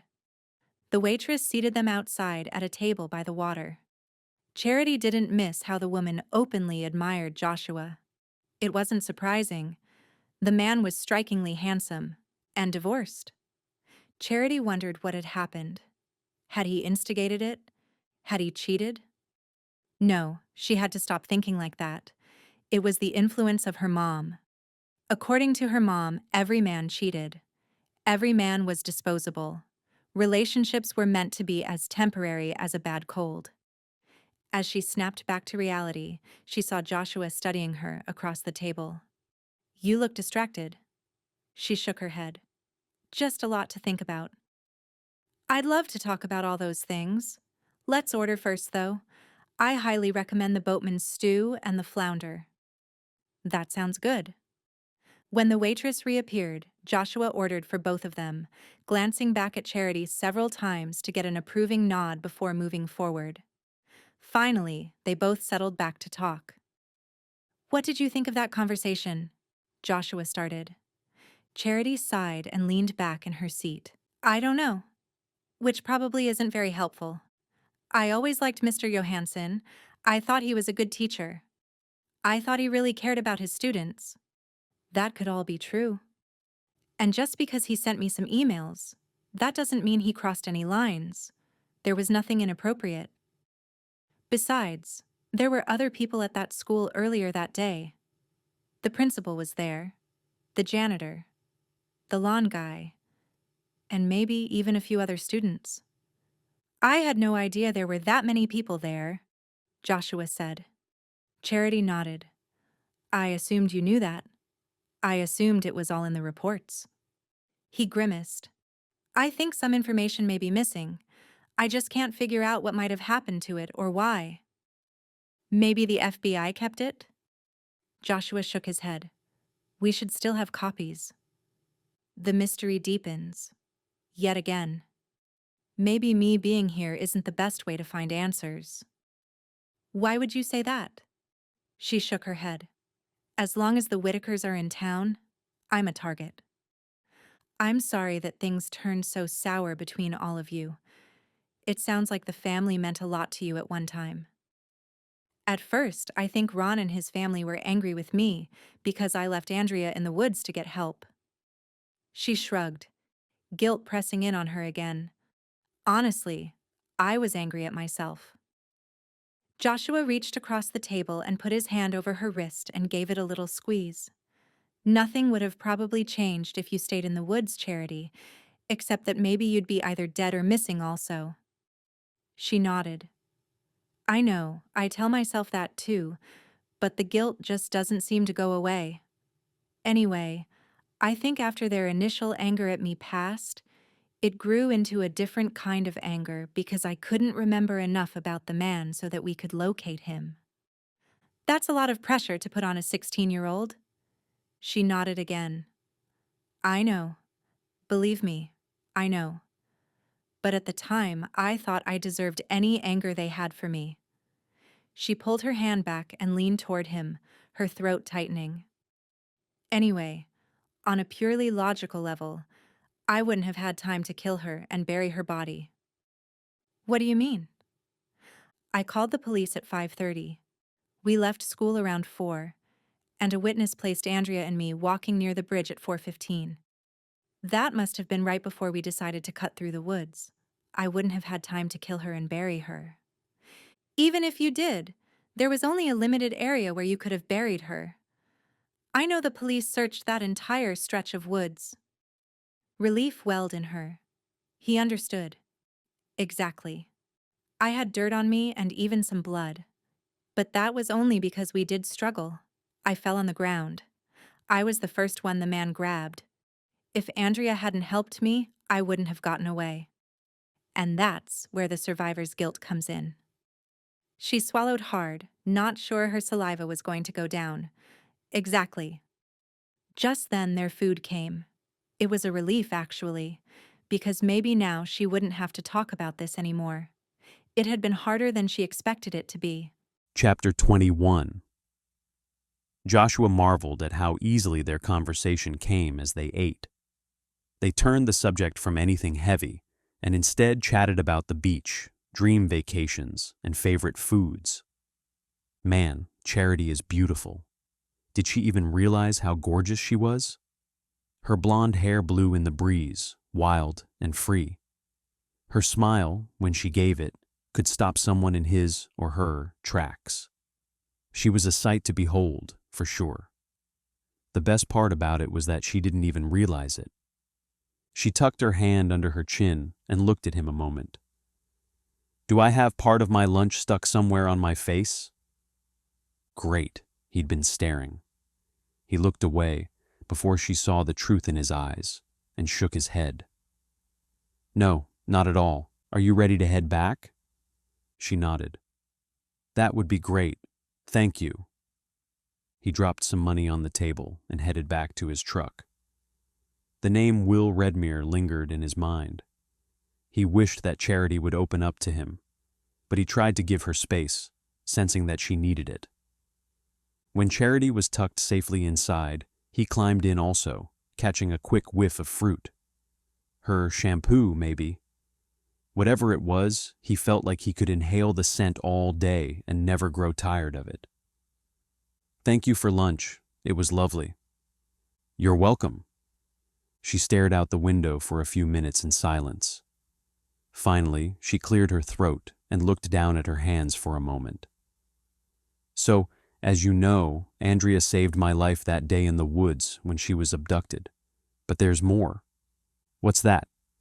"As you probably know by now, my mom went through men like dirty tissues. She always had to have someone in her life after my dad died. Some of them ignored me. Some of them flirted with me. But there was one who attacked me." Her voice cracked. Joshua held his breath, waiting to hear what she said next.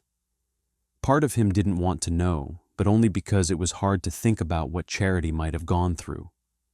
Her hand went to the scar at her collarbone. "A man named Will always looked at me funny, made me really uncomfortable. I tried to tell my mom, but she blew me off and said I just wanted attention. One day when I was home after school, someone knocked at the door. It was Will." Joshua heard the emotion in her voice and wished more than anything he could fix things. But there was no way of fixing the past. Instead, he reached over and squeezed her hand. When she didn't protest, he held on, not wanting to let go. "He forced his way inside, even though I told him my mom wasn't home. He cornered me, grabbed my hands, and pinned them. I fought him, but he pulled out a knife and held it at my throat." "You don't have to finish if this is too hard, Charity." "No, I want to. I want you to understand." She stared out the window a moment. "When he pulled out the knife, Andrea burst into my house. She'd heard me scream. She told Will that she'd called her dad and he was on his way and that he better get his hands off me. Her sudden arrival made his hand slip, and he left me with this nasty reminder of what happened." She touched her scar and frowned. "But thankfully, that's where it ended. Things could have turned out a lot differently if Andrea hadn't shown up." He squeezed her hand again. "This was the Will that Austin mentioned?" She nodded. After that point in time, Will always gave Andrea dirty looks when she was near. "You mean your mom didn't break up with him?" "She didn't even believe me." Charity let out a bitter laugh. "She told me I couldn't have all her attention and that I should stop making up stories. Truth was, I didn't have any of her attention." Disgust churned in his stomach. "Did you call the police, or did Andrea call her dad? Ron Whitaker should have pressed charges after he took you to the hospital." Charity shook her head. "My mom talked to Ron, but nothing ever came of it. I don't know. My mom put some butterfly bandages over my cut, and she and I never spoke about it again." "Did you ever consider that maybe Will was behind Andrea's abduction? Maybe it was some kind of twisted revenge or something?" He had a heart attack and died about a month before she was abducted. Andrea had always been my protector. I let her down when she needed me the most, though. I should have done more. It was unfortunate that you fell, but none of this was your fault. She would have never left me. He let that information settle in. Charity had definitely been through the ringer during her formative years. Her no-good dad died in a boating accident, along with the only woman who acted like she loved Charity, her grandmother. Her mother turned to drugs and men. The men mistreated Charity. Then Andrea was abducted. Why hadn't Ron Whitaker done anything? He was the police chief at the time. He was obligated as an officer of the law to step in. But that didn't help Joshua to know what to say at the moment. He finally settled with, "I'm sorry, Charity. I can't imagine. It makes me mad to hear what you went through, to be honest." "Thank you. I've had a lot of years to try and come to terms with everything." "Have you? Maybe that's another reason why I came back here. I've got to put all of this behind me, for good this time." He knew what that meant.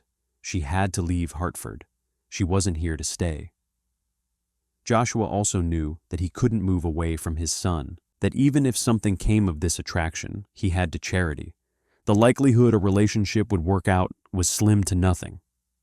He was better off to keep his distance, if only that wasn't proving to be so difficult. Chapter 22. Andrea had always been her protector. Yet when Andrea had needed her the most, Charity had failed her. That was the resounding thought floating around in Charity's mind for the rest of the drive home. She'd lived with guilt for so long that it felt normal, like something that wasn't supposed to go away. She stared out the window, ideas turning over in her head. Had Andrea come back from the grave to exact revenge? Had she set her house on fire to show her grave disappointment with Charity? To make her pay for her failures? That just didn't seem like the Andrea she remembered. But what if Andrea was in trouble now, and she was reaching out to Charity for help? Charity couldn't turn her back on her again. She let out a sigh, not sure what to think. There was one thing she knew, though. Having her hand in Joshua's felt good. And that thought scared her as well. Even though she was working to overcome her fears, some of them seemed ingrained in her. Ron Whitaker was a cop and had let her down. Bradley was a cop, and he'd only used her to advance his own career. So what was in all of this for Joshua? Maybe he was just trying to make a name for himself here in Hartford. Wouldn't everyone in town be impressed if he solved the crime that had turned the whole place upside down? He'd probably make police chief over something like that. Maybe a position like that would even help him get back custody of his son. Charity shook her head. She had to stop thinking like this. There was a good chance that Joshua was just a genuinely good guy. Maybe overcoming her trust issues would be the first step in reclaiming her life. She squeezed Joshua's hand and offered him a smile. "You mind if we stop by my house real quick?" Joshua asked. "I just need to grab something to take over to Ryan. It would save me a trip later." Of course. He pulled off the highway onto the road leading toward his place. A few minutes later, they rumbled down the driveway. He noticed Charity averted her gaze from the remains of her old house, as if she didn't want to face the memories. He couldn't blame her. "I'm just going to get out and stretch my legs," Charity said. "Sure thing." He stepped closer to the house and froze. His front door was open. Something was wrong. "Charity, I need you to get back in the truck and lock the doors." She looked up at him in surprise. "Okay." He tossed her his keys. "Take these, just in case you need them." "Joshua, you're scaring me." He pulled his gun from the ankle holster. He'd worn it today, just in case. "Just do what I ask. Please, I don't want anything to happen to you." Finally, she nodded. With trembling hands, she climbed inside the truck door and hit the locks. Her wide, doe-like eyes stared back at him from the other side of the windshield. With Charity safe, Joshua approached the house. Carefully, he nudged the front door open and stepped inside. He remained against the wall, keeping an eye out for any sign that something had been disturbed. He'd locked his door when he left. He always did. Coming from the big city, it was second nature to him. A quick scan of his living room indicated that nothing was out of place. Remaining on the perimeter of the room, he made his way to the kitchen. He checked behind the refrigerator, under the table, and in the pantry, but there was no one. That only left the bedrooms. Slowly, he walked down the hallway. One by one, he checked each room. No one was here. He'd just lowered his gun when he heard a noise at the other side of the house. He darted toward the back door, just in time to see someone run outside. He followed, desperate to catch the person who'd been there. As soon as he stepped on his deck, something hit his head. Then everything went black. Charity gripped the armrest, trying to control her racing heart. She wasn't exactly a person of prayer, but she found herself crying out to God. Lord, please help him, keep him safe. Just then, Charity saw someone running through the backyard. The person darted toward the woods, but there was no Joshua. Where was he? Had something happened? In a moment of decision, Charity dashed from the truck and into the house. If something happened to him because of her, she'd never forgive herself. She couldn't live with any more guilt. She dashed through the living room and kitchen, pausing as she caught a glimpse out the back door. Joshua lay on the grass there, unmoving. She gasped, panic rising through her. Wasting no time, she darted toward him. Kneeling on the ground, she checked for a pulse. It was there. Thank goodness it was there. A nasty bump already welted on his forehead. She looked up once more, in the direction that the figure had run. Whoever it was long gone. "Joshua, can you hear me?" she asked, her hands on his shoulders. He moaned, and a moment later his eyes opened. "Charity, are you okay?" She almost wanted to cry, at the worst, or pull him into her arms, at best. She'd been so worried. He squeezed his eyes shut a moment, but finally nodded and started to push himself up. "Yeah, someone knocked me out. We should get you inside. I don't trust being out here right now." She offered one more glance around, fearing she'd see the intruder watching them from the woods again. She put an arm around Joshua's waist to keep him steady and walked with him into the house. She didn't let go until he reached a kitchen chair and lowered himself there. She sat across from him, unable to shake her worry. "Are you sure you're okay?" He glanced at her a moment, an unknown emotion flashing through his gaze. Finally, a slight smile feathered across his lips. He reached across the space between them and squeezed her hand. "I'm fine, Charity. Thanks for your concern." "What happened?" Her throat felt tight as she waited for his response. That's what she told herself, at least. She knew it had something to do with the fact that his fingers touched hers. That simple motion made every cell of her skin feel alive and tingling. "The intruder must have run outside when I came in.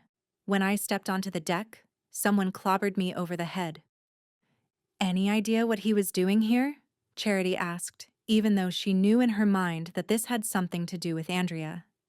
She had no idea what, nor could she even fathom the connection at the moment.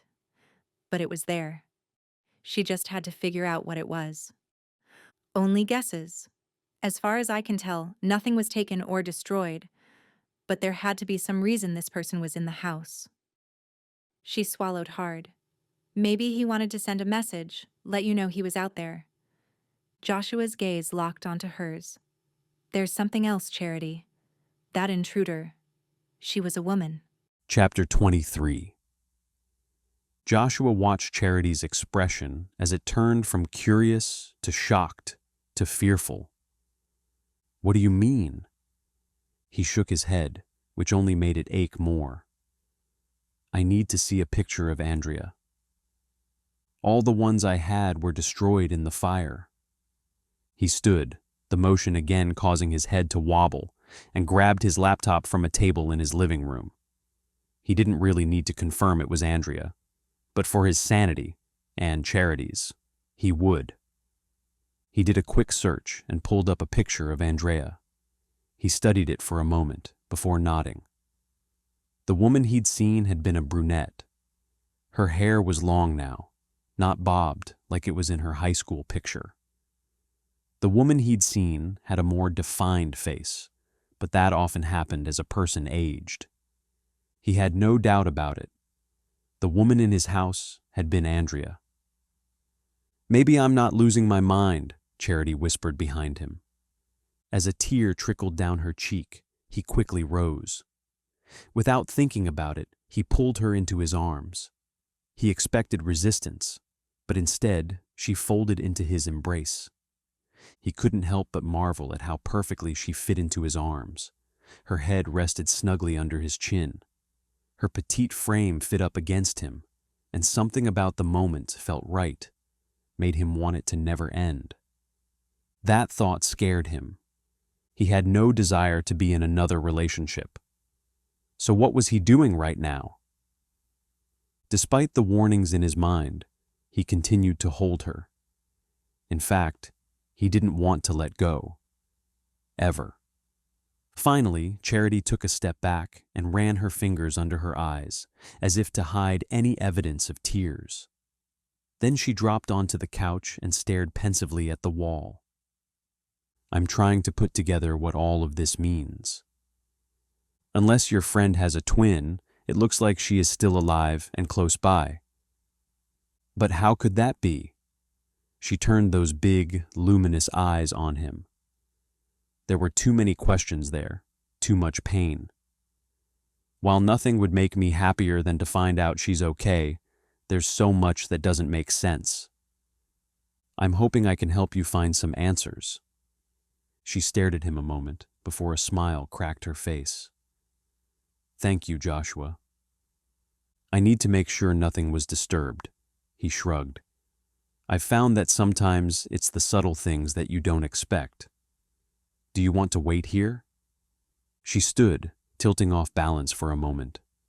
But her whole world had just shifted, Joshua realized. It was going to take some time before anything appeared straight. "That sounds good." He started in the bedrooms. He didn't really have any jewelry or other things of much value. But there had been a reason that woman was in his house. Was it to send a message? He had to cover all his bases. His bedroom looked fine. There was nothing out of place. He walked into the guest bedroom. His mom had helped him to decorate it with a vanilla bedspread and some nightstands. He searched through the room, but again, nothing. Finally, he reached Ryder's room. He stepped inside, but saw nothing out of the ordinary. He opened the closet door and paused. There had always been a piece of wood inside the closet that had been screwed into the wall. He'd assumed that at one time there'd been a pipe burst or something, since the bathroom was on the other side, and the previous owners didn't want to spend the money to fix the wall, especially since it wasn't visible. He squatted down and examined the space. He found it hard to believe that the wood had just come off. He touched the plaster, and it wasn't soft with moisture. No, someone had unscrewed this piece of wood and left it on the ground. But why? "What is it?" a soft voice said behind him. "I'm not sure," Joshua said. "Can you grab me that flashlight on the dresser?" Charity handed it to him. He shone the light into the cubbyhole. It caught on something on the floor. "What was that?" He reached into the wall and pulled out a metal box. His gut told him that this was significant. Charity felt the air leave her lungs. She knelt down beside Joshua and their gazes connected. Something unspoken between them. Without saying anything, Joshua opened the box. Inside there were 3 notebooks, a necklace, and some photos. "It's almost like a time capsule," Joshua said. "This was Andrea's," Charity whispered. Joshua's eyes widened. "Really?" She nodded, feeling almost numb. This was her room. The writing on the front of that notebook is hers. And those Dalmatian stickers are definitely Andrea's. She always wanted a Dalmatian. She picked up one of the photos. It was a professional shot taken of Andrea. Her friend wore her favorite jeans and a black top. The light hit her hair in a way that made it shine and glimmer. Charity's breath caught when she spotted her friend's bracelet in the photo. It had been years since she'd thought about that piece of jewelry. Andrea's dad had given her the gold piece, which was lovely with its connecting hearts linked together. "You okay with this?" Joshua asked, pausing. Charity nodded. She wasn't sure what they'd find on those pages, but she knew there was no going back at this point. She had to know what was so important that her friend had hidden this within the wall. Joshua sat down and leaned against his son's bed. Charity sat beside him as he pulled out the first notebook. This one looks like the most recent. Based on the dates across the front, she kept this during the month before she was abducted. Charity's stomach roiled with anticipation. Would there be answers here? Guilt also began to claw at her. This was also such an invasion of privacy. Joshua began reading the first entry out loud. "Dad and Mom had another one of their fights today. I'm so tired of the fighting. Dad drinks more. Mom cries more. Then everyone gets mad at me." Charity shook her head, fighting back pain. "Did you know any of this?" Joshua asked. "Not really. Apparently there were things Andrea didn't think were important enough to tell her best friend." "Maybe she had a reason." He squeezed her knee. Charity shrugged. "Maybe. But the more important issue here is what she said. Why were they fighting?" "Who knows? Couples fight. It doesn't mean that has anything to do with her disappearance. Why would it?" "I have no idea. Bringing the past up, it can be painful. We can stop." Charity shook her head. "No, I have to push through this." Joshua continued reading. Charity is so much stronger than she thinks she is. She has to be strong to endure what she does at home. "There are times I've just wanted to march over to her house and give her mom a piece of my mind. All those men." Charity put her hand over Joshua's arm. "Maybe I don't want to hear the rest of this." He stared at her another moment, compassion in his eyes. "I understand. My past is complicated." He had no idea, even if he thought he did. "You don't have anything to be ashamed of, Charity. I like you for who you are right now." Her heart warmed before quickly cooling. He said that now, but did he really mean it? "I appreciate that, but maybe I just need a break. I should take these down to the station anyway. The chief will want to see them." He stared at her another moment. "I'm sorry, Charity. I don't know everything that's in here. I hope it's nothing that causes you too much pain." Almost instinctively, his gaze seemed to go to the scar under her neck. "Thank you." He pulled out the necklace. "Do you know what this was?" "Her grandmother gave it to her." Charity shook her head. "It's so strange. For years, I thought Andrea had the perfect family. Maybe no one does. We all have our issues, don't we?" "I can't deny that. Sometimes you can try your hardest to have the perfect family and still fail."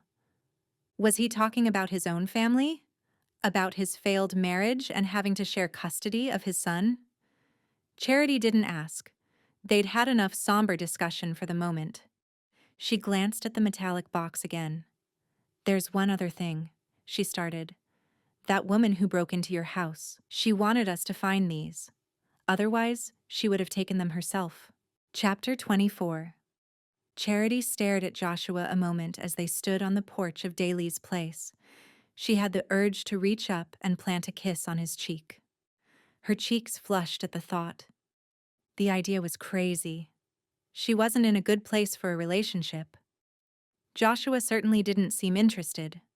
Yet, despite all the warnings in her head, her heart felt differently.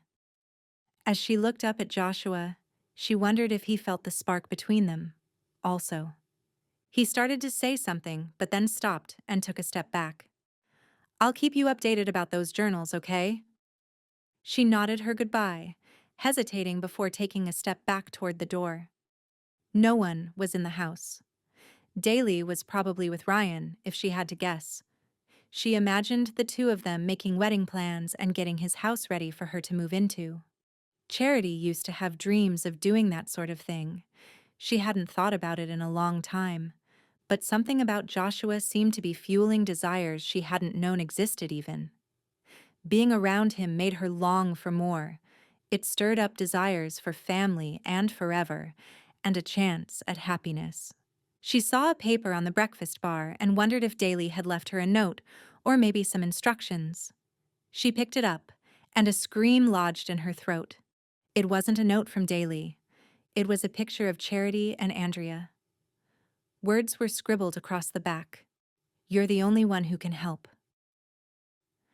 Joshua went back to the station, his head still throbbing from his encounter with the woman at his house. Was she Andrea?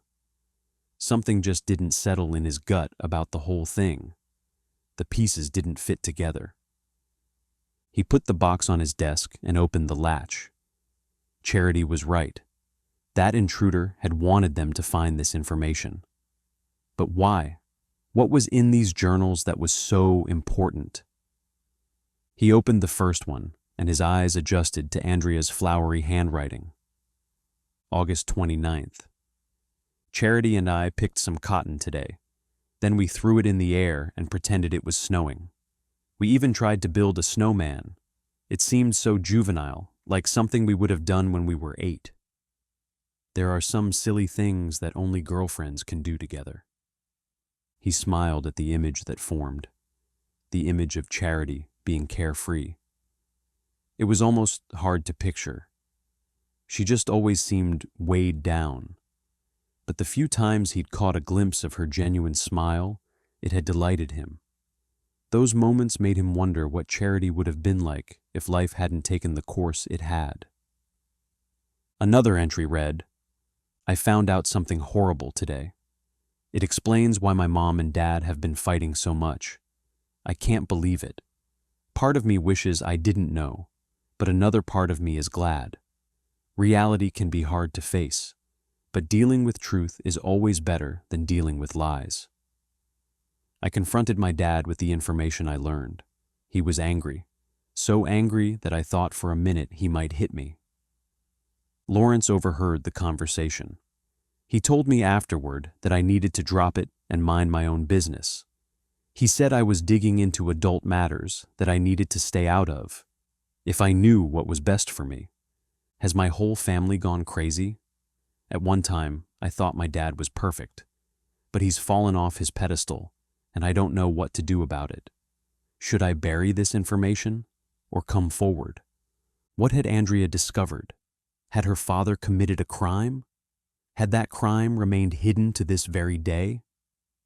He skimmed over several other entries until his gaze stopped on one. It was dated 2 weeks before Andrea disappeared. Today, I asked Brody to run away with me. My dad doesn't approve of our relationship. He thinks I'm too young to date. I'm so tired of living under the strain at my house. There's so much fighting. I know I have it better than Charity, and that I shouldn't complain. But if Brody would say yes, I'd be gone in a heartbeat. Well, except for leaving Charity. Of course, my dad would track me down. There are downsides of having the police chief as a dad. Joshua leaned back. Run away with Brody? Now there was a thought. Andrea had hated living at home and wanted to get away. Would she have staged her own disappearance and abduction? Of course, Andrea had said she didn't want to leave Charity, but if things got bad enough at home, maybe she would reconsider. Joshua didn't feel confident in that theory, but it was worth exploring, if for nothing else than to eliminate the possibility. Maybe it was time to pay his friend a visit and have a heart-to-heart talk. Hey, Joshua, Brody said. What's going on? Joshua nodded at his friend. Sorry to stop by without an invitation. I was hoping I could chat for a minute. Brody's eyebrows furrowed together. The man obviously knew something was up. Brody had always seemed like a stand-up guy, and Joshua couldn't imagine him keeping a secret like this. "Come on in." Brody opened the door to his waterfront house. The coastie was out on the water as much as possible, so this property was perfect for him. Joshua had already discovered that in the short time they'd known each other. "Can I get you something? I've got some Gatorade and tap water. Sorry, but I wasn't expecting company." "I'm good. I'm actually here in an official capacity." "I'm intrigued now. Have a seat." Stiffly, they sat across from each other. Joshua dragged in a deep breath. "Brody, I hate to ask you this, but I have to explore every possibility. Tonight, Charity and I found some journals that belonged to Andrea. They were hidden in a wall in her old closet." "Okay." "One of the journal entries mentioned that she wanted to run away with you, far from this town." A sad smile crossed his friend's features. "She kept trying to talk me into it." "Why did she want to run away so badly?" He let out a long sigh. "It's complicated, but she just wasn't happy. She felt like there was more to life than what was here in Hartford. She'd never get out of her dad's shadow. The two of them didn't always see eye to eye." "Do you think it's a possibility that she planned all of this herself in order to get away?" Brody shook his head and left no room for question. "Absolutely not. She wouldn't have left Charity. She would have stayed around her domineering father just to remain near her best friend. She always wanted to be Charity's protector. It's not that she felt sorry for her. I mean, they were best friends in every sense of the word. They were practically inseparable. She just knew that if she left, Charity would have no one." "How about the two of you? Were you serious?" Joshua asked. "I was probably more serious than Andrea was. I mean, she was in high school and I was in college, but there was no one else like her." "This is going to sound strange, Brody," Joshua started, leaning forward with his elbows on his knees. "But there have been a couple of sightings around town of a woman who looks like Andrea." Brody stiffened. "No." Joshua nodded. "I saw her myself. I have to say that the resemblance is uncanny. If someone took her, I always assumed they'd taken her far away. The idea that she could still be in this area, living under our noses the whole time. And possibly be free," Joshua added. Brody shook his head. "I don't know. That's unnerving. Why wouldn't she find someone, get help, run away?" "I have no idea. Every stone I turn just seems to raise more questions." "I'll pray that you get some answers. I'd love to have some too. I have to admit that my life has felt like it's been in a holding pattern since she disappeared. Every girl I date, I feel like I'm cheating on Andrea. Crazy, isn't it? Not really. If there's anything I can do, let me know. I'll do that." Chapter 25. "Please, come to church with us," Daly said the next morning. "I promise, no one there bites. And if they do, I'll bite them back for you." Charity couldn't help but smile, but the smile quickly faded. "Are you sure you want to be associated with someone like me?" She meant the words. Being around the supposed wrong people could wreck a person's reputation. "Oh, honey, I don't think anyone's going to think a thing. And if they do, it's their loss. I'm not afraid of criticism. I'm a musician. I get plenty of positive, but I also get my share of the negative." Charity nodded resolutely. "Okay then, I'll go." "I know just the dress for you," Daly said. She returned a moment later with a white sundress. "This will look gorgeous with your hair." The dress was beautiful, simple, below the knees, sleeveless. "Are you sure?" "More than sure. Go on and put it on. I'll meet you outside in 20. Does that work?" Charity nodded and hurried to get ready. It felt good to clean up, to have a reason to fix her hair and wear nice clothes. She'd never been prissy, but every once in a while a girl enjoyed feeling like a girl. Since she'd arrived here in Hartford, she'd mostly felt like both a nervous wreck and a walking mess. Daly let out a whistle when she saw Charity step onto the porch. "Just like I thought. It looks great on you." Charity smiled. "Thank you. Now come on, Ryan's picking us up." They slid into Ryan's truck and made casual chit-chat on the way to church. It was less than a 5-minute drive, but jitters had claimed Charity by the time they arrived. She kept breathing deeply at the thought of running into former classmates, teachers, and even people she didn't know but who knew her. It seemed like an awkward situation in the making. She should have never agreed to this. Once the truck was parked, she climbed out, straightened her dress, and held her head high. Victim no more, she told herself. She was the only person who could make herself feel this way. She was the only one who could make herself rise above it as well. Walking beside Daly and Ryan, she stepped into the church. To her relief, no one stopped and stared. Daly introduced her to several people, none of whom she recognized. They all smiled politely and shook her hand. Still, it was a relief when she was able to scoot down a pew and the church service began. No more talking. Halfway through, "Praise the name of Jesus," someone slid in beside her. She looked up and saw Joshua. Her heart skipped a few beats. She attempted a smile but wasn't sure if she succeeded or not. Joshua's bright smile in return was enough to satisfy her, though. As they sat back down and the sermon began, she had the hardest time staying focused. Between wondering if people were plotting ways to get her to leave and the way Joshua's leg brushed up against her, she was seriously lacking focus. "Anyone want some barbecue?" Joshua asked when church ended. "You know I'm always game," Daly said. She turned to Charity. "You have to come too. It's our Sunday tradition." Charity shrugged, secretly delighted to spend more time with Joshua. "Sure thing." 15 minutes later, they were seated at a long table with a checkered tablecloth and a plastic basket full of condiments in the middle. It appeared they'd gotten here right in time and beaten some of the after-church rush. As Charity inhaled the scent of roasted pork and fried chicken, her stomach grumbled. "This smells delicious," Charity started after placing her order. "Speaking of which, Joshua introduced me to the seafood at the Dancing Mackerel yesterday." "The Dancing Mackerel?" Daly asked. "I've never heard of it." "It's in Nag's Head," Joshua said. "The place isn't much to look at, but it has some good food." Charity cleared her throat, unable to keep the conversation as light as she'd like. "We saw Mr. Johansson while we were down there. Was he ever your teacher in high school, Ryan? Or did he come after you left?" "I think he came a few years after I graduated," Ryan said. "Is he a suspect?" Charity shrugged. "Not necessarily.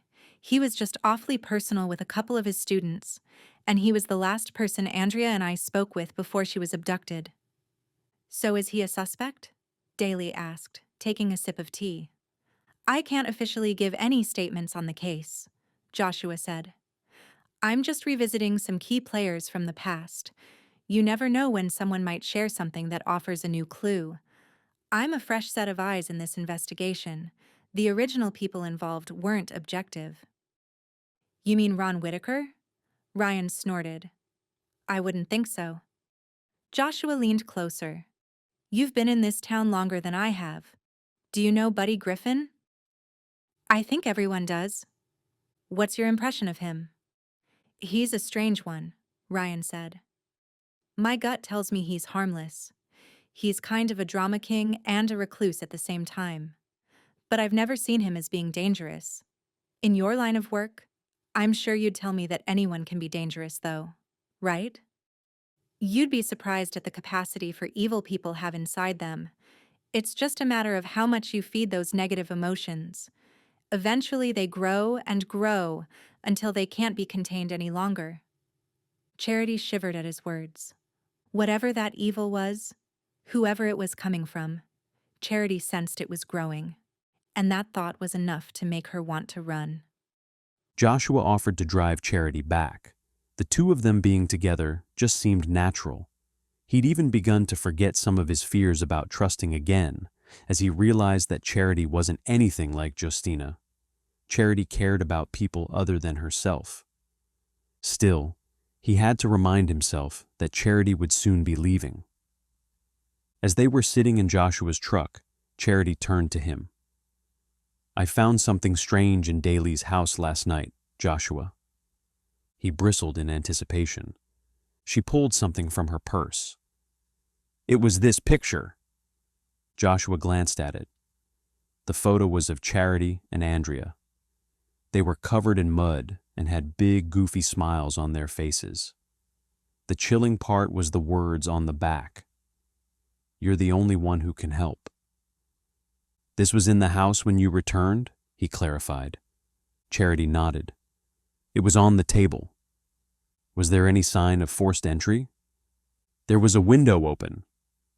"You should have called me." "What would you have done?" "Besides, Dally came home a few minutes later, so I wasn't alone." The note wasn't exactly threatening. It was just eerie. A surge of protectiveness rose in him. "I'm going back to the house to read Andrea's journals again. I brought them home with me so I could study them more. Would you like to come?" Charity smiled, softly. "Sure." "I thought you should know that I paid a visit to Brody Joyner last night." Her head swung toward him. "Why?" "One of Andrea's journal entries mentioned that she was trying to talk Brody into running away with her." Andrea would have never run away. Besides, why would she have wanted to? "People have mentioned she was disappointed with her dad. Maybe she found out something that was a major blow to her image of her father." She crossed her arms, and her voice turned sad. "She never mentioned anything to me. Why didn't she do it?" "I suppose she considered everything she was leaving behind." Charity was silent a moment. "What did Brody say?" He confirmed that Andrea had brought up the subject. "You don't think he's involved in this somehow, do you?" "No, I don't. I'm just trying to examine every possibility. So far, there's been Ron Whitaker, Ron's sons, Austin Johansson, and Buddy Griffin. Somehow, I can't quite believe any of them would be a part of this. Did they all make mistakes?" "Yes." "Are they all imperfect?" "Absolutely. But I can't see them taking it this far." "I used to work in the missing persons unit back in Atlanta, Charity. I've seen people commit horrendous crimes for reasons that seemed asinine and unfathomable. The extent of what people will do when they believe a lie is astounding." "When they believe a lie?" He nodded. "It starts with just a seed of an idea. Maybe they think their life would be perfect if only they had a certain person in it, or if they obtained a particular amount of money, or if someone who wronged them suffered. At first, the idea might seem outrageous, but over time, it starts to make more sense. Too many things begin to hinge on them achieving their ideal. It then becomes a truth." "Kind of like sin. Isn't that what the pastor talked about this morning?" "Exactly. He compared it to cooking a frog. At first, the water just feels warm, like a hot tub. Before long, that water is boiling, and those frogs are dead." They pulled up to his house. As they started toward the door, he reached over and grabbed Charity's hand. It felt good to hold her hand in his. He sensed that Charity needed to take it slow. That was good, because he also needed to take baby steps. Rushing into relationships seemed to always end in disaster, and there were so many uncertainties between them. She sat on the couch, looking lovely in the white dress she wore. Instead of grabbing a journal, she picked up a picture of him with Ryder. "Tell me about your son." Joshua sat beside her and stared at the picture. "He's the best thing that ever happened to me.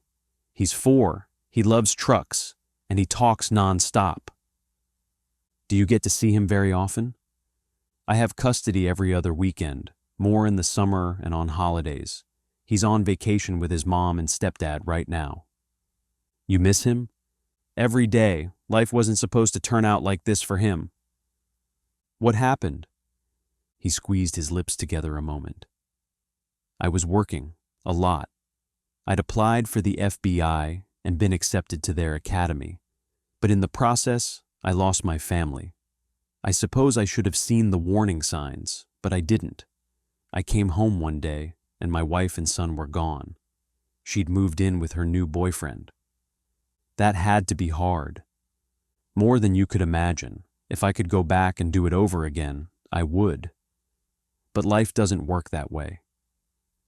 Do you still love her? He thought about it a moment before shaking his head. No, she's remarried.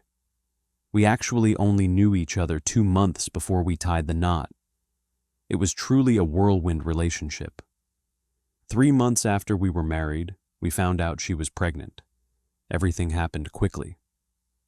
I don't see you as the type to jump into a commitment like that.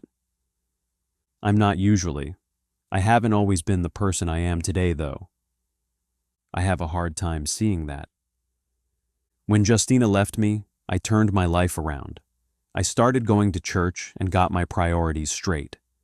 I actually decided not to follow through with the FBI Academy and decided to do everything I could to be a good father to Ryder. I begged Justina to give me a second chance, but it was too late. She got remarried. A year later, I found out Justina and her new husband were moving to this area. Now, here I am. Isn't that the important thing? That we see our mistakes and turn our lives around? I suppose it is, for all of us. He leveled his gaze at her, hoping she'd apply her own advice. Charity swallowed deeply and rubbed her throat. She got the message loud and clear. Maybe we should start looking at those journals. Chapter 26. As Charity sat beside Joshua on the couch, she couldn't stop thinking about what Joshua had told her. She just couldn't imagine Joshua not being the man he was today. The person she knew was honorable, committed, and trustworthy. Those attributes were what she liked about him. He wasn't putting on a front for her, was he? Bradley had been so career-oriented. At first, Charity admired him for it. But then it became apparent that his career was more important than their relationship. In fact, he saw their relationship as a means of getting ahead in his career. Every conversation revolved around her past and ignited some kind of hunger in his gaze. She should have known. He hadn't become interested in her until she opened up about her past. Then he almost seemed obsessed. When he started prying into her background without mentioning it to her, that had been the final straw. She didn't want to be a case study. She wanted to be his girlfriend. She'd ended things. Charity blinked several times, determined to focus her thoughts. She needed to concentrate right now on Andrea's journals. Her entries showed a different side of Andrea than she remembered. Apparently, her friend had always tried to be strong for Charity, while at home she'd been unhappy. A lot of teenagers rebelled against their parents during their teen years and thought their lives were terrible. Charity had seen it enough times in her line of work. But Charity wondered if Andrea's angst went beyond that. "What are you thinking?" Joshua asked, pulling her from her thoughts. Charity looked up at him and frowned. "I guess I'm thinking that sometimes you think you know someone, only to find out you don't. I thought Andrea and I shared everything, but it's becoming exceedingly obvious that we didn't. She was probably trying to look out for you." Maybe. What could her father have done to disappoint her so much? Everything is so vague. "I've been surprised at how much she mentions her mom and dad fighting," Joshua said. "Originally, I was thinking maybe Ron had covered up a crime. But what's the number one reason couples fight?" "Unfaithfulness," Charity muttered. Joshua nodded. "What if Ron wasn't a very faithful husband?" "Do you think that has anything to do with her disappearance?" "I don't know what to think anymore, but I just might give Chief Owens a call again. Maybe he knows something and doesn't even realize it." First thing in the morning, as soon as he got to the station, Joshua called the town's former police chief. The man answered on the first ring. "Chief Owens, it's Officer Haven from the Hartford. Joshua said. I remember you. What do you want? I'm looking into Ron Whitaker's background, and I had a question for you. You really think he has something to do with his daughter's abduction? Chief Owens asked. Joshua slowly pushed out a breath as he contemplated his words. I'm just exploring every possibility. I found some information that seems to indicate Ron Whitaker wasn't faithful to his wife. Do you know anything about that? I stay out of my friend's affairs, and that's just an expression, not a concession. I'm not asking you as Ron's friend. I'm asking you as the former police chief. The man remained silent a moment. You didn't hear any of this from me. Understand? Of course. Ron had a special fondness for what he liked to call badge bunnies. Joshua bit back his disgust. Badge bunnies were women who were practically groupies for cops. They learned the places cops frequented, and they frequented those places also, all in an effort to play out their romantic aspirations. Anyone in particular? Lucinda Ballantyne. There were a few others here and there. She was the one who lasted the longest. Did Roberta Whitaker know? Most people in town did. I'm sure word got back to her eventually. One more question. Go ahead. I'm going to start charging you as a consultant, though. How many files were there on this case? Boxes and boxes. Why? There's only one box here at the station. That can't be right, Chief Owens said. We had people calling in from all over the country. There were all kinds of sightings, though none of them panned out. We kept records of all of them, though.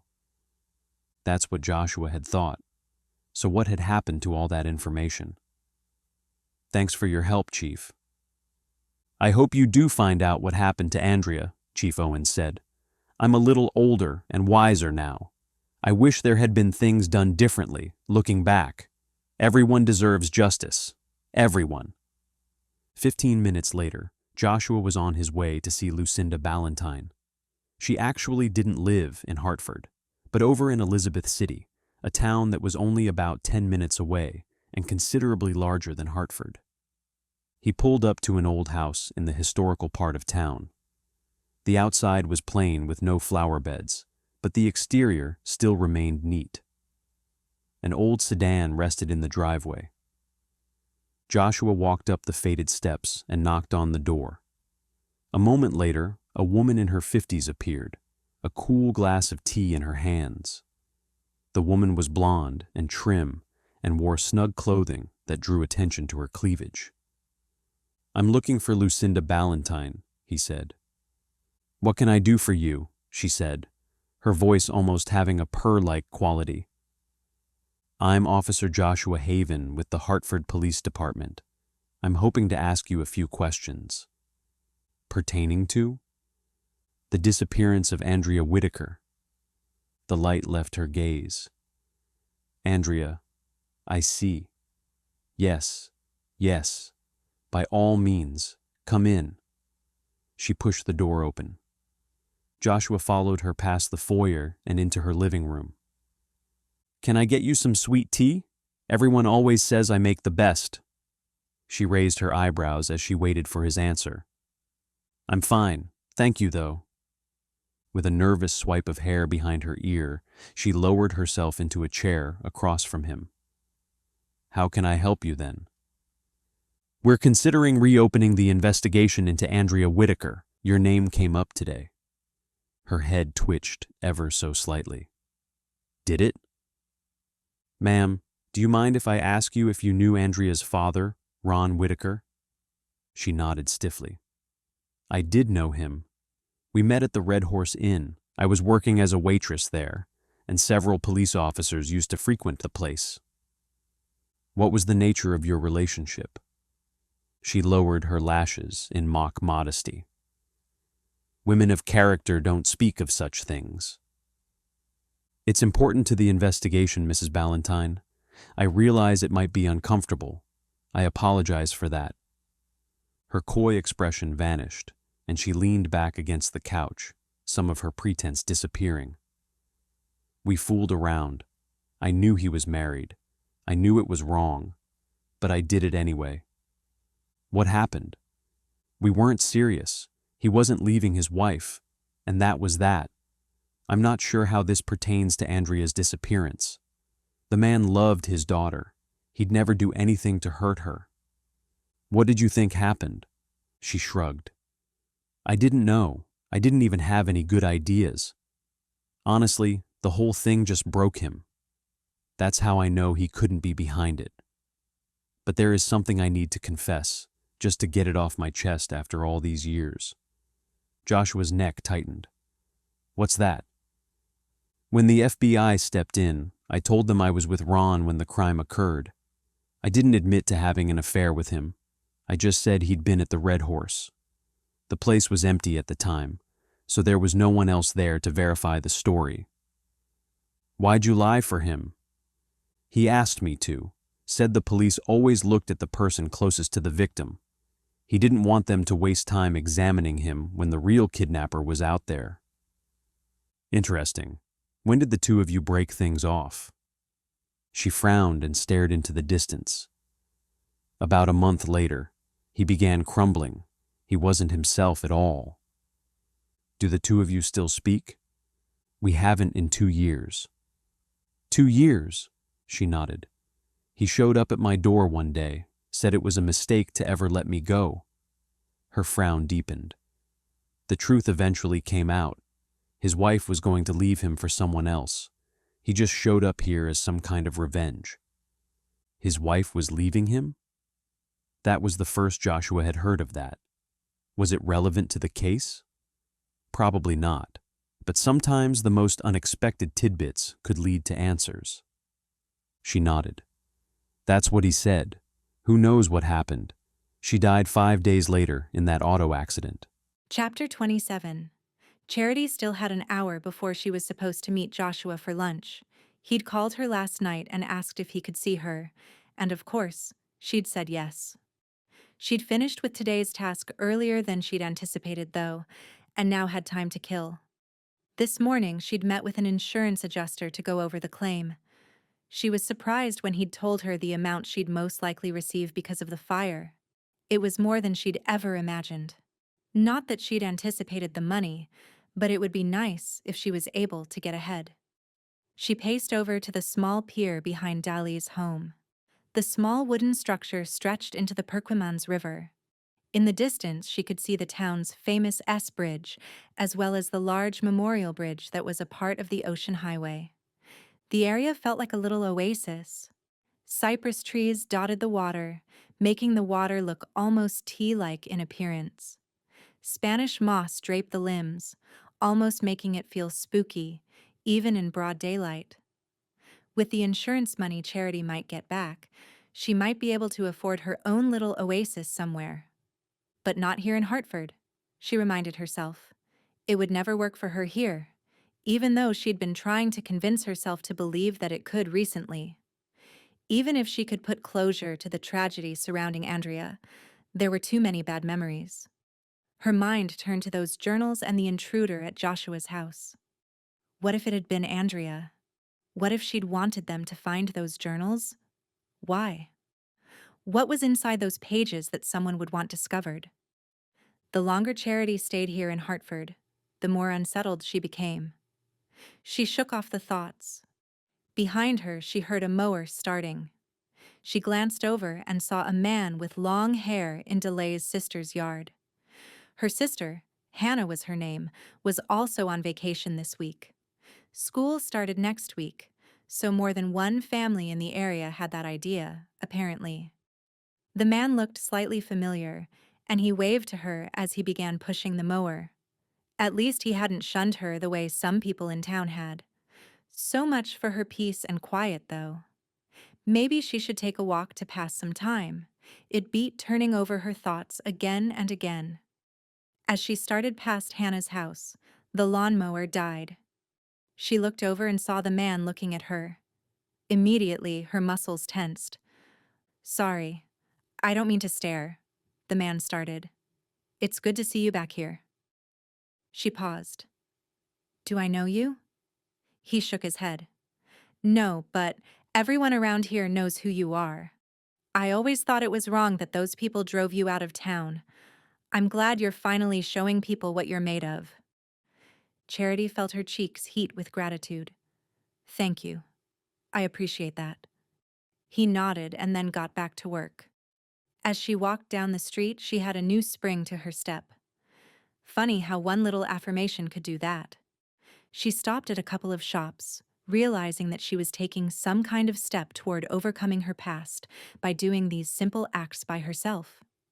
Even better, no one confronted her or demanded to know why she was back in town. As she was about to leave a hardware store, she paused at a figure she spotted in the window, Lawrence Whitaker. He was staring right at her. When he saw her, he burst into a run. Joshua noticed that Charity looked paler than usual when he picked her up for lunch in his cruiser. Before he could ask her about it, he had her sign a waiver so she could ride with him. He didn't want to be accused of favoritism. "Am I an official ride-along participant?" Charity asked. He smiled. "Just keeping things official in case anyone says anything. You're a witness in a cold case that's being reopened. There's nothing wrong with you being with me while I'm at work. I just have to cross every T and dot every I." "I can appreciate that." He shoved the clipboard under his seat before taking off. "Everything okay?" She sighed. "I just caught Lawrence Whitaker watching me when I went into the hardware store." Joshua's muscles tightened. "Did he say anything? Do anything?" Charity shook her head. "No, it was just eerie. He ran when he saw me. I don't know why he'd be watching me." "Because that whole family is up to no good. If you see him again, call me. He may not be responsible for the arson at your house, but I still don't trust him." "How did it go for you today?" She leaned back in the seat. He filled her in on his conversation with Lucinda. "So Ron Whitaker was cheating on his wife? No wonder Andrea was mad. As a child, she idolized her father. He didn't just do it once either. It was a habit. Anyway, before I left, Lucinda told me that there was a rumor going around town that Roberta had enough of Ron's philandering ways. She'd met someone and was going to leave Ron." Charity's eyes widened. "Did she give you a name?" Joshua nodded. "Sam Childs.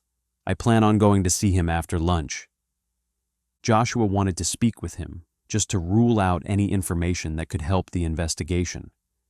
He felt like it was probably a wild goose chase, but he didn't want to leave any stone unturned. "I can't wait to hear what he has to say." "Speaking of lunch, any preference?"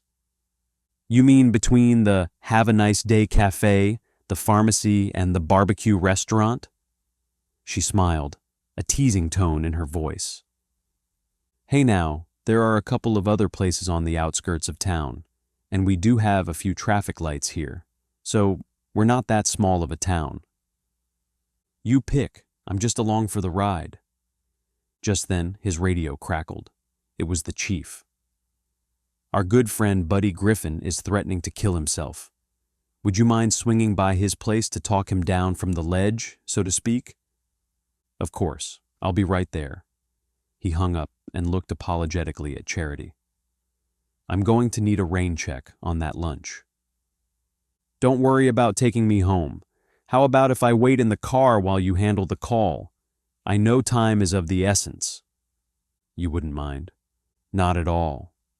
Joshua turned on his lights and accelerated toward Buddy's house. When Joshua pulled up, he spotted the man pacing near his dogs with a gun in his hands. "Whatever you do, stay in the car," Joshua told Charity. She stared at Buddy in the distance. "No problem." Joshua made sure his own gun was easily accessible as he climbed from the car. He slowly, carefully approached Buddy, noting the rotten scent of swamp mixed with the stench of manure that filled the air.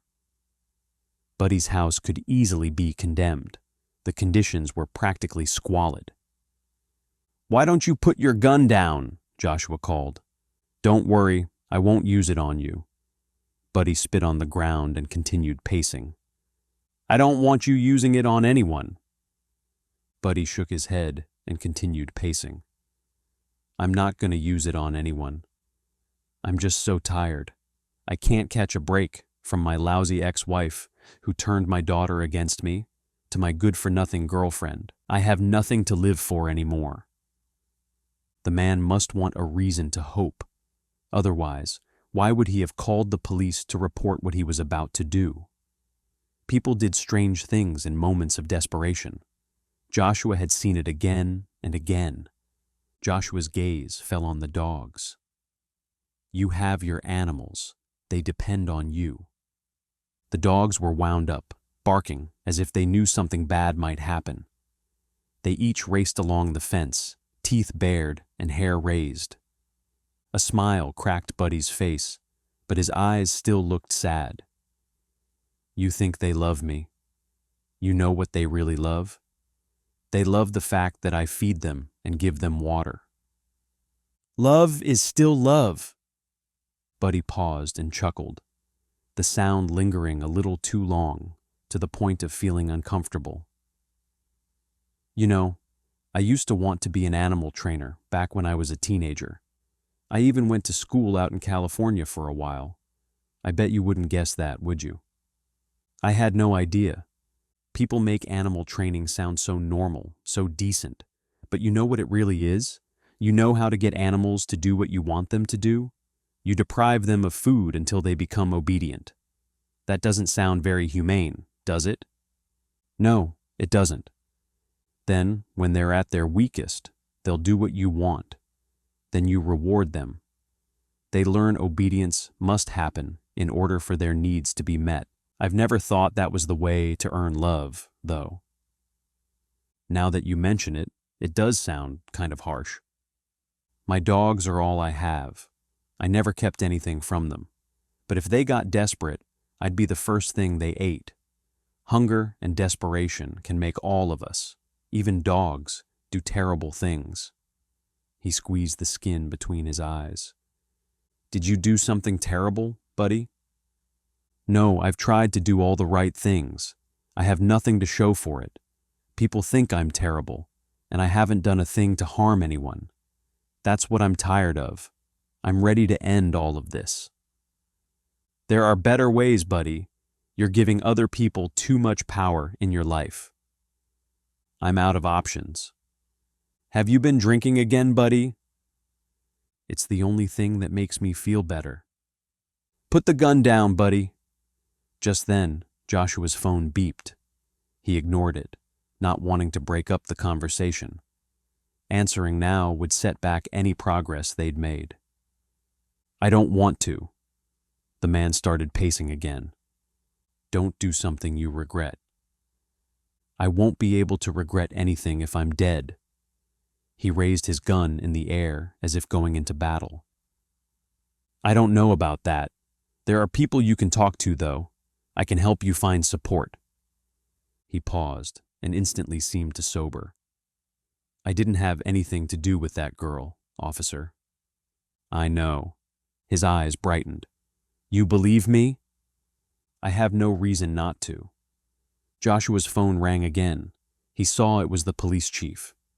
Please, put the gun down, he said again. Buddy stared at him and finally handed Joshua his gun. His shoulders slumped and sadness crossed his gaze. Maybe today's not my day to go. With a sigh of relief, Joshua helped Buddy get settled back inside his house. He called Buddy's brother, who lived about 30 minutes away, and the man promised to come right over. As soon as Joshua had the chance, he stepped outside and called the chief back. Guess who just called? The state lab, the chief said. And? Joshua asked. The DNA on the hat that Charity found outside her house. It belongs to Andrea Whitaker. This investigation is officially open again. Chapter 28. Charity sat in the police cruiser, the window cracked to allow some air to come in. She shivered as Joshua's conversation with Buddy floated into the car. She'd never thought about the way animals were trained, but hearing the explanation that came from Buddy's lips made it sound awful and inhumane. Food deprivation until the animals did whatever you wanted? It seemed barbaric. She stared at the dogs in the kennels across the property. Dalmatians. Was it a coincidence that Buddy raised the same kind of dog that Andrea had loved? Fanning her face with her hand, she scooted farther down in the seat. Instead of dwelling on those dogs, she tried to process what Joshua had told her earlier. Ron Whitaker had multiple affairs.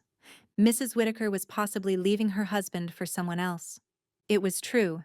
Nothing was as perfect as it seemed. Nothing. People used their delusions to justify remaining in bad situations. People used their false perceptions to feed untruths, which led them to do horrible things to other people. It made murder seem okay, made hurting people seem acceptable, or made stealing seem like the right thing.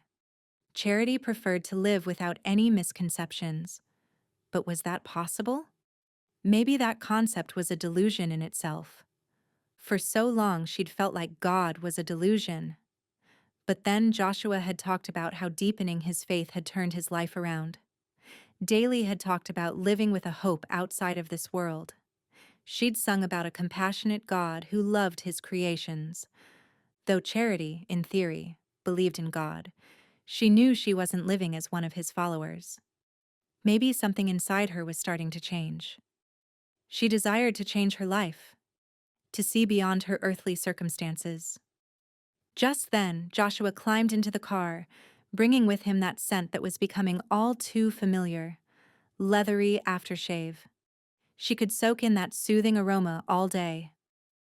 "Sorry you had to sit through that," he started. "It was no problem. How's Buddy?" "I think Buddy is okay," he started.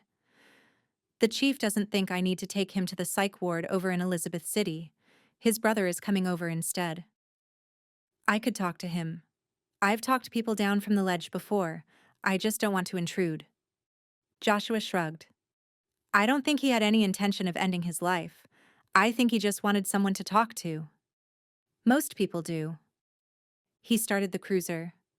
"Listen, I know we didn't get that lunch in. How would you feel about me grabbing some sandwiches and going back to Daly's place? There's something I want to talk to you about. Then I'm going to have to write up a report on Buddy, unfortunately. Visiting Sam Childs will have to wait until later." "Sure thing." The look in his eyes had Charity curious.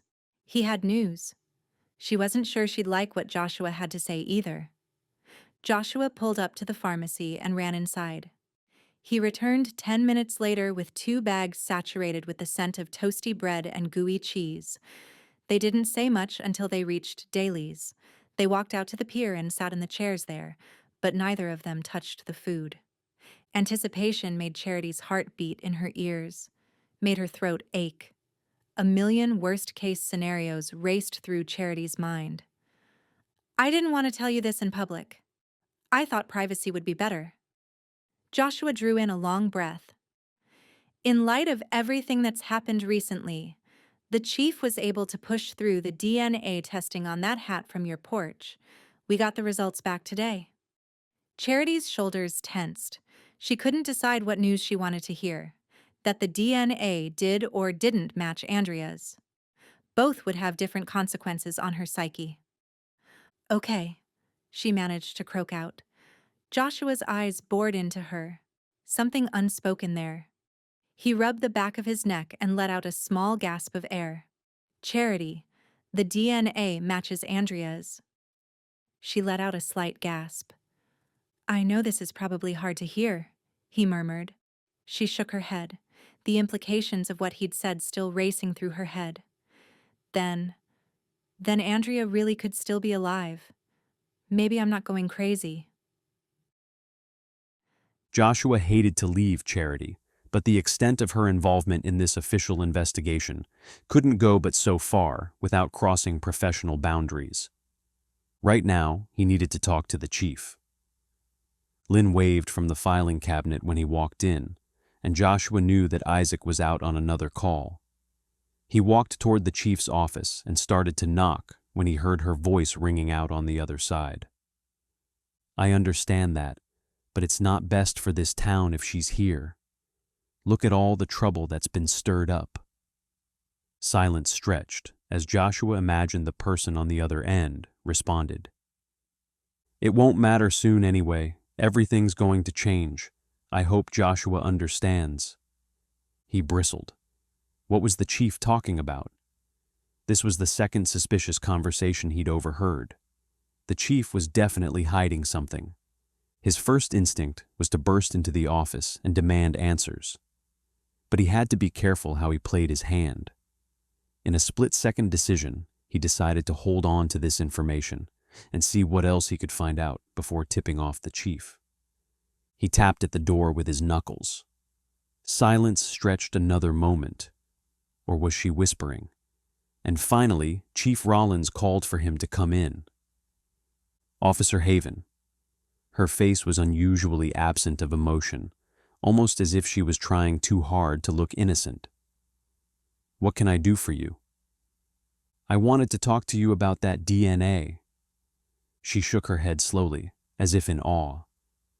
"I couldn't believe the news either. Sure enough, that hat belonged to Andrea." "So, what's the state of this investigation?" She straightened. "It's back open. I don't want it on the back burner anymore. Do what you need to find some answers. This takes priority now. I'm about to call Ron Whitaker and inform him of the news." Just then, her phone rang again.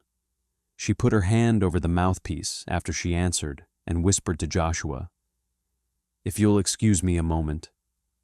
Joshua nodded, trying to gather his thoughts. Something was going on with the chief, and he'd really like to know what. In the meantime, he retreated to his office and pulled up his computer. As it booted, the questions played in his mind. Could the chief have it in for Charity also? Maybe Ron had brainwashed her with his lies as well. Joshua would need to keep his eyes wide open. When his email popped on the screen, Joshua was surprised to see an email from his forensic artist friend, Gail Trent. He clicked on it, his eyes scanning the words there. She had an age progression photo ready. She also made a note that she had worked on this photo several years ago. So why wasn't it in the files? Joshua wondered. Something was starting to smell fishier all the time. Joshua held his breath as he clicked on the attachment. A moment later, a picture appeared on his screen. He froze when he saw the image there. It perfectly matched the woman he'd seen in the gas station. The woman who'd been in his house. It perfectly matched Andrea. Chapter 29. Someone cleared her throat behind Joshua. Quickly, he closed the picture file and turned. The woman who'd stopped by earlier in the week stood awkwardly in the doorway. Something about her looked different, he realized. Perhaps it was the fact that her gaze looked haggard, maybe even desperate. "I was hoping I might have a moment of your time, Officer Haven." Her voice was so soft, he could barely understand her. "Of course." He directed her to a seat across from his desk. She sat across from him. The woman didn't appear nervous as she looked at him, but sorrow lined her eyes. "How can I help you?" "There's someone I know. I'm afraid she might be in trouble." Her voice quivered. The woman had Joshua's full attention now. "Trouble how?" "I'm afraid someone is going to hurt her." Joshua shifted, wishing she wouldn't talk in riddles. Yet he knew the intricacies of domestic abuse situations. Fear usually tarnished the victim's every emotion, every decision, every word. "Can you be more specific?" She closed her eyes, as if gathering her courage. When she pulled her eyelids open, she avoided Joshua's gaze and instead looked down. "No, not really. I really want to help, but it's going to be difficult without more details. Would you like to file a report? Get a restraining order?" The woman's fingers twisted together in her lap. "I'm not sure I can give more details." "What can I do to help then?" "I'm not really sure. He's growing more unstable, though. He's acting irrationally. Again. I fear what might happen. Who's growing more unstable? He could only assume it was her husband or boyfriend. The woman suddenly stood, as if she'd been spooked. I should go now. Ma'am, Joshua called after her. This was why the police force here needed someone on staff like Charity. Victims needed someone to be on their side, and not all of them trusted police officers, for one reason or another. She had taken 2 steps away, but paused, hesitantly turning her head toward him. Yes? Could I have your name at least? She rubbed her lips together. You can just call me Jasmine. With that, she left. Charity tossed in bed that night, unable to find rest. She had too much on her mind, and every time she drifted to sleep, images of Andrea haunted her. More and more, the evidence seemed to point to the fact that Andrea was alive. Not only that, Charity felt like her friend was here in Hartford and that she was reaching out to her. But so much still didn't make sense. Why was her friend still hiding? Why not just come to Charity or the police or her father even? Wouldn't that make more sense? There was obviously more to this story than Charity understood. Her time here was ticking away, and soon she'd have to make some decisions. Could she really go back to Tennessee if she didn't have any answers? But what about her job? Would she be able to hold on to her position if she stayed in Hartford longer? Just then, a strange sound caught her ear. She froze. What was that? Maybe Daly was awake and getting some water. That was probably it. Yet the sound, a subtle creak, seemed like it came from somewhere closer. Her room? Charity's skin crawled at the thought. No, that was silly. The sound couldn't have come from so close. Then why wouldn't she pull her eyes open? Why did fear grip her? Charity held her breath, listening for something else. Anything else. Silence crackled. She must have been imagining things. Maybe the house was settling, or maybe a branch from outside had scraped the roof. There was no need for her to overreact. All the eerie things that had happened recently messed with her head. With that thought in mind, Charity tugged the covers up a little closer around her neck and squeezed her eyes shut. She just needed to get some sleep. A good night's rest could make everything seem clearer. She still had so much to do. She had to finish filing the proper paperwork for the house fire, figure out what to do with the property, and try to rid herself of the spell Joshua seemed to have on her. After all, she could never stay here. And with his son close by, Joshua couldn't ever leave. Their relationship was doomed before it even started. Circumstances had thrown them together, but now her emotions were playing with her head. Her body went stiff again. There was that sound again, a subtle creak. Where had it come from? Be brave, Charity reminded herself. Fear was only effective in dangerous circumstances, not when it was irrational. Right now, her fear was irrational. It was a byproduct of her circumstances. Lord, I know it's been a while, but I need you now, more than ever. She counted to 3 and drew in a deep breath. Then she opened her eyes. Before she had time to scream, a figure wearing a black mask pinned her down. A needle pricked her skin, and then everything went black. First thing the next morning, Joshua went to talk to Sam Childs. Sam was the man, although it was just rumor, as Lucinda had said several times, that Roberta Whitaker was going to leave her husband for. He still lived in the area, and Joshua couldn't help but think he might know something. It was a possibility worth exploring. He pulled up to a newer home in a subdivision built especially for seniors. The area was well kept and on the water, one of the newer additions to Hartford. He found unit number 372B and rang the doorbell. A man who hardly looked old enough to be retired answered. He was medium height, with a middle-aged pooch at his midsection and salt and pepper hair, both atop his head and across his chin, cheeks, and upper lip. Sam Childs? The man stared at him cautiously. Yes? I'm Joshua Haven with the Hartford Police. I was hoping you might have a moment to chat. He stared a moment before nodding crisply. Come in. I was hoping you might come by. It took you long enough. Joshua's curiosity sparked. What did that mean? The man didn't offer him a drink or even a place to sit, really. But when Sam lowered himself into a small beige recliner, Joshua took that as a cue and lowered himself into the wooden chair across from him. You've been expecting me? Joshua asked. Sam rubbed his beard. That's right. You're here about Roberta, correct? Joshua nodded, more intrigued than ever. Correct. I've always believed there was something more to her accident. I couldn't get anyone to believe me, though. Anticipation buzzed through Joshua's blood at the man's implication. Why did you think that the accident wasn't so accidental? Sam let out another sigh, rubbed his beard one last time, and leaned back. He'd been carrying this burden a long time, Joshua realized. She started looking into Andrea's disappearance, Sam said. She called me and told me she needed to talk to me about something she discovered. Did she say what she discovered? No, I just know she was going to meet someone. She was supposed to tell me the other details later. The accident happened before she could do that.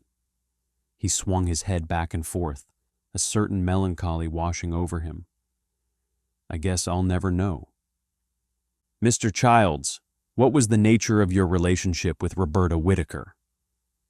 We wanted to get married. She was going to leave her husband.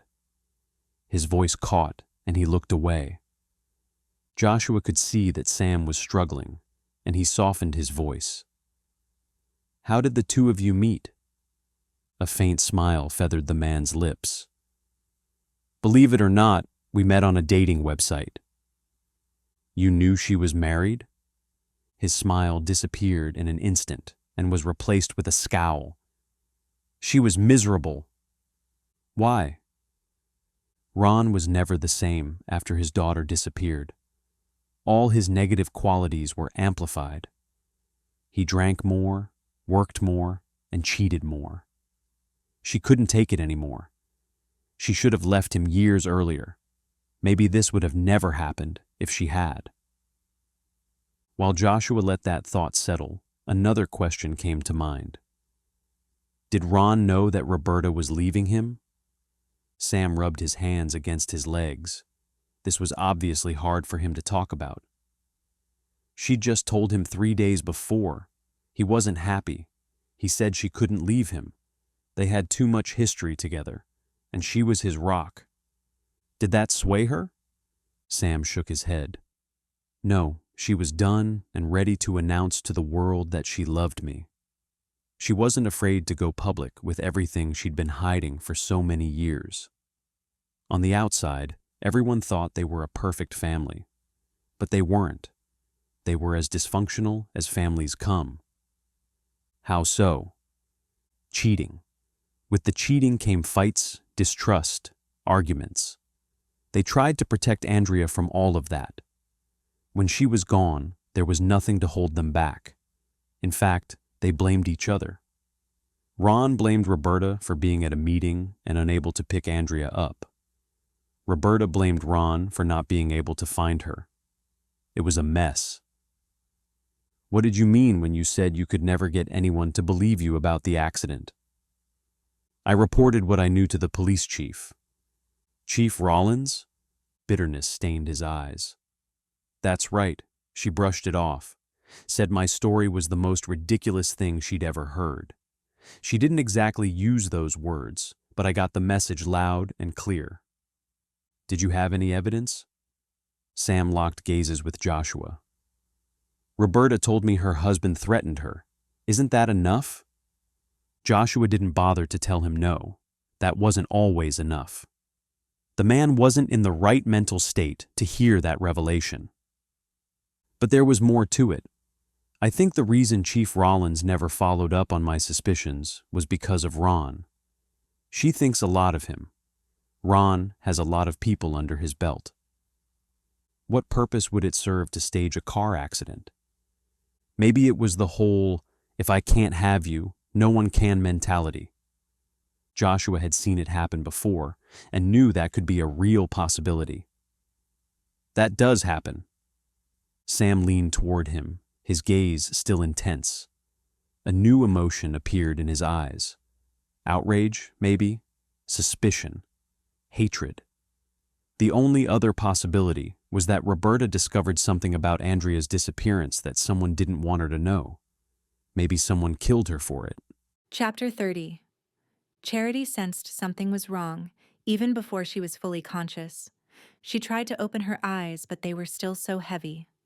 But something had changed. In her gut, she sensed it. The air smelled and even felt different around her. Her mattress didn't feel soft, but instead lumpy and sharp. And she was unusually hot. Pay attention, Charity. What else felt different? Something tickled her leg, she realized. What was that? And why did it feel like there was a fan blowing on her, gently swaying her hair away from her face? Wake up, Charity. With a start, she jerked her eyes open. She sucked in a deep breath at what she saw. Trees surrounded her. Mosquitoes buzzed around her face. Birds chirped. Something tickled her leg again. She glanced at her bare calf and saw a hairy spider creeping across her skin. She flung it away, subduing her scream as she scrambled to her feet, desperate to get off the ground, but she nearly fell over as she drew herself to full height. Her head spun, her thoughts were fuzzy. What was going on? How did she get here? Where was here? As her breaths came faster, shallower, she backed up until she hit a tree. She attempted to suck in a deep breath, but her unease prevented her. Get a grip, Charity. Assess the situation. She tried to take some controlled breaths in order to steady her heartbeat. She had to think clearly here. Her life depended on it. When her heart rate slowed, even just slightly, she tried to gather her bearings. She scanned the area. Trees stared back at her from every direction. There were no other markers to identify which set of woods she might be in. How had she gotten in the middle of nowhere? Then, like a punch to the gut, she remembered. She remembered the creaks in her bedroom.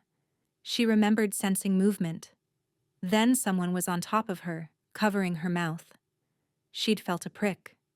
She'd been sedated, she realized, rubbing her arm where the needle had poked her. Then she'd been dumped here?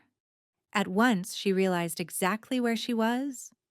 She was in the very spot where Andrea had been abducted. She shivered, despite the heat outside. Quickly, she glanced down, assessing herself. She didn't appear to be injured.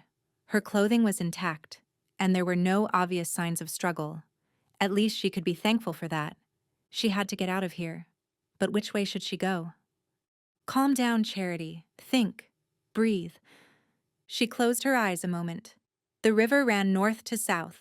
Her house was to the south of the woods. Glancing above her, she spotted the sun hanging in the sky to her right. She'd use that for her guide right now and determine which direction was south. She took her first step and winced.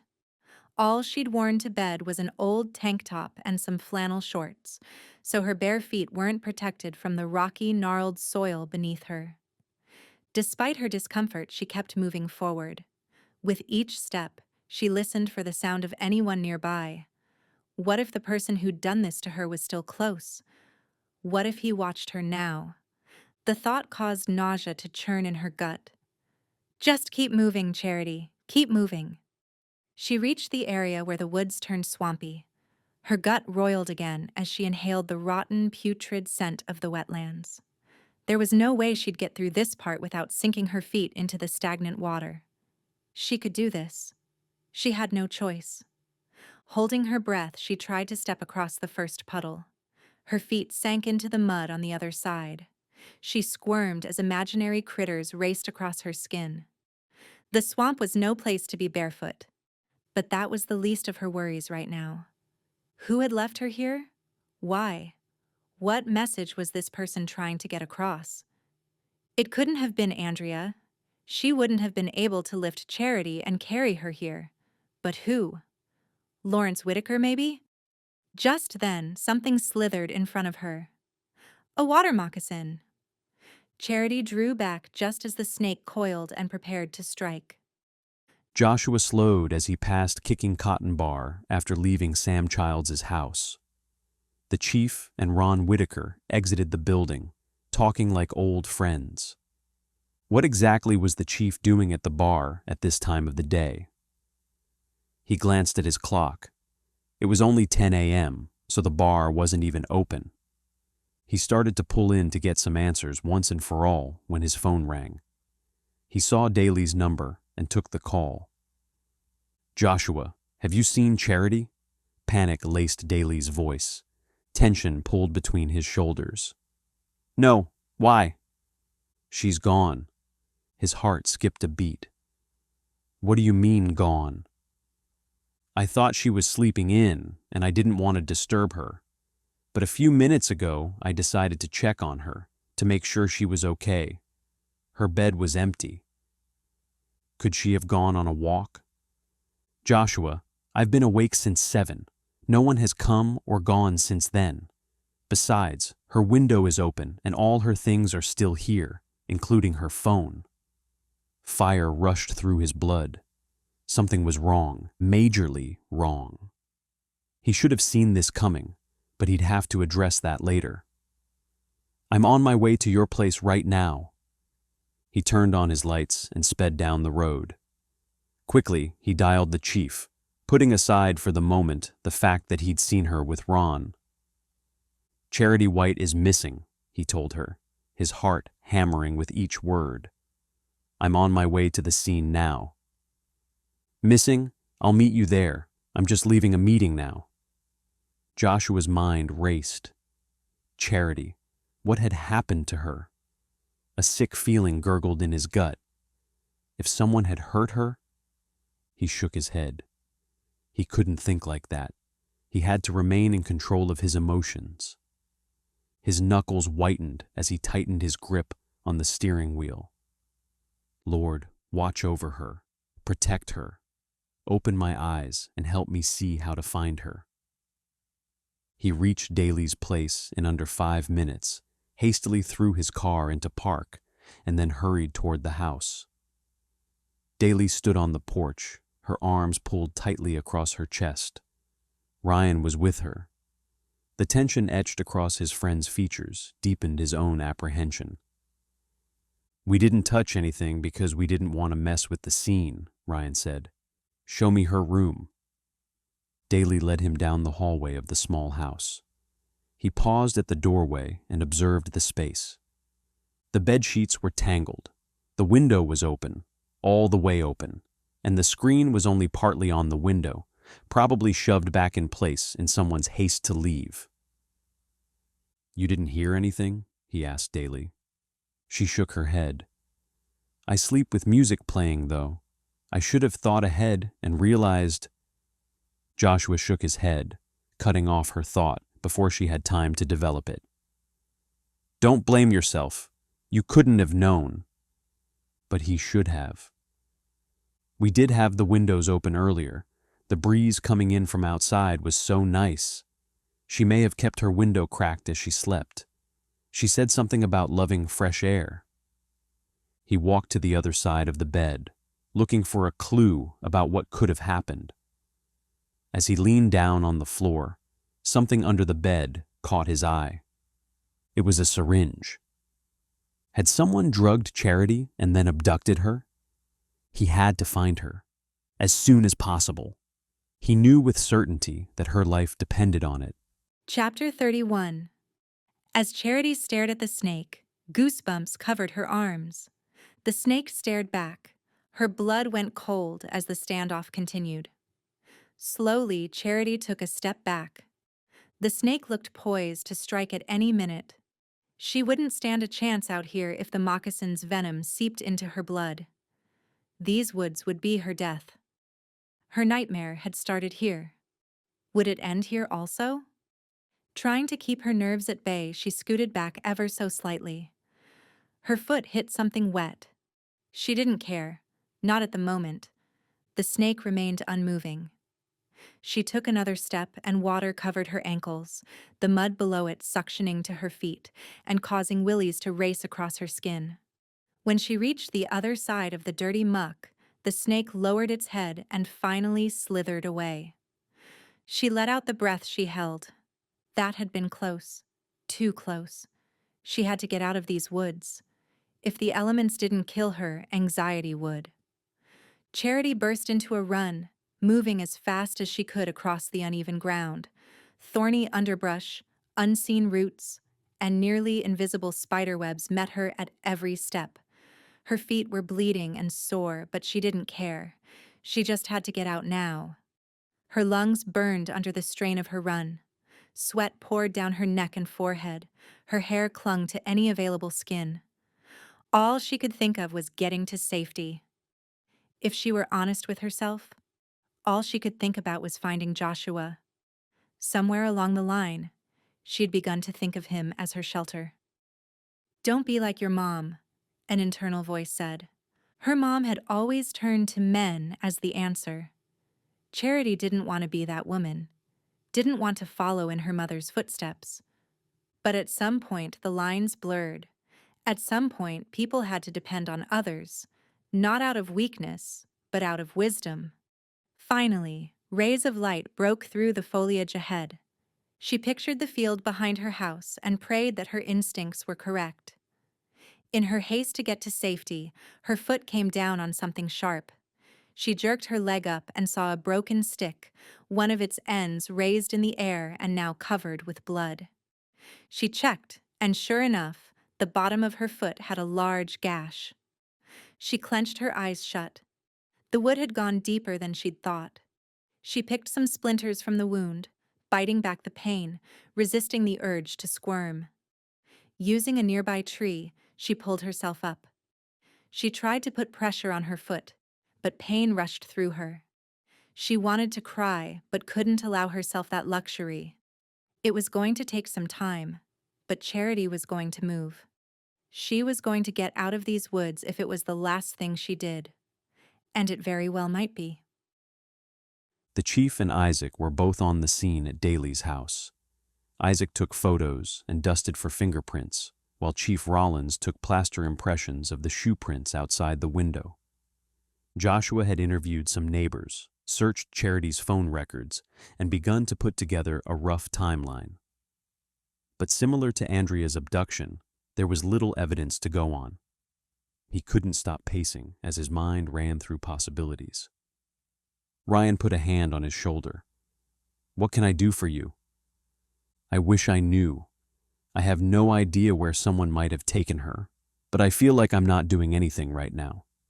The further we get away from the time she disappeared, the more likely it is that she'll never be found." Just like Andrea, he thought.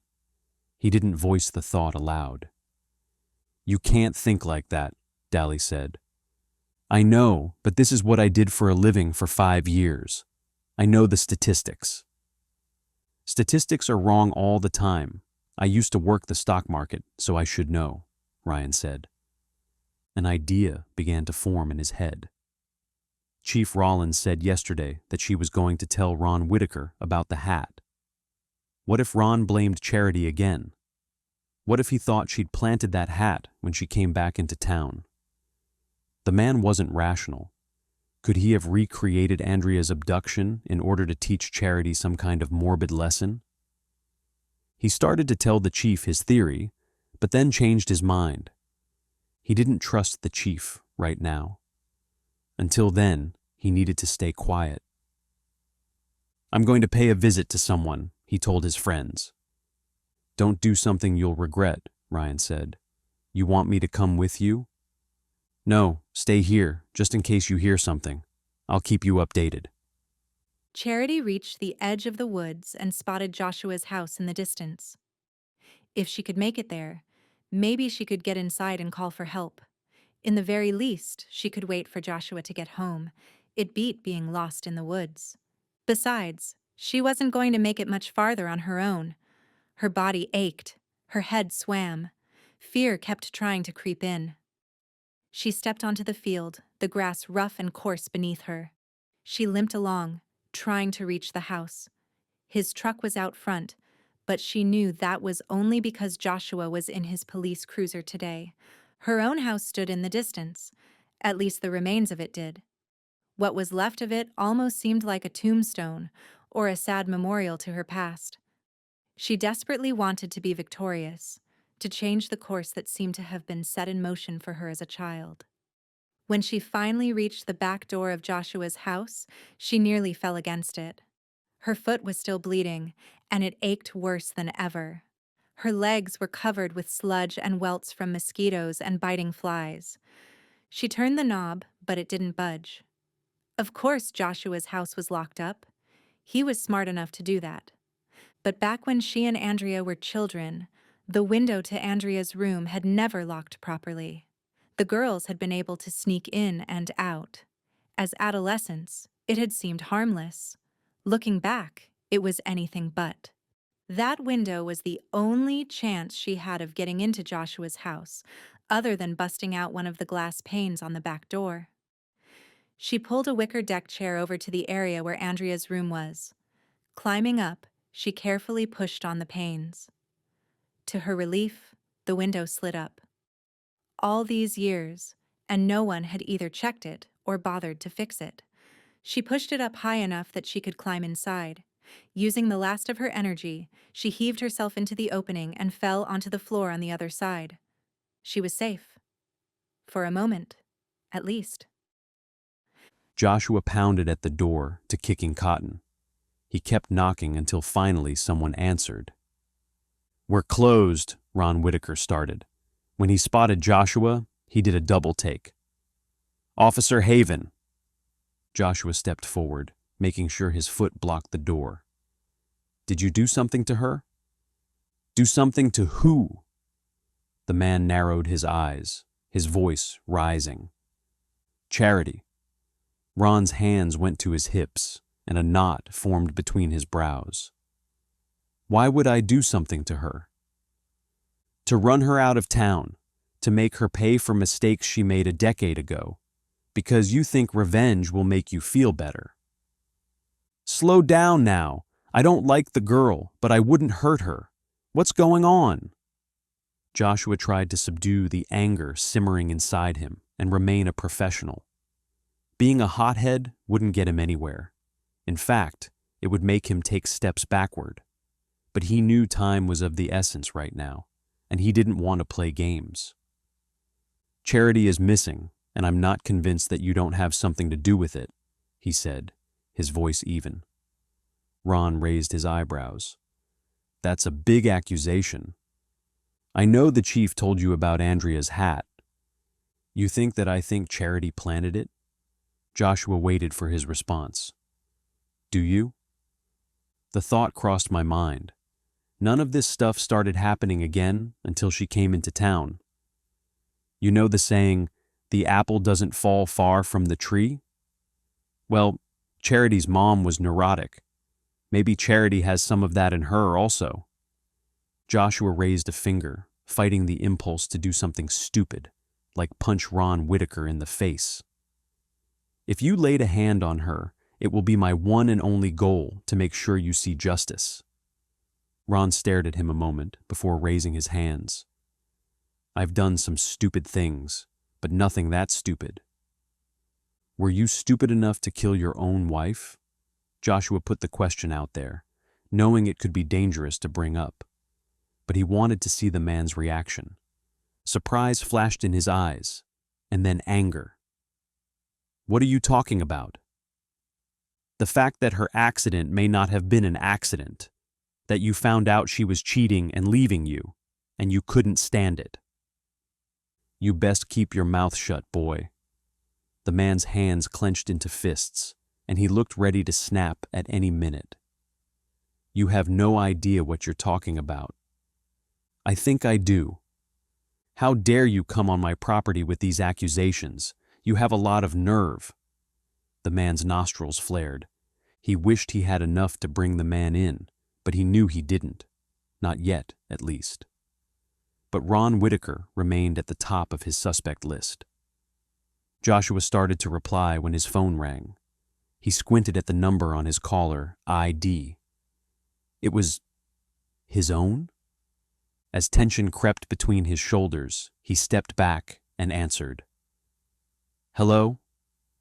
Joshua, it's me, Charity. I'm at your house. Please help me. Chapter 32. Charity splashed water on her face again. She'd managed to drag herself into the bathroom and bandage her foot. She'd also pulled her hair back and borrowed a sweatshirt from Joshua's drawer to cover her tank top. While she was in his room, she'd taken a moment to stare at a picture of Joshua and his son atop the dresser. Joshua looked so happy with his arms wrapped around the boy and the beach in the background. Joshua should be close by for his son. It was the right thing. As she dried her face with a towel, her legs collapsed beneath her. Her adrenaline had worn off, taking any energy she had with it. She sank to the floor. She pressed her face into the bathroom cabinet, relishing its coolness, thanking God she'd made it this far. Pushing away her questions, knowing she'd have time to dwell on them later. Victorious. The word repeated in her head again. She was determined to live it out in her life. The front door opened, and Joshua's voice cut through the air. Charity. Back here, she called, her voice weaker than she would have liked. Footsteps hurried through the house until Joshua appeared in the doorway. The next instant he was in front of her.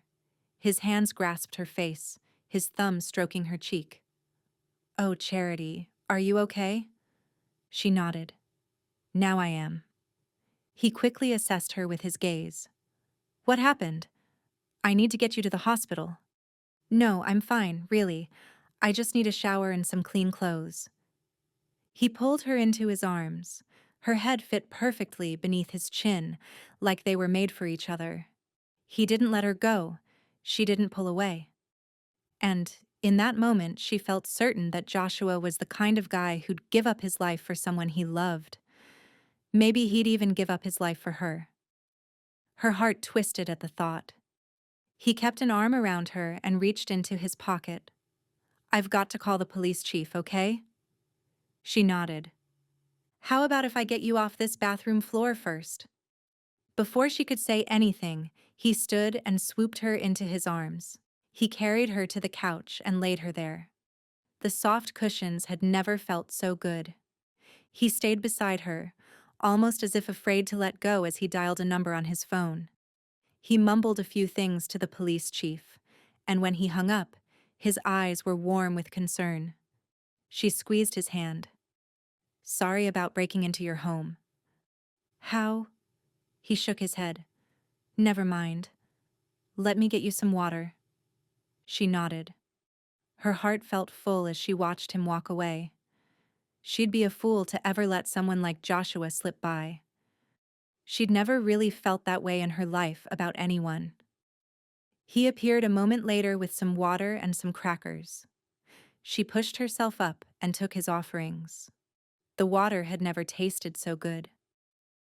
As she gulped some down, he sat on the end of the couch and looked at her foot. What happened?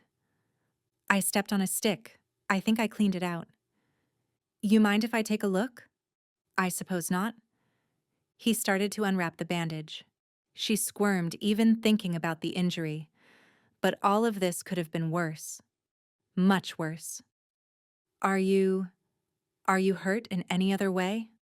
No, she said, before adding more firmly. No, I'm just scared and bruised. But I'm okay. So what happened? She ran through the story, all the way up to climbing in through Andrea's old window. Talking helped distract her from the sting of ointment that Joshua applied to her foot. You think it was the same person who snatched Andrea? Joshua asked, resting his hand on her leg. It all matches. The mask, the sedation. But why leave me in the woods? That's what doesn't make sense. I don't know either, Charity, but I'm going to find some answers for you. I promise. Despite Charity's protest, Joshua took her to the hospital. She needed a blood test to see what she'd been injected with. He also wanted to have her foot looked at. With an all clear from the doctor, he dropped her off with Daly 2 hours later. Joshua wished he could spend the rest of the day with Charity, but he left her with Daly and Ryan and went into the office.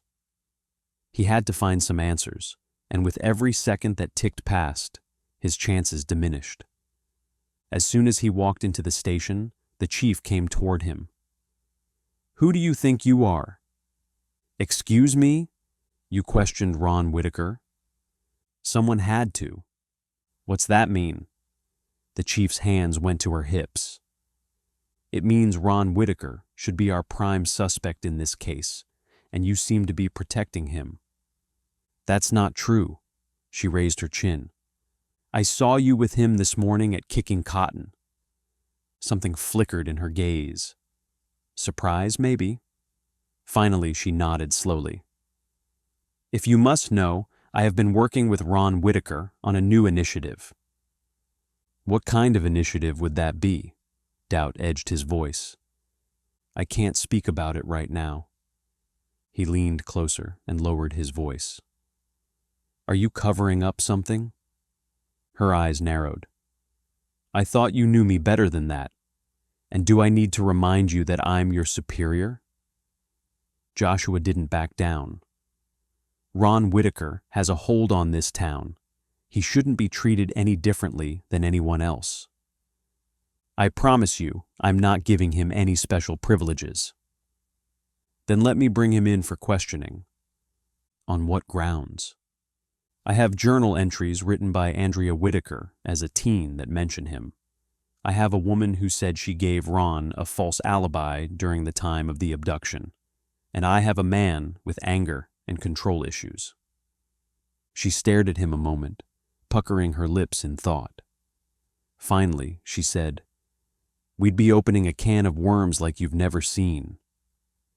It would be a disservice to the people of this town if we didn't properly question him." Just because someone drinks, has a temper, and is a sorry excuse for a person doesn't mean they abducted their own daughter.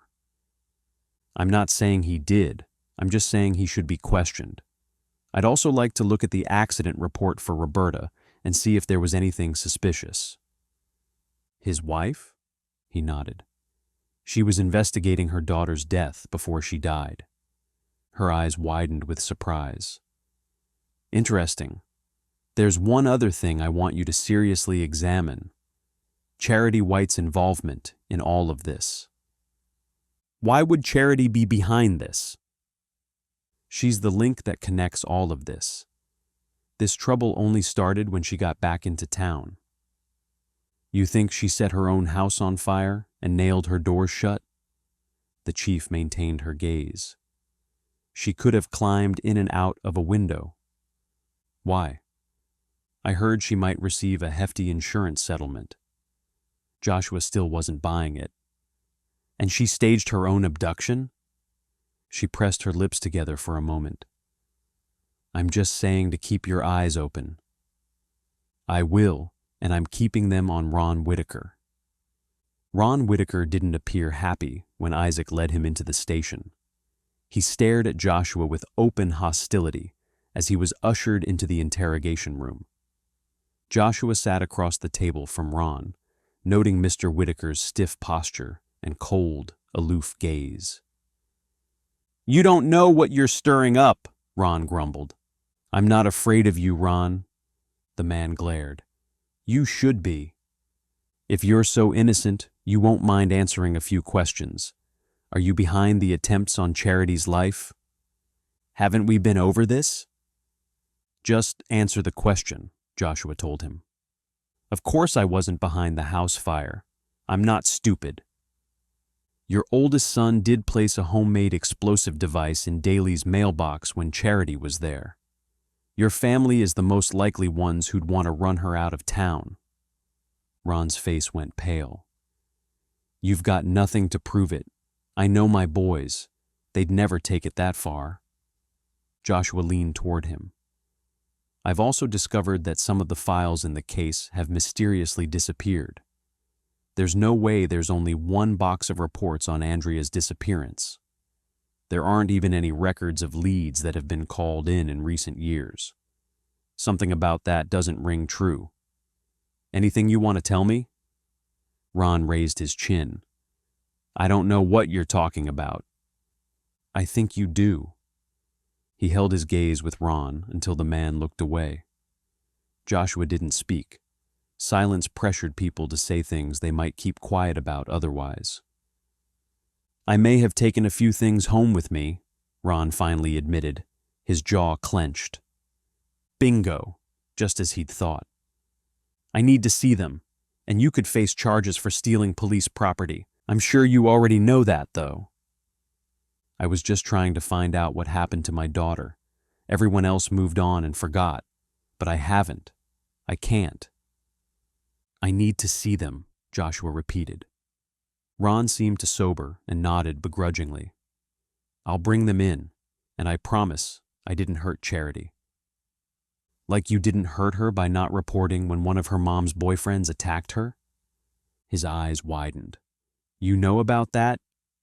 Joshua nodded. I do. Ron rubbed his eyes a moment.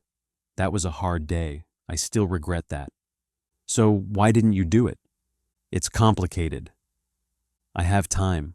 He frowned, looked at the ceiling, tapped his foot. Because I'm not a faithful man. So I heard.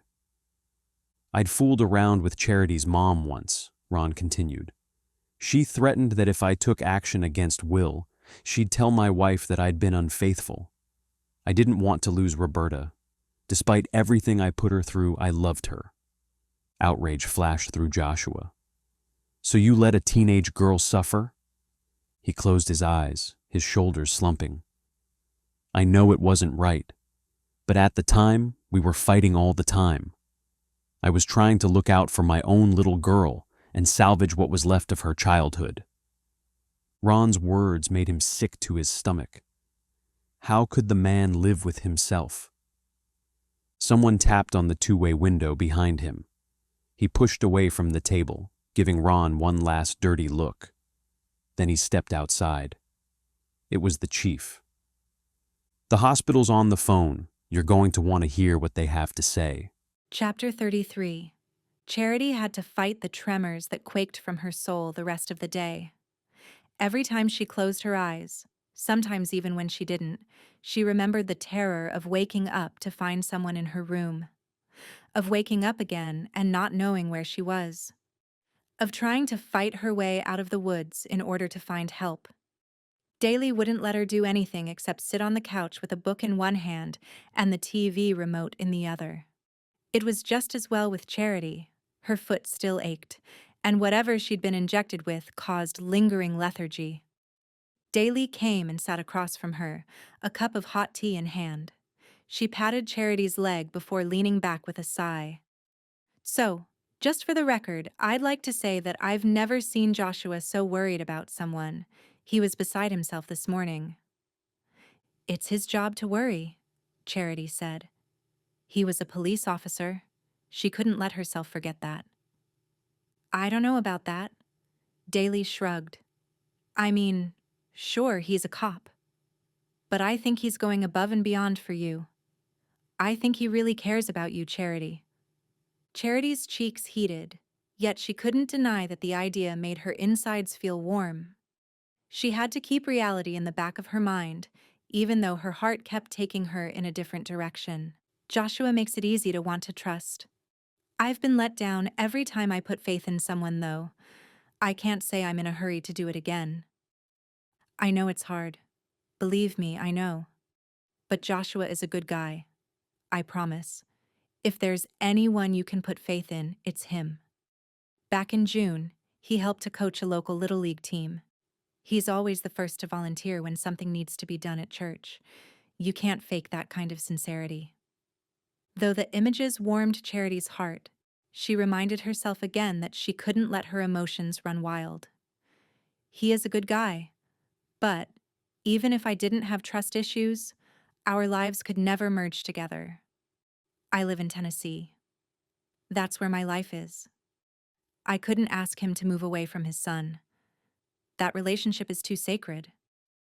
Daly raised her eyebrows. But you could move here. Charity shook her head, nearly scoffing aloud at the thought. My life isn't here in Hartford. It never will be. This place is like a haunted house. Wherever I go, there are bad memories popping out and traumatizing me. I never thought I could have a life here either. So much of country music is centered around life in Nashville. But it's funny how things work out for the best when we take leaps of faith. I don't miss my old life at all. I feel so much more grounded here, yet at the same time, I've grown. Being here is more than I could have ever imagined. I wish I had the kind of faith you do, Charity said. But I've learned I can only rely on myself. I don't want to be my mom. Men were like drugs to her. You may share your mom's DNA, Charity, but you're the one who determines who you are. Don't ever forget that. Besides, no one can only rely on themselves. No one. Charity let her words sink in, her first instinct to deny what she'd said. But, in her heart, Charity knew that her friend had spoken the truth. That, however, didn't change the decision she had to make. Life was too short to live in a place that reminded her of all the pain she'd endured. No amount of good done here would ever change that. The police department had been granted a warrant to search Buddy Griffin's property after the hospital confirmed that the substance injected into Charity was a tranquilizer, one that was usually reserved for animals. Maybe Buddy, who'd bred dogs and used to work for animal control, would have a drug like that on hand. The judge seemed to agree, which was the only reason they were here. Chief Rollins, Isaac, and Joshua had all been at Buddy's for 3 hours, searching anything small enough to hold tranquilizer or syringes. Joshua had taken the inside of the house, which was just as junky as the outside. The man probably hadn't cleaned the place in years. Buddy ranted in the background, mumbling things to himself as he paced on his porch. Joshua ignored him and kept searching through kitchen drawers, cabinets, canisters, and the pantry. If there was something here, they were going to find it. They had to, in order to put an end to this nightmare. "Chief, over here!" Isaac called from outside. Joshua stepped onto the porch and followed the chief over toward the junk car parts that lined the front of Buddy Griffin's property. Isaac held out a bag. As they approached, he opened it with his gloved hands. Inside, there was a black mask and a syringe. Joshua's heart skipped a beat as he tried to reconcile this evidence with his own instincts. Something wasn't adding up in his mind. Buddy Griffin? Could he really be behind all of this? Even Andrea's abduction? It just seemed too easy. "I think we've found our man." The chief gave a pointed look toward Joshua, one that clearly indicated he'd been off base by suspecting Ron Whitaker. "Let's arrest Buddy. I think we finally have some answers in this case. Ron Whitaker, as well as the rest of this town, will be very happy to get some closure." What if Buddy didn't hide those items on his property, though? What if he'd been set up? Joshua knew they'd be wise to examine that possibility. At 10 that night, someone rang the doorbell at Daly's place. Ryan, who had insisted on sleeping on the couch, answered. "Hey, Joshua, come on in." Charity sat up straighter, her heart lifting when Joshua came into view. Something about seeing him also made her feel better. "Hey there," she murmured. He still wore his police uniform, and he looked tired. The fact that she hadn't heard from him since this afternoon probably meant he'd been busy. But with what? "I hate to stop by so late, but I hoped I might talk to Charity for a moment." She stood wincing as she put pressure on her leg. "Sure thing." In the blink of an eye, Joshua was by her side. He slipped an arm around her waist and helped her take some pressure off her injury. "You think you can make it outside?" he asked. She nodded despite her gritted teeth. "Of course. The fresh air will be nice." "Sorry to steal her away from you," he called over his shoulder. "I suppose we can spare a few minutes away from her." Daly winked. Joshua helped Charity onto the porch steps. She lowered herself there, stretching out her leg. He sat down beside her, right beside her.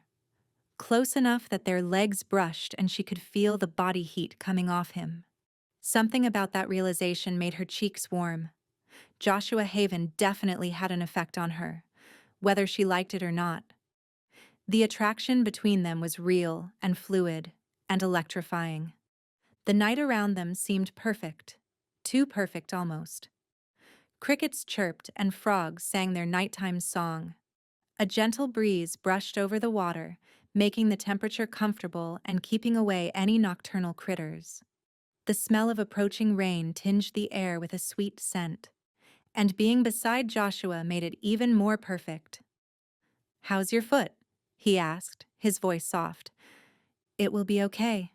It hurts right now, but it could have been worse. That's what I keep telling myself." She paused, sensing he was delaying his real purpose for being here. "Why do I have a feeling you have something heavy on your mind?" His smile faltered, and he rubbed his neck a moment. Finally, he turned toward her. "I wanted to let you know that we've arrested Buddy Griffin. The chief believes he's the one who abducted you and the one who abducted Andrea." "What?" Her voice was just above a whisper. He nodded slowly. "The substance you were injected with was an animal tranquilizer. Buddy had vials of the drug on his property, apparently from his work with animals. However, while searching, we also found a black mask." "I can't believe it." He pressed his lips together silently, but a storm raged in his eyes. "What wasn't he saying?" "You don't believe it either, do you?" she asked. He let out a long breath. "It seems too easy, too convenient. I'm not convinced yet. The chief is. She's already claiming this is a victory. I guess time will tell." But Joshua was right. The clues seemed to have appeared easily. Too easily, perhaps? Plus, there's the fact that a woman's footprints were found at the arson. Even if Buddy is guilty, either he's working with someone or we have a separate crime committed by a separate perpetrator. His words chilled her. He was right. This whole investigation was more intricate than Charity would like. The end still might not be in sight. "There's more," Joshua continued. "I thought you should know that I talked to Ron Whitaker about Will Redmere. Ron told me the reason he never opened an investigation into Will was because, at some point, Ron had an affair with your mom." "What?" Charity gasped. Joshua nodded, his eyes soft with compassion. "It's true. Your mom threatened that if Ron made a big deal over what Will had done, she'd air all of Ron's dirty secrets. She chose her comfort over my safety." She shook her head, an overwhelming ache squeezing her heart. "She doesn't even deserve the title of mom. But look at you.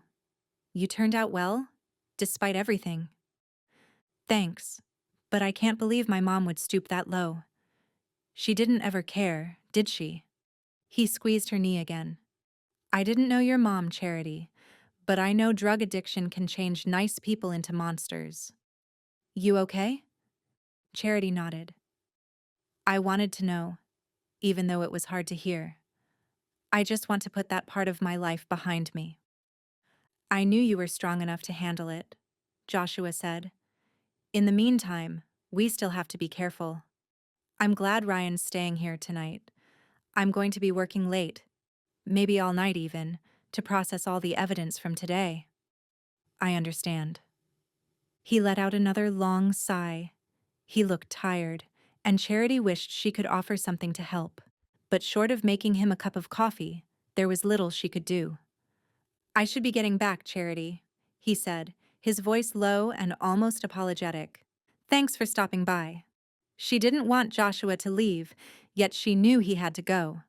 Joshua helped her to her feet. Heat rushed through her as his fingers grasped her elbow. This wasn't good. Maybe Charity was beyond the point of caution, despite her better instincts. Her feelings seemed to be fueled and ready for takeoff. They stood in front of each other on the porch for a moment, nature singing its symphony around them. A pattering of rain had started on the roof overhead, and thunder gently rumbled in the distance. Charity wasn't sure exactly what to say. She licked her lips and tried to formulate a proper thank you. "You should know that I'm meeting Sarah Reynolds tomorrow," she blurted. "It's about selling the property." An unknown emotion flashed in his eyes. As quickly as it appeared, it was gone. "I see. You should let me go with you, just to be safe." "You have a lot of work to do. I'm sure I can handle this. Besides, Sarah will be there." "I can meet you there. Like I said, I just want to be cautious, especially until we know something for sure." She nodded. "Okay, I'll wait for you there. 10:30. His gaze caught hers and made her heart do somersaults that were Olympic-worthy. In the next instant, his arms reached around her waist and he pulled her closer. Time seemed to slow down for a moment. He leaned toward her, drew her in, and lowered his lips toward hers. The kiss only lasted a minute before he pulled her into a hug, burying his head in her hair, her neck. "I was so worried about you," he murmured. "I don't want anything to happen to you, Charity." She clung to him a moment, unable to deny her feelings, unable to deny their connection. "I always feel safe around you, Joshua. There are very few people I can say that about. Maybe only you, for that matter." He pulled away, a tortured look in his eyes. He brushed his lips against hers another moment. "I have to go." "Good night, Joshua." That's when she realized that leaving Hartford, leaving Joshua, would be one of the hardest things of all. Chapter 34. Joshua got 2 hours of sleep the night before, but he was back in the office by 6 a.m., ready to work. He had too much on his mind to rest. Charity remained at the forefront of his thoughts.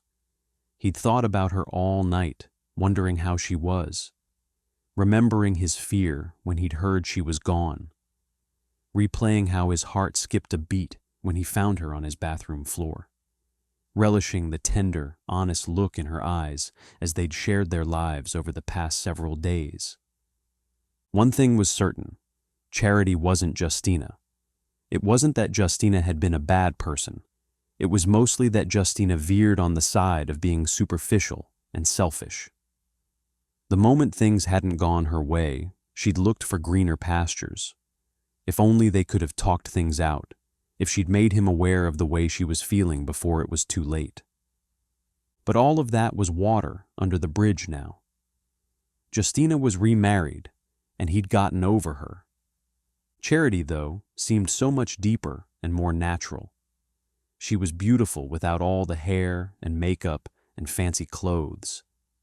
Her difficult past had molded her into a person with character and substance, to the extent where she spent her life helping people, a way of using her own experiences and hardships. But she had no intention of staying here. He had to remind himself about how hard it was for Charity to be here. Of course, she wanted to get as far away as possible. There were too many bad memories for her in Hartford. When his thoughts weren't on Charity, they were on Buddy Griffin. The more Joshua reviewed the facts of the case, the more he couldn't believe that Buddy Griffin was guilty. His gut told him something was off. He'd talked to the chief last night and convinced her that the man might have an accomplice. She'd agreed to let him investigate more, but gave Joshua a stern warning that he needed to run things by her, especially matters involving Ron Whitaker. Joshua still didn't know what exactly was going on between Ron and Chief Rollins. He tried not to jump to conclusions, but secrets made it difficult to know who to trust. Ron definitely seemed to have the chief in his pocket. Who else was covering for him? "There are some boxes on your desk," Lynn said when Joshua walked in. "Boxes?" He paused. She shrugged. "They were there when I came in this morning. I didn't look inside." Interesting. He went to his office area, and sure enough, at least 10 cardboard boxes were piled there. He pulled the top off the first one. These were the files on Andrea's case that Ron Whitaker had taken with him. The chief must have let Ron inside at some point so he could leave these. At least the man had followed through. There was also a cell phone lying on his desk calendar. Joshua picked it up and flipped it open. The date and time popped onto the screen, so the device was charged. But who did this belong to? He picked up a piece of paper underneath it. "This was my wife's," it read. "Just in case there's anything that might help you here, take a look. You have my full cooperation. Ron Whitaker." Joshua had to wonder what the man's tone was when he wrote the words. Most likely, sarcastic. Joshua had a hard time believing cooperation was even in the man's vocabulary. He sat down at his desk and opened the most recently dated file.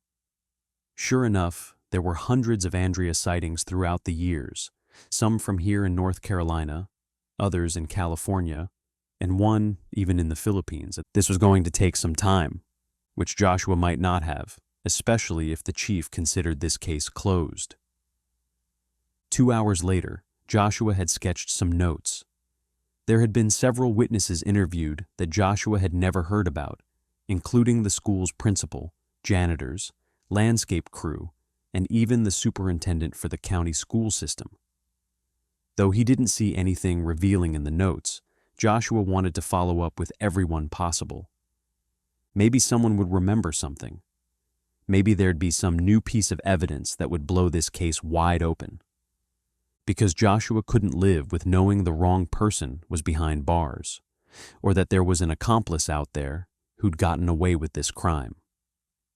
Bright and early in the morning, Charity heard Daly's phone ring. And ring, and ring. The sound pulled Charity out of bed, and she stumbled sleepily into the kitchen.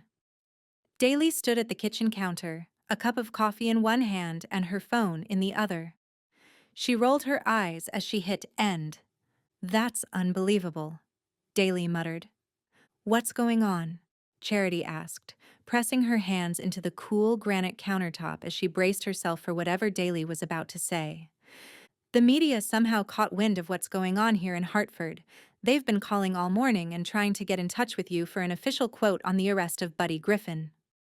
As Charity's knees began to buckle, she quickly lowered herself onto a bar stool. "Really?" Daly nodded. "Really? I called Joshua after the first 3 phone calls. He says there are news crews parked outside the police station as well. He doesn't know how they found out, but he did say they're like vultures. They showed up about an hour ago." "I guess you know a thing or two about the media." Daly let out a snort. "They can be your best friend or worst enemy. For the time being, I'd suggest you just ignore them. I'm assuming you probably don't have anything to say about Buddy's arrest, only that I'm not quite confident he should have been arrested." "I'd suggest lying low until things pan out some more then." "Good idea. I guess it's a good thing I woke up." Charity glanced at the clock on the wall. "I'm supposed to meet Sarah Reynolds in an hour." "Sarah? I didn't realize you knew each other." "We went to school together. She's supposed to help me put my property on the market. Of course, who's going to want to buy it with a huge fire pit that used to be a house in the middle of the land? Maybe someone will see the potential." Daly paused. "How's it feel to take this step?" "A little scary. But it's what I should do. I should have done it a couple of years ago. Truth be told, I'm not sure why I've been holding on. Sometimes when we let go, we fear we'll free fall. What we don't realize is, there's someone who gives us a soft place to land." Jesus. Charity knew exactly who Daly was talking about. The mental image her words evoked made Charity smile. She got dressed, and when she stepped outside, she nearly withdrew when she saw the reporters on the street. No, Charity told herself. She'd be strong. She'd be victorious. Keeping her head high, she ignored the probing questions that were thrown her way as she walked toward Daly's car. "What do you think about the recent arrest of Buddy Griffin? Do you finally feel like you have closure? How has this arrest changed your life?" Charity slammed the door, started the car, and took off down the road. Their questions still rang in her head, though. How would Buddy's arrest change her life? Not that much. Not until she knew for certain the right man was behind bars. But she wouldn't dare share that with reporters. Anything she said would be used against her. she felt certain. Charity shuddered again when she pulled up to her property. Repetition didn't seem to lessen the gut-wrenching experience of seeing the shambles of her childhood home. Sarah arrived right on time. Though Joshua wasn't here yet, Charity knew it wouldn't do any harm to meet Sarah. Certainly he would be here any minute. As the drops of rain started to plunk down from the sky, she reached under the seat and found an umbrella. "My mom has the kids today, and I actually feel halfway human," Sarah said with a laugh. She straightened her shirt. She'd even gotten dressed up in a business suit to meet Charity. It was a shame that the rain dampened both her suit and her straightened hair. Charity tried to shelter them both with the umbrella. "I'm glad you could make it out," Charity said. Sarah's gaze fell on the ruins of the house, the caution tape around it, and the overgrown grass. Sarah didn't have to say anything for Charity to read her friend's thoughts. "I know, it's going to be tough to sell this place," Charity muttered. "We just have to find the right buyer," Sarah said, offering an overly optimistic smile. "Someone who's looking to build and put down roots, who will love raising a family here." "I'm going to have the building demolished, aren't I?" Charity frowned as she remembered her dwindling checking account. If the insurance money came through, maybe she could use that money. "It wouldn't hurt, but I know that's an extra cost to you. I can run some numbers." She scanned the area. "As far as the property itself, I think we could get a decent amount. It's a nice piece of land with the woods in the back, the cotton fields on the side, and a handsome single cop as the only neighbor. Some people might see that as a plus. It's far enough away from the highway to feel secluded, but close enough to town that you don't feel overwhelmed. You sure you want to sell this place?" A lump formed in Charity's throat. "Yes. I mean, it's not like I can move back here to Hartford, or that I'd want to." Even as she said the words, her gut twisted. "I know you probably have some not-so-fond memories, but it's really not such a bad place. Every area has a few bad apples, but it's a shame when those people ruin it for everyone else. There are also a lot of really good people here." Joshua's image filled her mind and she smiled. "There are definitely good aspects of staying here. Besides, I heard Buddy was arrested. It's the talk of the town. No one can believe it. I mean, we all knew he was strange, but no one thought he was dangerous." Charity's throat burned. "You just never know about people, do you?" "You sure don't." She paused before snapping back to the matters at hand. "Well, let me take some photos. As soon as the insurance company okays it, we can put a sign out and I'll list it. Sound good?" "Sounds great." Sarah didn't move, though. She licked her lips instead and shifted uncomfortably. Charity gripped her umbrella more tightly and waited, sensing that Sarah had something else on her mind. "Charity, I know I probably shouldn't say this," she started. "I'm probably wasting my words, especially now that Buddy has been arrested. But on Sunday at the barbecue restaurant, I was actually sitting behind you. You didn't see me, but I overheard part of your conversation." "Okay." Charity tried to imagine where this was going. "I heard you and Joshua talking about going to see Mr. Johansson. I wasn't trying to eavesdrop, I promise." She drew in a deep breath. "You know my dad was friends with Ron Whitaker, right? They were on the force together for a while, if I remember correctly." "That's right. Anyway, you're going to think I have a bad habit of eavesdropping, but I remember my dad was talking about a disagreement Ron Whitaker had with Austin Johansson. I never really thought much about it. I figured it was adult stuff. But now I wonder what it was all about." "You heard this recently?" She shook her head. "No, I actually heard it 10 years ago." Charity processed what she said. Could that have anything to do with this investigation? Why would Ron and Mr. Johansson be arguing? She hadn't even realized the two men knew each other. Unease sloshed in her gut. "It's probably nothing," Sarah continued. "But now, with everything getting stirred up again, I just have to wonder." Chapter 35. As Charity watched Sarah pull away, she began to climb into her own vehicle, wondering why Joshua hadn't shown up. It was unlike him. She paused midway into the vehicle when a movement in the distance caught her eye. Her breath caught. The motion had been so slight it was almost like she'd imagined it. But she hadn't. Something had been in the woods. Against her better instincts, Charity stepped away from the car. The rain hit her now, drenching her hair. She didn't even bother with the umbrella this time. Sure enough, Andrea stood in the distance. She hovered behind a tree, her gaze focused on Charity. Charity took a step toward her but stopped. She couldn't go into the woods, not knowing that the footsteps leading to her house on the night of the fire had belonged to a woman.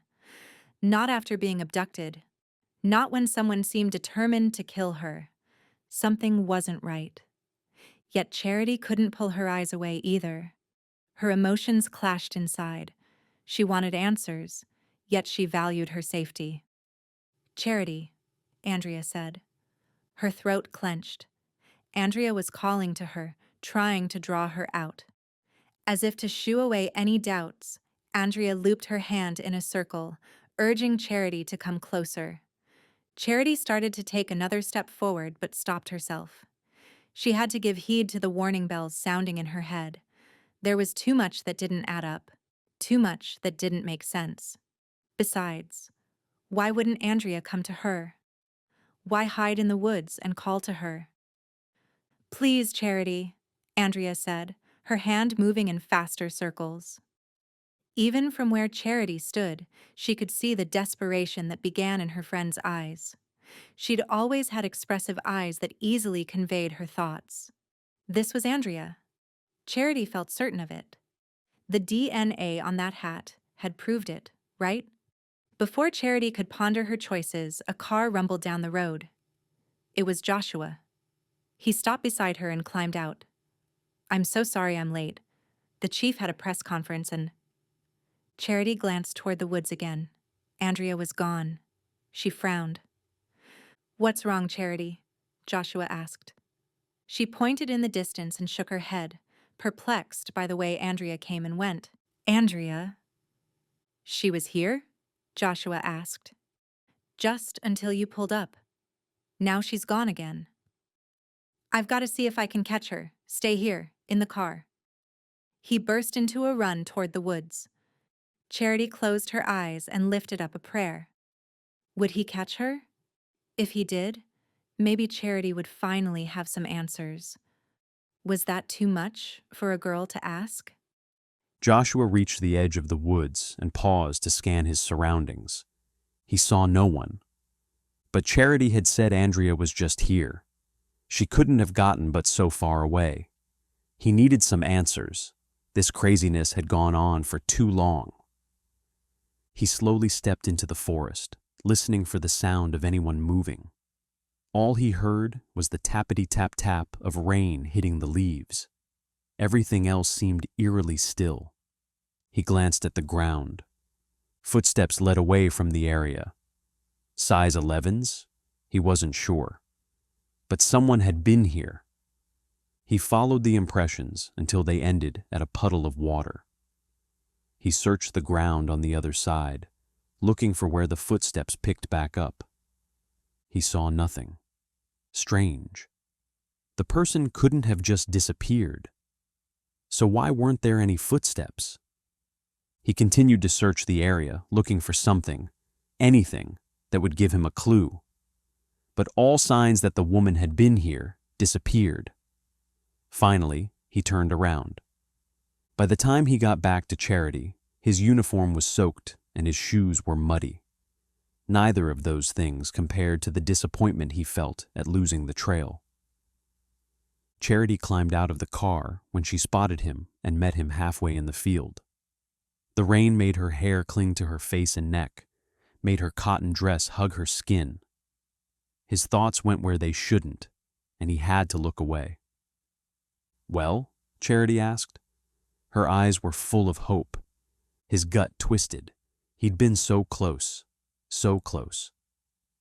"I didn't find her, but I did find footprints. They disappeared where the ground got swampy. She closed her eyes, disappointment evident in her slumped shoulders and down-turned mouth. She puddle-jumped, Charity muttered. What? We read a book about it as kids. We thought the idea was brilliant as a way for someone to cover their tracks. The protagonist in the story jumped from puddle to puddle, knowing it would be almost impossible for someone to track her if her footprints were hidden by the water. Well, that makes sense.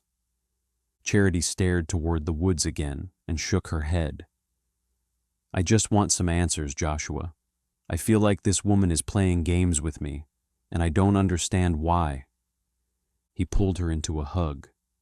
He didn't care about the rain. He didn't care about anything else. He only cared about the woman in his arms. When Charity stepped away, he took her hand and tugged her forward. Let's go inside a moment and get out of this rain. He led her into his house, drawing on every ounce of his self-control not to pull her into a long kiss. He sensed she needed emotional support right now more than she needed romance. Besides, he had to remember that he was on the job. Help yourself to some coffee. There are single-serve cups beside the maker. I've got to go get something, he said. When he returned with a map, she had 2 cups of coffee on the dining room table. He handed her a sweatshirt. With the AC blasting in his house, Charity would be shivering soon. I thought you might need this. Thank you. She slipped it on and pulled her hair back. His throat was dry as he tried to focus on the case. Being around Charity right now made it very difficult. He put a map on the table and cleared his throat. What's this? Charity asked. When I saw those footprints disappear, it made me think. What if Andrea was put on a boat after she was abducted? It's a possibility. We weren't far from the river. Exactly. There would be little evidence left if she was. He pointed to where the Perkins met the Albemarle Sound and then led to the ocean. If she was taken this way, she could be anywhere. But I have a different idea. What's that? What if she was taken the opposite direction? The Perkins ends up north, but several smaller streams spawn from it. This one, Goodwin Creek, leads all the way into Chowan County. If someone had taken her that way, she could have been held somewhere in this area. He circled the north end of the river with a red marker. She nodded. It's a possibility. Roberta Whitaker was in a car accident on her way to check out a lead in the case. Her accident occurred right here. He marked the place on the map. That would fit with your theory about the river. It's close to the same area. He nodded. Plus, think about it. You've seen Andrea here at your house, but we also saw her in Edenton.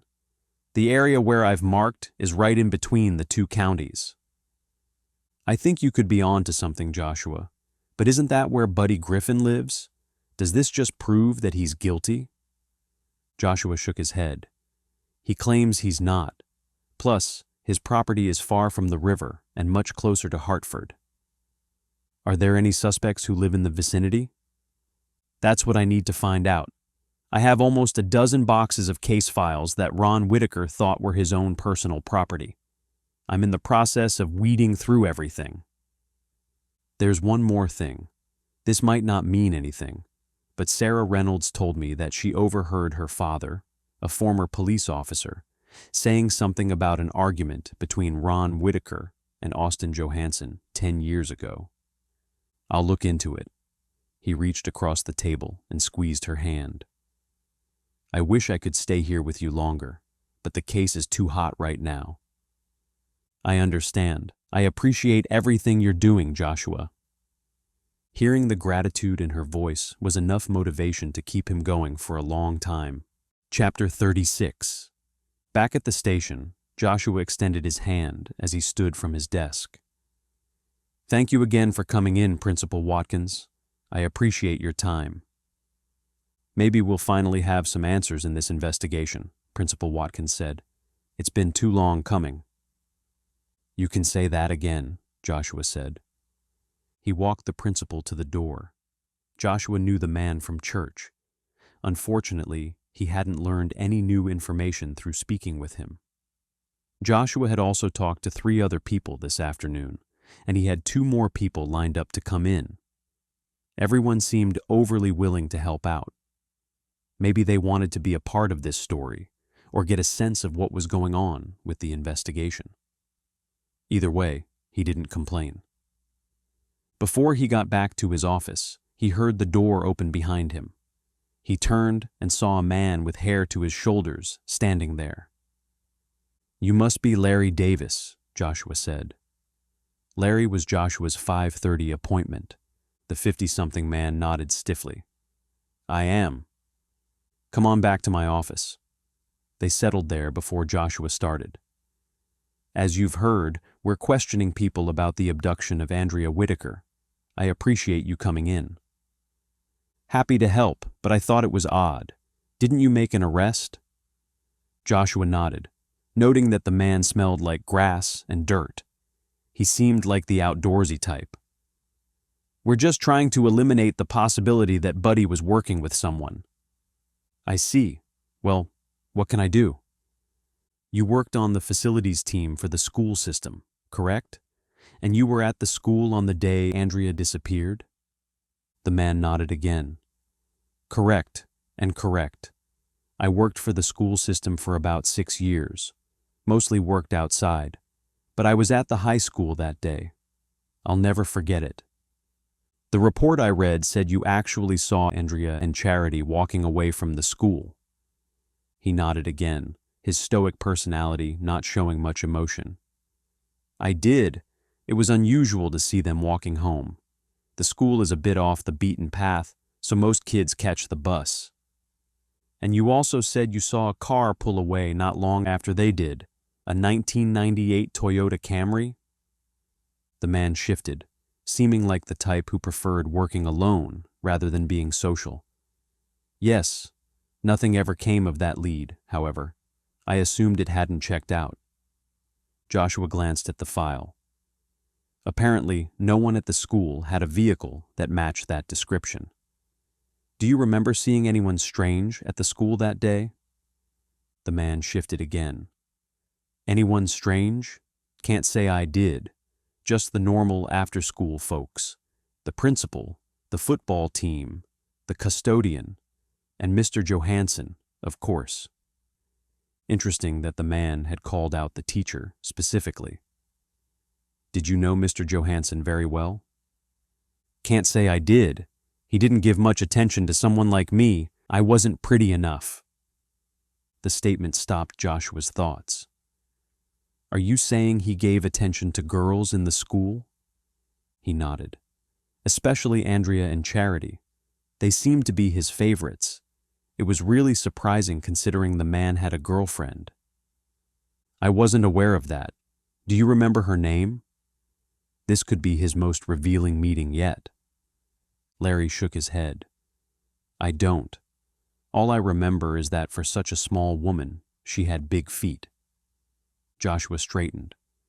"Tell me more." "I don't know how much more there is to say. She stopped by school sometimes. I can't remember her name, but she was tiny and blonde, and she always looked at her boyfriend like she didn't quite trust him." His description sounded an awful lot like Austin's current wife. "Can you elaborate on that any?" "I walked into the auditorium once to fix a light bulb. Andrea and Mr. Johansson were talking about something. Whispering, actually. As I was leaving, I ran into Mr. Johansson's girlfriend. She looked like she was crying. She'd just come from another exit from the auditorium. I think she saw the 2 of them talking also." "Does the name Heidi ring a bell?" The man's eyes brightened. "As a matter of fact, yes, that's her." If Buddy was behind all of this, who might his accomplice be? That was the question swarming in Charity's head as she hung out at Daly's place. Though she was, in theory, helping Daly put together some packets for the car show this weekend, Charity's mind was far from the task at hand. As hard as she thought about it, no one came to mind, except Andrea. And she couldn't bear to face the possibility that Andrea was somehow involved in trying to harm Charity. Charity shook her head, knowing she'd go crazy if she dwelled on this much longer. But she was practically a prisoner in the house right now. The media were still outside, so she didn't want to go anywhere else for fear of being hounded. Daly was on the couch, working on some new songs. When Charity's phone rang, she saw it was Lucy and answered. "I'm just checking in," her friend said. "I saw the news this morning. They mentioned your friend Andrea Whitaker." "Everything here has kind of exploded," Charity said, moving the curtain and staring at the news crew outside. "I thought you'd want to know that Bradley actually stopped by the office today looking for you." "Oh, did he?" "I told him you weren't in town. I think he wanted to talk to you about the case. You were right. That man is married to his career. In fact, I heard he was seeing someone else. She's a crime victim also. His obsession is kind of creepy. Maybe he just has a superhero complex." Her thoughts went to Joshua. Thank goodness he didn't have that same vice. His reason for helping wasn't superficial and didn't revolve around advancing his own career. He genuinely cared about people. "Anyway, I can't wait to see you on Monday," Lucy said. "Monday?" Charity repeated, dropping the curtain. "That's when you have to be back at work. You didn't forget, did you?" Charity's heart sank. She actually had forgotten. She'd known she had to go back, but she hadn't realized how soon her stay here would be ending. "I guess I just lost track of time." "You are coming back here, aren't you?" "Tennessee is where my job is, my apartment. And you, of course." Charity couldn't stay here forever. She had no money or career to support herself. She had no place to live, and she couldn't expect to stay with Daly indefinitely. To think otherwise, she'd be fooling herself. But the thought of leaving Joshua in 3 days twisted her insides. "Hope you're able to wrap things up there, Charity, and truly move on." Her throat felt dry and achy. "Yeah, me too," she managed to croak. "Thanks for calling." Just as Charity hung up, her phone rang again. Without even looking at the caller ID, she answered, "Yes, Lucy." Silence stretched for a moment, and then someone whispered, "Run." Chapter 37. After another long day of working nonstop, Joshua knocked at Daly's door that evening. Daly and Ryan scampered outside as soon as he stepped into the living room. "We have a few things to do for the car show. We'll be back at a reasonable hour. We promise." Daly flashed him a mischievous smile. Joshua watched them leave and shook his head. They'd been in a hurry to get away. Or, knowing Daly, she just wanted to give him and Charity some time together. Charity offered a shy smile and patted the space on the sofa beside her. He'd run home to change into jeans and a t-shirt before coming over. He was going to sleep on the couch here tonight and give Ryan a break. Until he was certain Buddy was truly guilty, he couldn't take a chance that someone might invade the house again. It felt good to see Charity, though, to see her smile, to smell the scent of fresh strawberries that always seemed to accompany her, to look into her luminous blue eyes. He stole a quick kiss before taking her hand into his. "I have some updates." Her eyes flickered with curiosity. "Okay." "I did some research, and it turns out that Austin Johansson, when he worked in Hartford as a teacher, rented some property between here and Edenton." Charity's eyes widened. "No. There's more. The property backed up to the water, though a person would have to cut through some woods to get there. Add to that the fact that 10 years ago, your teacher was dating the woman who is now Heidi Johansson." "What does she have to do with any of this? I mean, sure, I thought they didn't get married until a few years ago, but I'm not connecting the dots." "There are implications that Heidi may have been jealous of Austin's relationship with Andrea. Even when we were at their house last week, I saw Heidi giving you strange looks. I didn't question it too much at the time. but one of the landscaping crew said he saw a Toyota Camry pulling away from the school around the time both of you left. It just so happens that Heidi owned a Toyota Camry 10 years ago. Charity shivered. Wow, that's both creepy and disturbing. She also apparently has large feet. We're not sure if they're a size 11 or not, but it's a possibility worth exploring. You think she's involved? That she worked with someone? Charity said. Joshua shrugged. I can't say for sure, but it's a distinct possibility. That would mean that Buddy is the wrong man. Were Heidi and Mr. Johansson working together? That would make sense, but we're still tracking down clues. You just never know who you can trust, do you? Charity leaned her head back against the couch and stared into the distance. Joshua couldn't pinpoint exactly what it was, but Charity seemed especially burdened at the moment. He caught her gaze before asking, "What are you thinking?" She rubbed her lips together a moment. I got a phone call today, Joshua. The person only said one thing: run. He furrowed his brows together. Run? She nodded. It was a woman. She whispered it, so I couldn't identify the voice. How did someone get your cell number? I had my old one transferred. The number is the same one that I got the text message from. The one that said, "Do you want to walk through the woods?" This investigation just kept getting stranger and stranger. You think Andrea is trying to warn you? I have no idea what's going on, Joshua. No idea. He pulled her into his arms and didn't let go.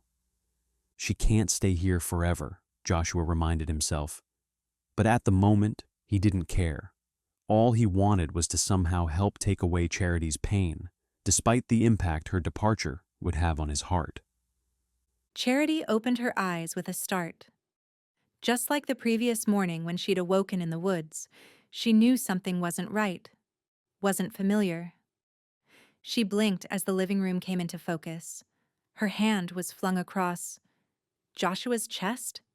They'd fallen asleep together on the couch. She quickly sat up, at once feeling foolish. Joshua shifted and ran a hand over his face, looking far more awake than she did. You fell asleep last night, he murmured. I couldn't bear to wake you up. I just didn't expect to fall asleep also. The two of you were resting so peacefully, I decided not to bother either of you, Daly said from the breakfast bar. She smiled mischievously before taking a sip of her coffee. How long had she been there? Despite how self-conscious Charity felt at the moment, she had to admit that she'd slept better last night than she had in a long time. She hadn't had her normal nightmares or night sweats or paranoia. She stood up, already missing Joshua's warmth. I should get ready for today. You have plans? Joshua asked. She let out a feeble laugh. Not really. Of course I didn't have plans to fall asleep in your arms last night either. He pushed himself to his feet and stretched. I need to get into work. I've got a long day ahead of me. I'll try to check in when I can, okay? Charity felt her cheeks flush. His voice sounded husky, personal. Its tone made it clear they were more than friends. She was setting herself up for heartbreak, wasn't she? Be safe today, okay? She said. He nodded and kissed her forehead. I will. You too. He waved to Daly before leaving. As soon as he was gone, Charity pulled her gaze up to Daly. Her friend's eyes danced with delight. I was going to ask how things were going between the two of you. I take it they're going well. She crossed her arms and leaned against the wall.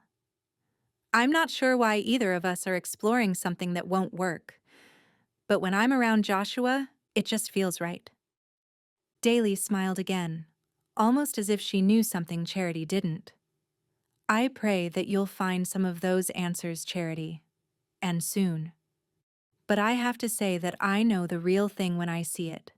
What you and Joshua have, there's no denying the two of you are great together. Charity couldn't bring herself to nod. Instead, she pressed her lips together in contemplation. No job, no house, No money, not to mention Joshua lived in a town where most of the residents hated her. Why would Charity ever want to come back to a place that had treated her so badly, that had made so many judgments of her? She knew the answer. She wouldn't. Ever. After going home to shower and change, Joshua took off to Nag's Head to talk to Heidi Johansson. He knew Austin was already back in school since teachers went back earlier than students. But Joshua needed some answers from Heidi anyway, and he didn't want to give her too much warning. He pulled up to her place at 10 a.m. and knocked at the door. She answered a moment later, a toddler on her hip and clothed in sweatpants and a t-shirt. She obviously hadn't been expecting company. "Can I help you?" she asked, staring suspiciously. "I'm Officer Haven from the Hartford PD. We met last week when I was here talking to your husband." Her gaze flashed with recognition before turning cold again. "Well, Austin's not here right now, so I'm sorry you wasted a trip out this way. I actually wanted to talk to you." She stared, her gaze pensive and her muscles tight. "I'm not sure I have anything to say. It's just a few questions about Andrea Whitaker's disappearance." Her eyes narrowed. "Her abductor has been captured. I saw it on the news. Could we talk?" She finally pushed the door open. He stepped into her house, a small place littered with toys. She didn't offer him a seat or the opportunity to go any farther than the entryway. "What can I do for you?" "Mrs. Johansson, how long have you been married to Austin?" 4 years. Why?" "How long did you date?" "On and off for 6 years before that." Joshua nodded. What she said confirmed his initial thoughts.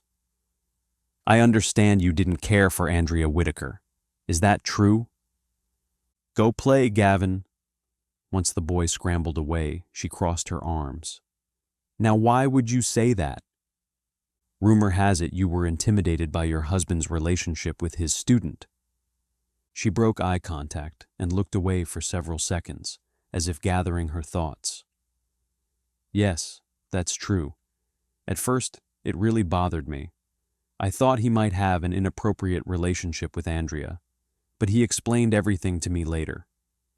"Explained what?" She sighed and crossed her arms. Andrea had discovered her dad had a girlfriend. She didn't know who to talk to about it, not her mom or brothers. She feared her whole family was going to fall apart. So, she talked to my husband and got his advice. "What did he tell her?" "To stay out of it. It was an adult matter, and she wouldn't be helping anything by getting involved." Apparently, Ron found out about their conversation, and the two of them nearly got into a fistfight. Ron told Austin to mind his own business and to stay away from his daughter. So that was the fight Sarah Reynolds had mentioned to Charity. "I also have a feeling that was one of the reasons Austin was never formally a suspect," Heidi continued. "Ron knew if he pressed charges or made too big a deal of things, Austin could bring up the affair. That was why someone shouldn't have a broken moral compass and be an officer of the law. There were too many ways people could leverage their indiscretions against them. Ron Whitaker was a case in point." "Just one more question." "What's that?" "What size shoe do you wear?" 10.5. Why?" "Just wondering." She stared at him. "I didn't have anything to do with this. There's something else you should know, though. Despite the fact that my husband and I haven't been on the best terms lately, I have been worried about him." "Why's that?" "He acted strangely after you and Charity stopped by. Kind of moody. But 2 days ago, he decided he needed to take off for a while. Right before he left, he was kind of freaking out. I haven't heard from him since." Chapter 38. "Joshua, I need to see you in my office," Chief Rollins said as soon as he arrived back. "Yes, ma'am." He followed her through the door, closing it behind him, and sat across from her. "What's going on?" She laced her fingers together on her desk and locked gazes with Joshua. There are a couple of things I need to tell you. The first is about Ron Whitaker. What about him? I know you think something suspicious has been going on between us, and I can finally set the record straight. I've been speaking to Ron because he's friends with the former police chief down in Wilmington. That's where your son lives, right? Is he okay? Jason is fine. He's more than fine, actually. He and his wife are having a baby. Joshua's eyes widened. That's great. Congratulations. Although I'm way too young to be a grandmother, I'm very excited. So excited that I'm taking a new position down in Wilmington so I can be closer. What? Certainly Joshua hadn't heard correctly. The chief nodded. I'm leaving. Ron helped me meet with the right people, and he put in a good word for me. That's what all the secrecy has been about lately. I couldn't say anything until I knew for sure. I don't know what to say. Congratulations. Thank you, she nodded. I want you to know that I put in a good word for you with the mayor. I think you'd make an excellent chief. You're more than qualified. You don't back down to people, and I think you'd actually be good for this town. Thank you, Chief. That means a lot. Her smile fell. But there's something else we need to discuss. Charity White. His muscles tensed. What about Charity? We actually got word back from the North Carolina Bureau of Investigation. We sent them the shoe prints from the fire at Ms. White's house. Lab analysis indicates that the person outside Charity's window was wearing shoes that were too large for them. I don't understand. I'm saying that someone was trying to throw us off her trail. The shoe impression wasn't even indicating the tips of the shoes were empty. All the weight was in the center, for lack of a better scientific term. I see, but what does this have to do with Charity? She frowned, the lines on her face deepening. I had Isaac go through her trash can today. A moment of outrage flashed through him. You got a warrant? She shook her head. It's trash day, so the can was on the street. It's fair game. Anyway, we found these inside. She reached under her desk and pulled out a pair of tennis shoes. When she turned them over, Joshua saw that the markings on the bottom matched the prints found at the scene. He also saw the size 11 on the sole. But why were they in Charity's trash can? There was no way she was involved in this. Was there? Let me talk to her. Are you sure you can be objective? Yes, you have my word. The chief nodded. I expect nothing less. Charity felt that familiar delight when she saw Joshua at her door, but when she stepped out to greet him, she immediately noticed he seemed stiff, professional. Can I come in a moment? Any joy she'd felt disappeared. Something was wrong. Of course. Come on in. Daly's practicing some songs in the back. He sat on the couch, but not beside her. He purposely waited until she sat down, and he sat across from her. More unease sloshed inside her. Charity, I have to ask you something. It's going to be uncomfortable. You can ask me anything, Joshua. I'm not keeping anything from you. Despite that, a touch of perspiration trickled down her back. He shifted, obviously uncomfortable. Charity, the chief found some shoes in your trash can today. They were size 11, and they matched the ones from the arson. Okay. She shook her head, trying to shake out the fact and shake away the confusion. I don't wear a size 11. She held up her feet. He swallowed hard. No, but we have evidence that proves whoever wore the shoes outside your house didn't fit into these shoes. She wore them to mask the true size of her feet. What? Why would someone do that? Her face fell as reality hit her. Oh. Someone wanted to make it look like Andrea. That's correct. But who? Realization hit a second time. You think I did that? Joshua shook his head and reached for her hand. No, Charity. I didn't say. She pulled away from his touch. You didn't have to say it. I think it's pretty clear. Charity, listen. It's my job to follow every lead. I didn't want someone else to come here and tell you this. She stood, all her emotions rising to the surface in one volcano-like explosion.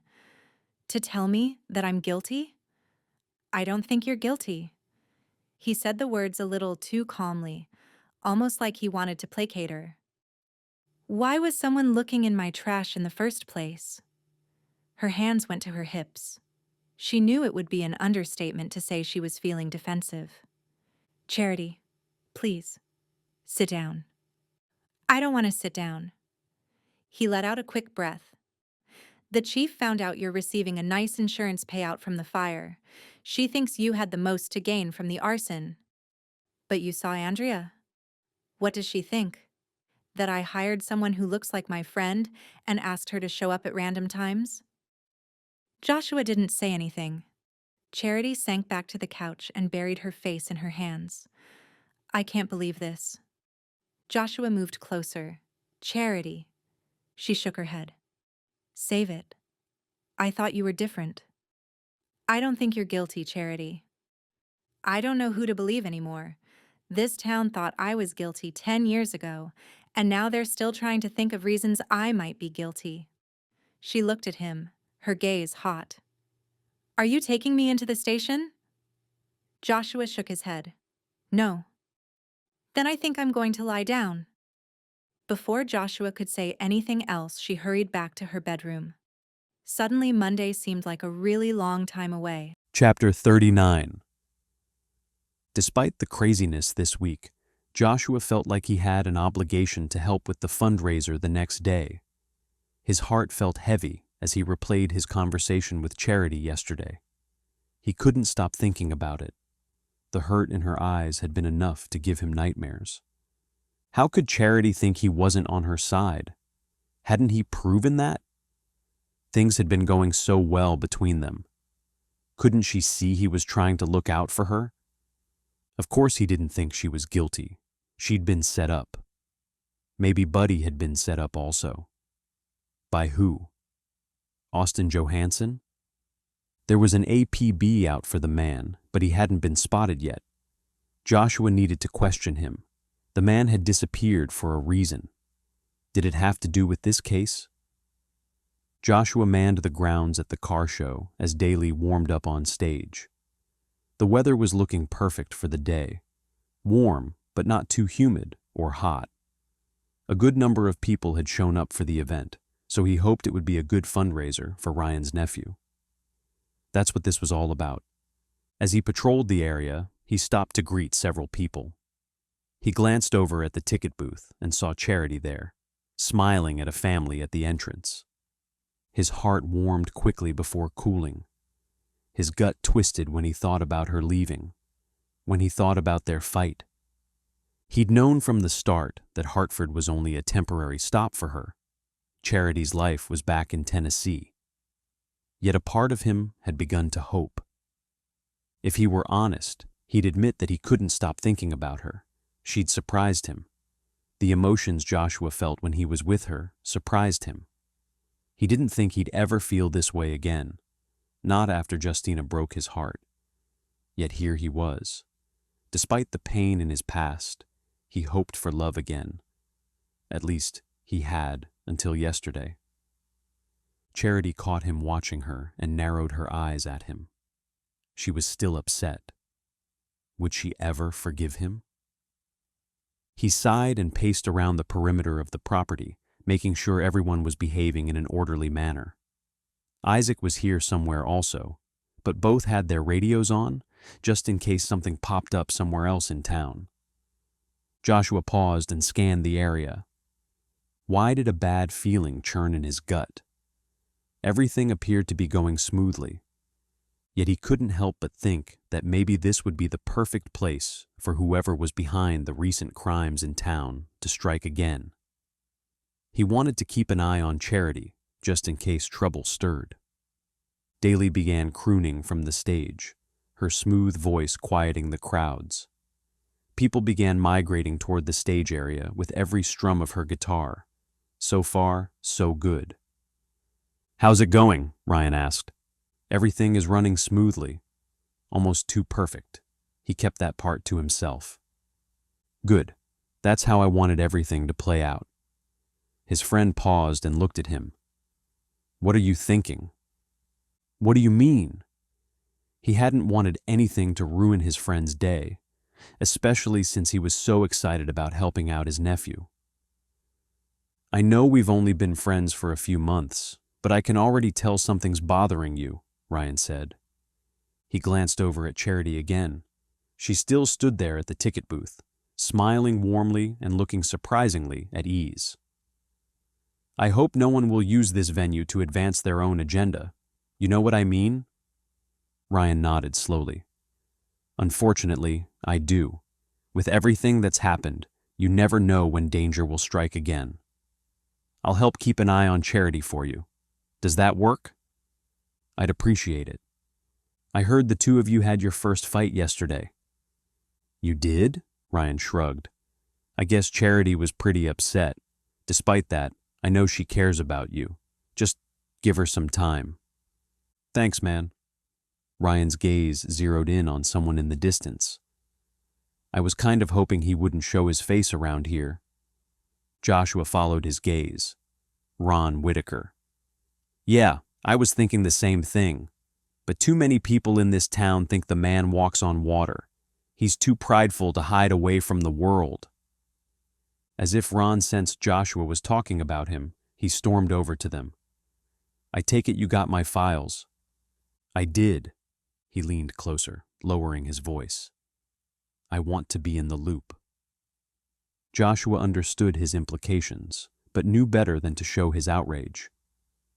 Of course, we'll share any information that we can. Ron leaned even closer. If you don't, I can ensure you won't make chief. Don't forget that. Joshua tilted his head. Certainly he hadn't heard the man correctly. Are you threatening me? Ron glared. I'm just stating the facts. Before Joshua could respond, his radio crackled. It was the chief. Maybe that was a good thing, but Ron Whitaker was about to get an earful. Excuse me, he stepped away.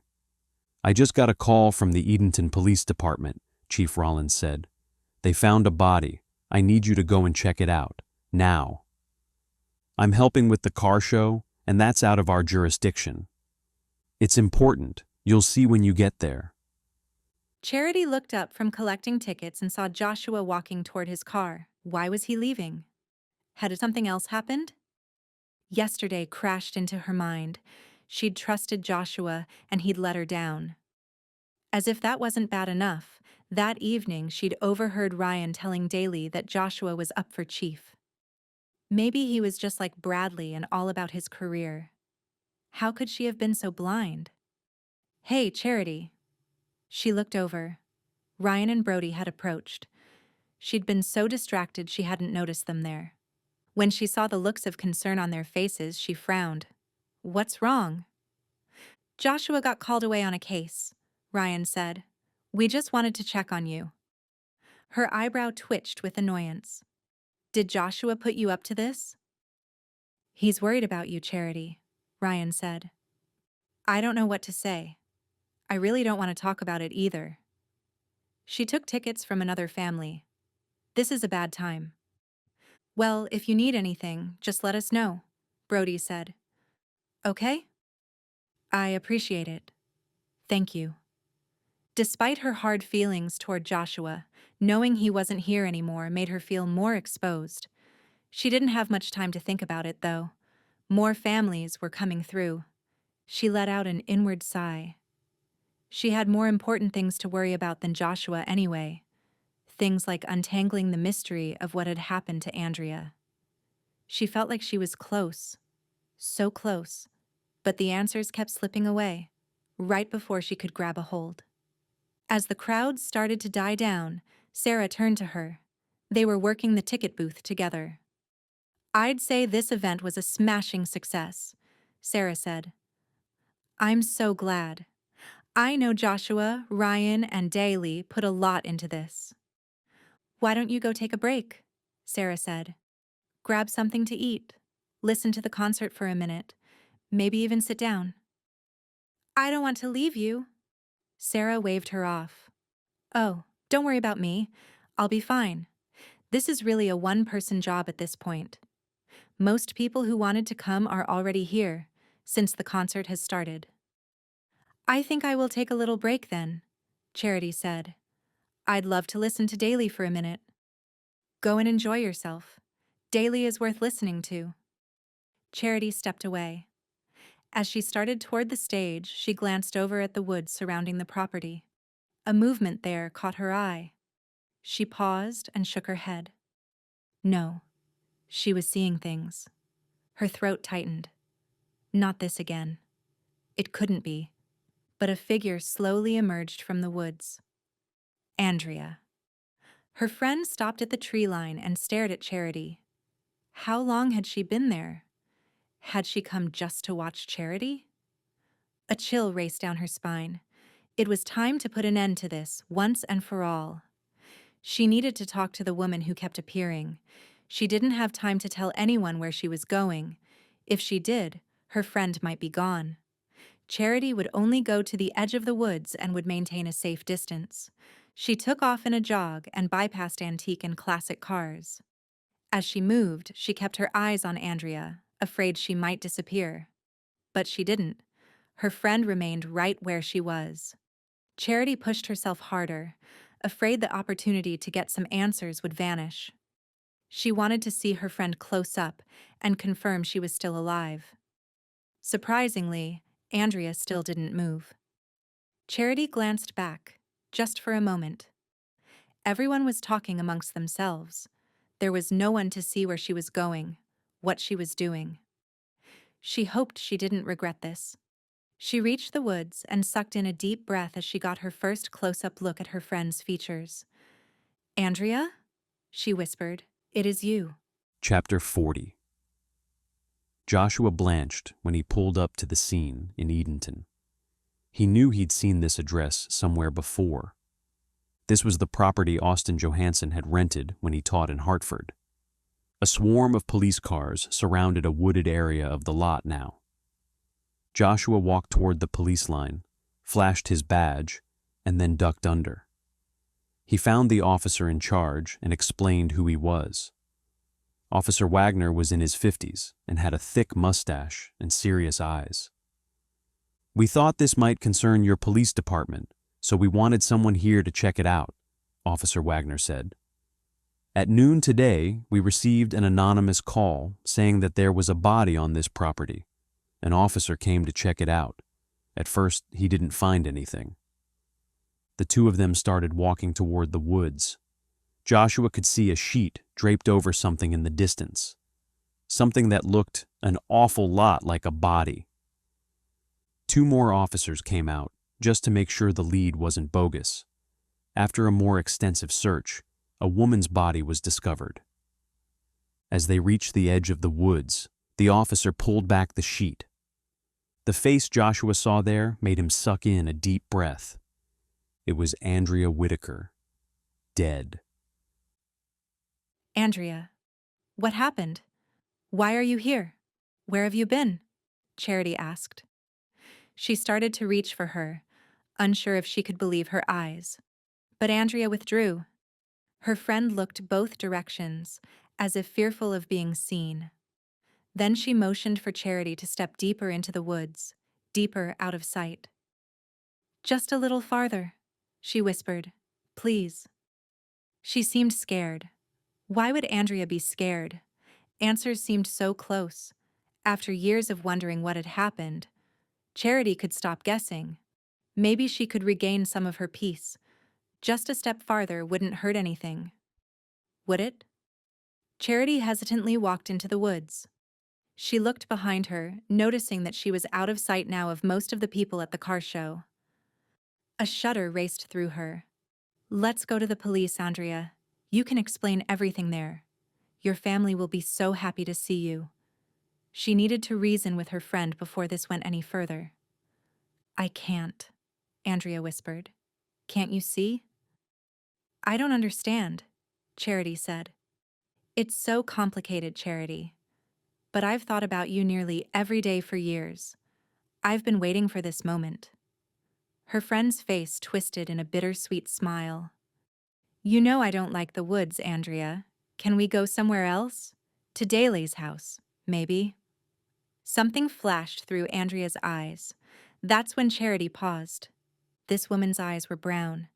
Andrea had blue eyes. Charity sucked in a deep breath at the realization. Something wasn't right. Something was majorly wrong, in fact. I'm sorry, Charity, Andrea whispered. For what? Instinctively, she took a step back, an internal voice urging her to run. For this. Andrea pulled her hand from behind her back. Charity hardly had time to see what she held. Before she could put everything together, a wave of electricity shot from the device. The next instant, Charity was on the ground. She couldn't move, couldn't scream, couldn't escape. She was at the mercy of a stranger. After Joshua called the chief, he called Ryan. Do you see Charity? He asked, pacing outside his police cruiser at the scene. Not right now. Is everything okay? Nothing was okay, but he didn't have time to go into details. I need you to find her for me. It's urgent. I'll look around. When you find her, don't let her leave your sight, and call me right away, okay? Yeah, man, I'll do that. I don't know what's going on, but it doesn't sound good. Joshua looked at the body in the distance. It's not. He slid his phone back into his pocket and joined the other officers. He squatted near the body and stared at the woman in front of him. This woman definitely looked like Andrea Whitaker. But how could that be?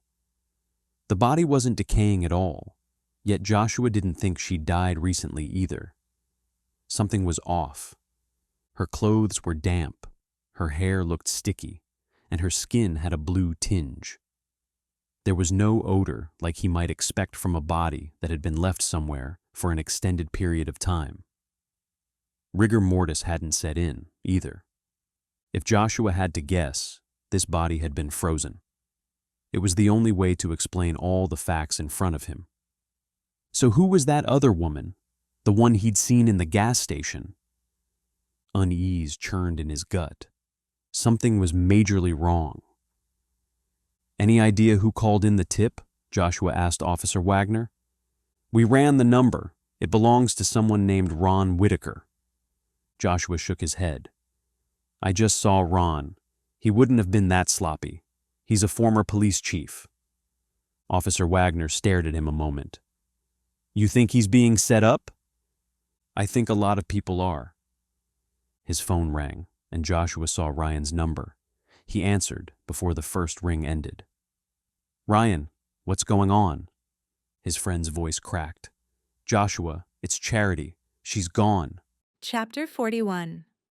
Charity's head pounded. Her tongue felt dry. Her muscles trembled.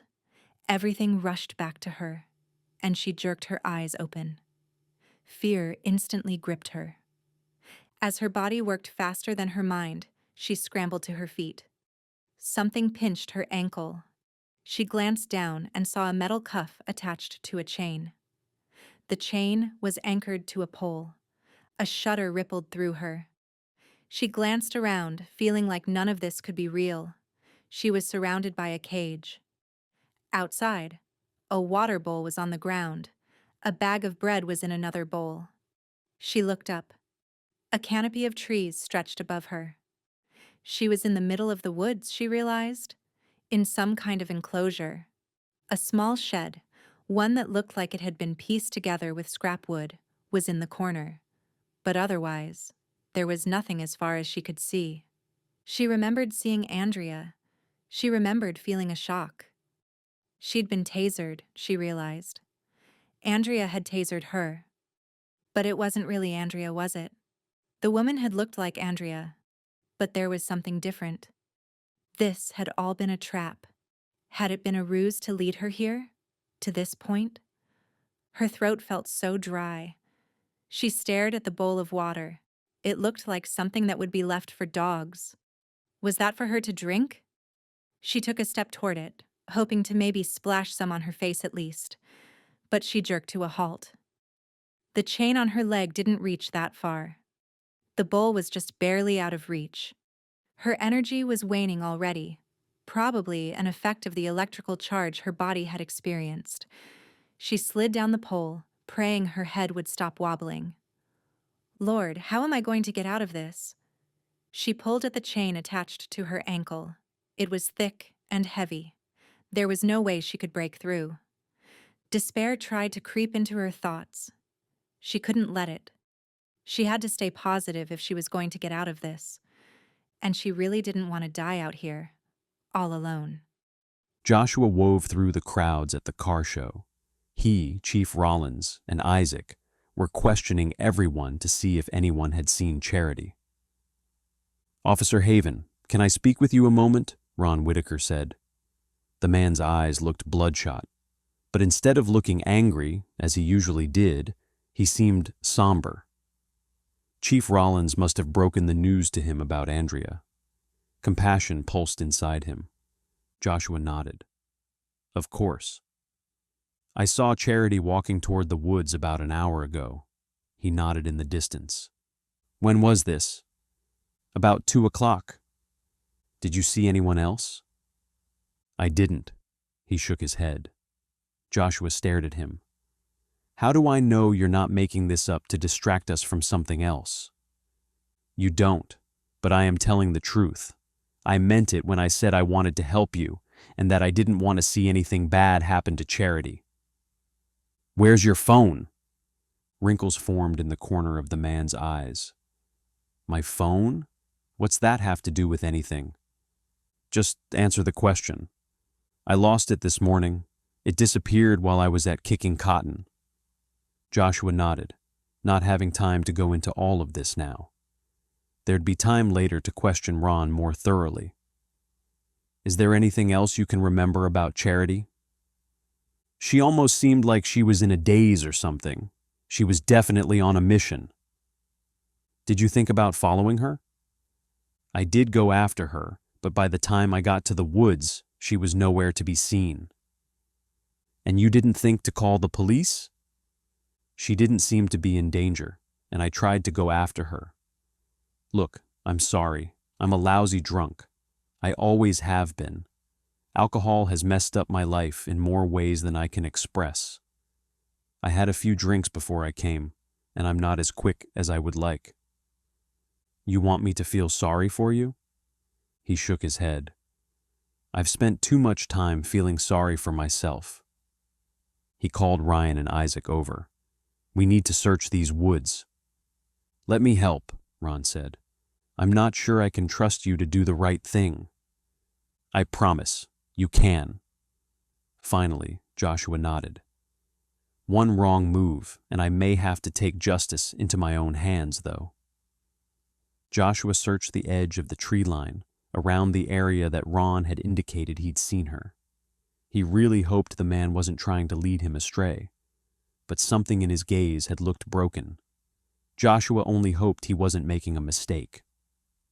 "Joshua, over here," Ryan called.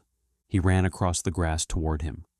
"Look, there are some footprints here, maybe some drag marks," Ryan said. He studied the ground. Sure enough, there were 2 sets of prints. Both were on the smaller side. 2 women, maybe? His chest tightened. Sure enough, beyond the footprints were drag marks, and based on the distance between the lines, the imprints could have been left by a person being dragged through the woods. As he followed the tracks a considerable distance, an image formed in his mind of what had happened, and he didn't like it. Charity had been sedated again. Then someone, most likely a woman who was imitating Andrea, pulled her through the woods. The marks ended at a dirt road that cut through the woods. There were fresh tire tracks there. Charity had been put into a truck. That meant she could be anywhere by now. His gut twisted. This wasn't good. It wasn't good at all. Charity straightened as she heard footsteps. Was someone coming? She wasn't sure if she felt relieved or more horrified. There was no telling what this person might do to her once he or she arrived. Just what was their plan for her? Maybe she didn't want to know. A moment later, the woman who looked like Andrea appeared. She walked to the fence, linked her fingers on the metal, and stared at Charity. When she didn't speak, Charity finally did. "What do you want with me?" "You're going to like it here, I promise." She smiled, her gaze full of hope. "I'm chained up like a dog." Charity tugged on her restraint, knowing it would do no good. "It's for your own good." Charity jerked at the chain again. "I fail to see how."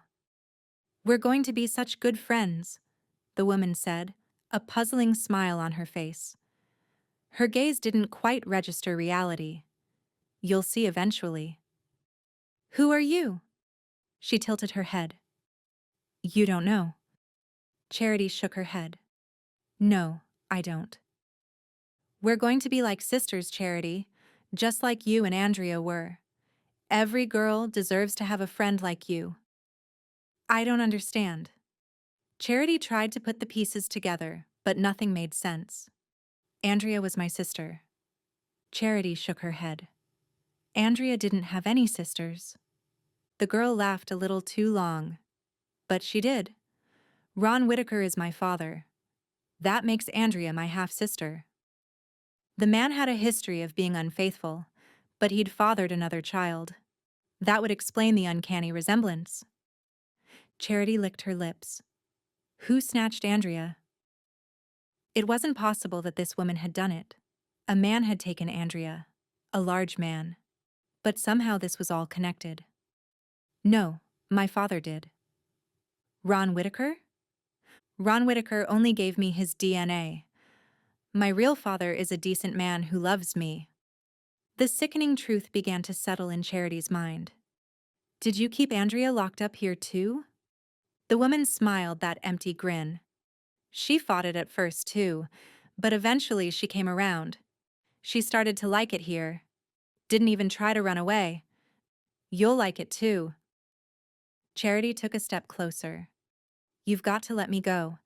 There are a lot of people who are worried about me." "Dad's going to take care of them. You should just forget about the people from your past." Something lodged in Charity's throat. "What do you mean?" "Well, I'm really just talking about that police officer you're always with. Father thinks he could be trouble, so he's going to take care of him. So don't worry. Life is so much simpler out here. You'll see." A small cry escaped from Charity. "No, not Joshua. Please, no." The woman started to walk away. "Wait!" Charity called, panic edging in. The woman paused. "Yes?" What was Charity supposed to say? She had so many more questions. There was so much she didn't know. Instead, she blurted, "What's your name?" "Claudia." "Claudia, I'm thirsty." She glanced at the water bowl, the one just out of her reach. A look of what almost appeared to be satisfaction, maybe smugness, flashed in Claudia's gaze. "As soon as you learn obedience, you can have food and water. It seems harsh, but it's the only way. You'll see soon." She turned again. "No, Claudia. Wait, please. Don't leave me." The woman kept walking. As she disappeared from sight, reality smacked Charity in the face. This was what had happened to Andrea. And Andrea hadn't been seen since then. Would that be Charity's fate also? Chapter 42. Charity's stomach grumbled and her head swam. She needed food and water. She needed shelter. Something other than this shack where she huddled at night. The darkness surrounded her now. Every once in a while she heard the sound of something moving through the forest.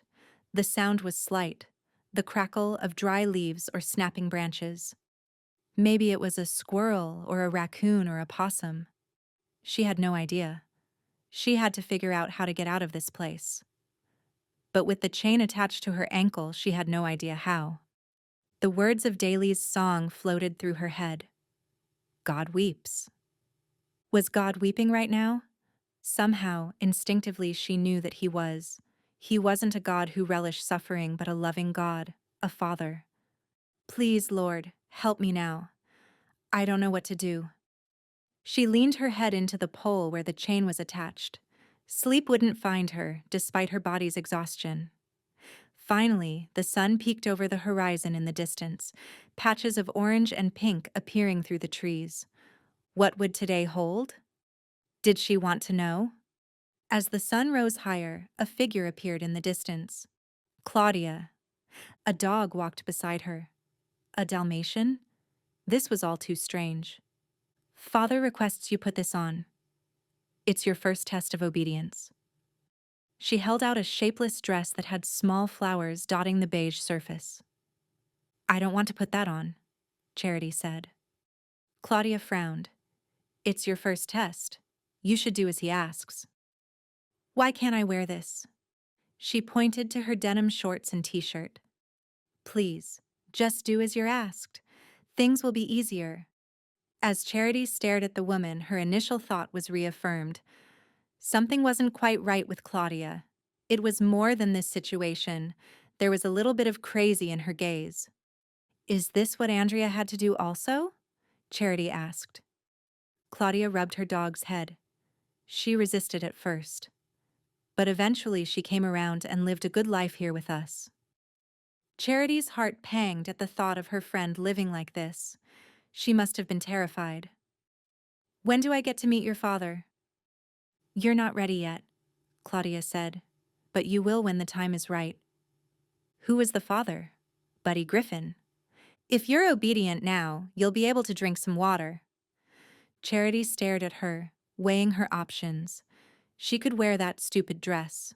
She supposed it wouldn't hurt anything. At least she'd get some water, and water would help her to stay alive.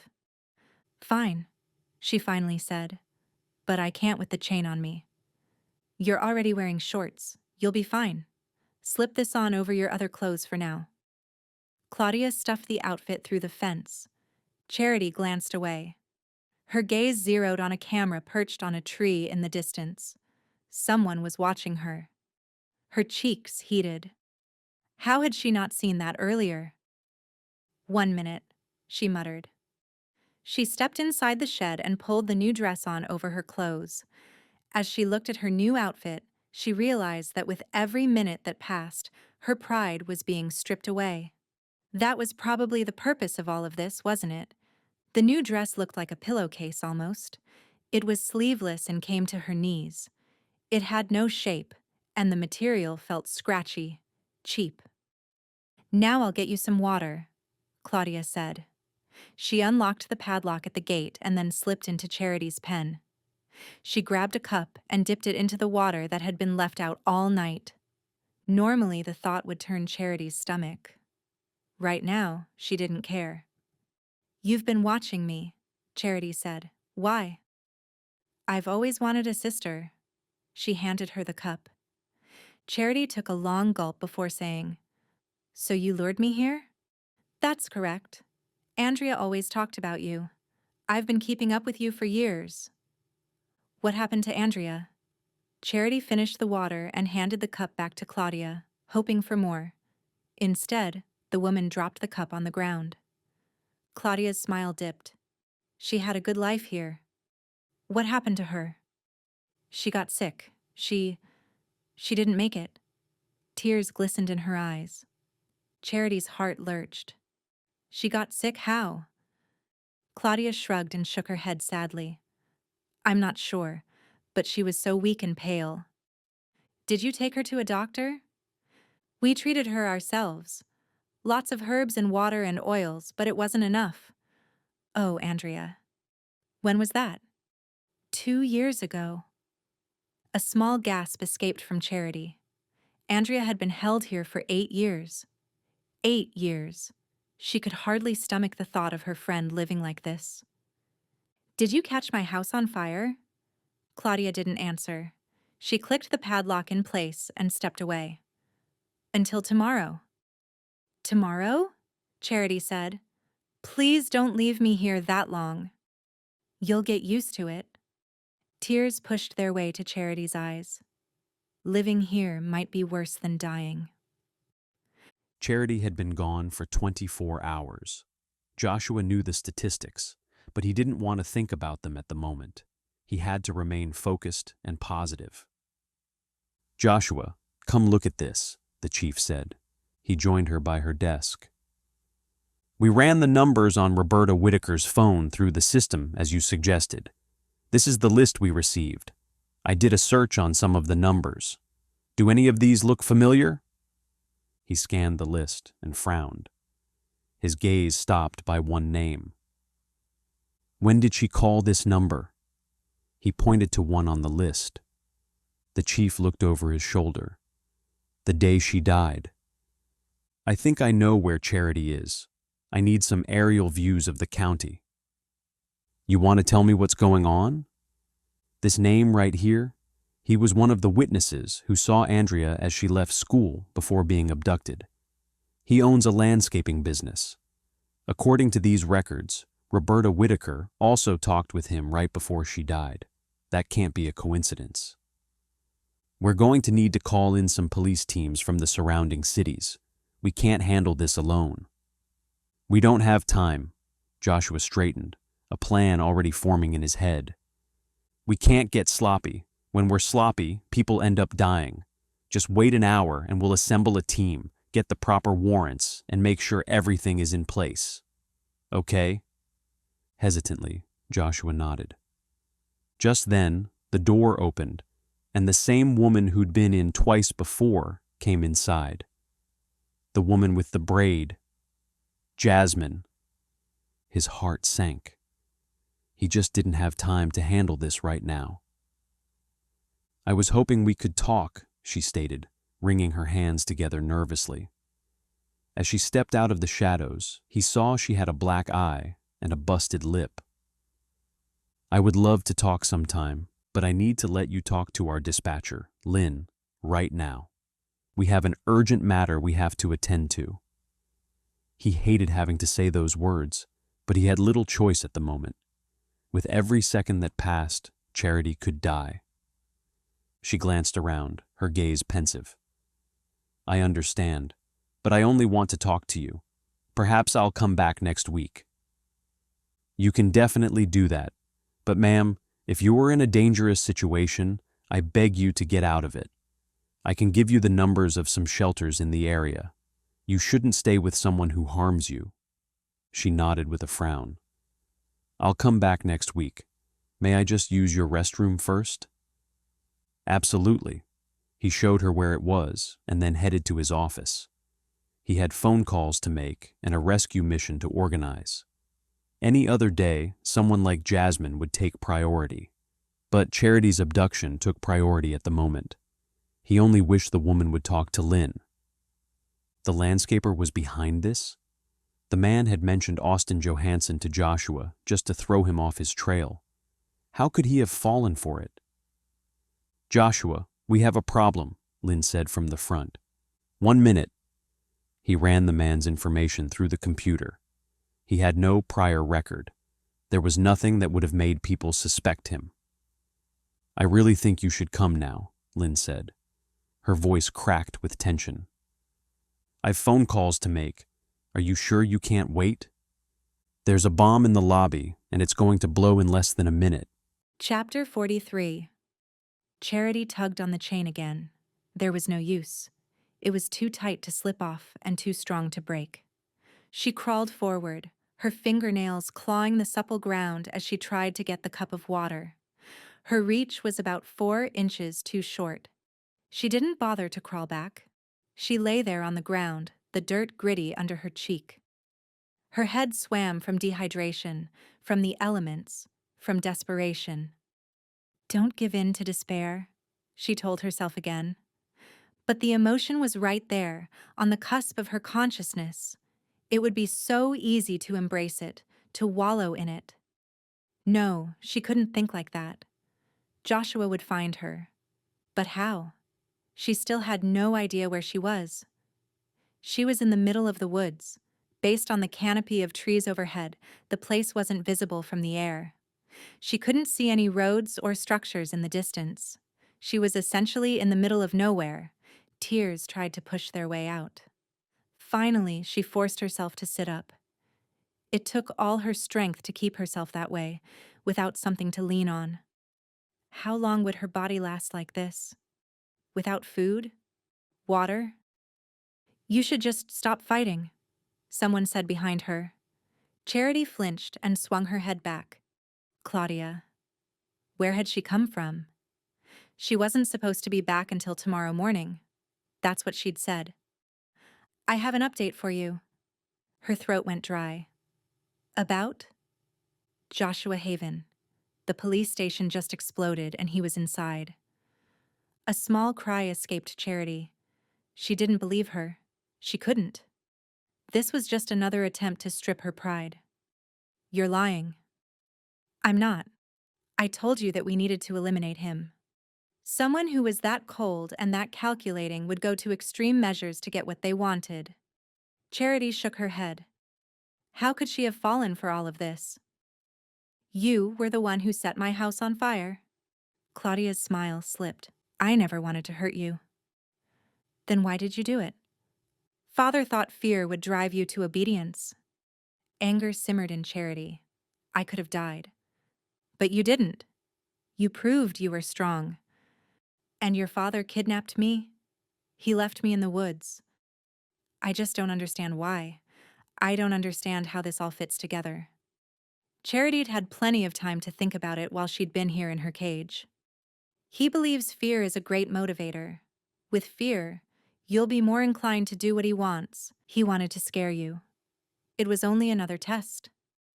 A test? We weren't sure how we would get you here. He almost brought you that night, but he decided it was best if we waited. He wanted you to come to us. To come to me. Her head swam. Charity was at the mercy of a psychopath. Nothing Claudia said was logical. Did you kill Roberta Whitaker also? Claudia shrugged. She came here. She realized what had happened. Andrea was alive then, and we couldn't risk her being taken away. She was part of our family by then. Father even allowed her out of this enclosure. He trusted her, like he trusts me. A small cry escaped. This was a nightmare, pure and simple. Poor Andrea. She'd lived here for so long. She must have been so scared. But dwelling on that now would do her no good. She had to focus on surviving right now. Can I have some food? Please. It's not time yet. Why not? Do you want to kill me? We have to come to an understanding, she said softly. There's no way I can get away, not with this chain around my ankle. It has to be a matter of choice. Can't you see? Everything is a choice. She's right, you know. A man stepped from the shadows. Charity stared at him a moment, feeling certain she'd seen him before. But where? He had long hair and wore a white t-shirt with jeans. You have to want to obey, he said, standing stoically in the background. It won't work any other way. Who are you? Charity asked, fear spreading through her chest until it reached her toes, her fingertips. You can just call me father. You're not my father, she told him, her gut turning with disgust. No, but I will be. Charity continued to study him, knowing she'd talked to him before. That's when it hit her. You were cutting the grass at Daly's house the other day. You stopped me and said I'd been treated unfairly by the town. A slight smile feathered his lips. That's right. Did you know I also used to work for the school system? I was cutting grass there on the day you and Andrea decided to walk home. I'd just been waiting for the right opportunity to bring Andrea here. You both practically handed it to me. Charity narrowed her eyes. You've been watching me around town also. I thought you were admiring Daly, but you weren't. He'd been the man wearing a baseball cap and sunglasses. I was simply learning your behaviors, your patterns, your routines. There was nothing to be alarmed about. I'm locked up in a cage, and you're telling me there was nothing to be alarmed about? Her voice rose with outrage. You're feistier than I thought you would be. You gave up so easily that day in the woods when I grabbed Andrea. You never wanted me anyway. He shook his head. No, But I knew Andrea would come back for you. That's why I grabbed you first when I had the chance. A cry caught in her throat. I loved Andrea. He smiled, but his eyes were empty. Now you get to take her place. Joshua and Lynn got out of the building just in time. Pieces of debris lay all around them: bricks, cement blocks, plaster, and wood particles. Smoke rose around them, filling their lungs. A crowd had already begun to gather. Thank goodness it didn't appear that anyone else was hurt. Had Jasmine left that bomb there? It had to have been her. Was she involved in this the whole time? "What do we do?" Lynn asked, grit covering her face. "Are you okay?" He gripped her arms, helping her to her feet. The explosion had knocked them to the ground. She nodded.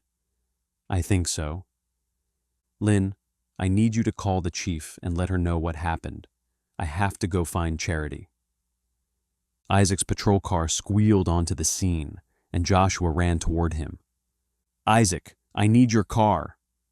Joshua's was under a pile of rubble, and he didn't have any time to waste. "You've got to manage this scene. I have to go find Charity." "You know where she is?" Isaac asked. "I think so. The chief is trying to gather a team to head there. I'm going to go first." "If you think that's best." Joshua hopped into the car and pulled on his seatbelt. Before he could squeal away, someone knocked at the window. Ron Whitaker. Joshua put his window down. "I don't have time, Ron. Let me go with you. I'll do better on my own.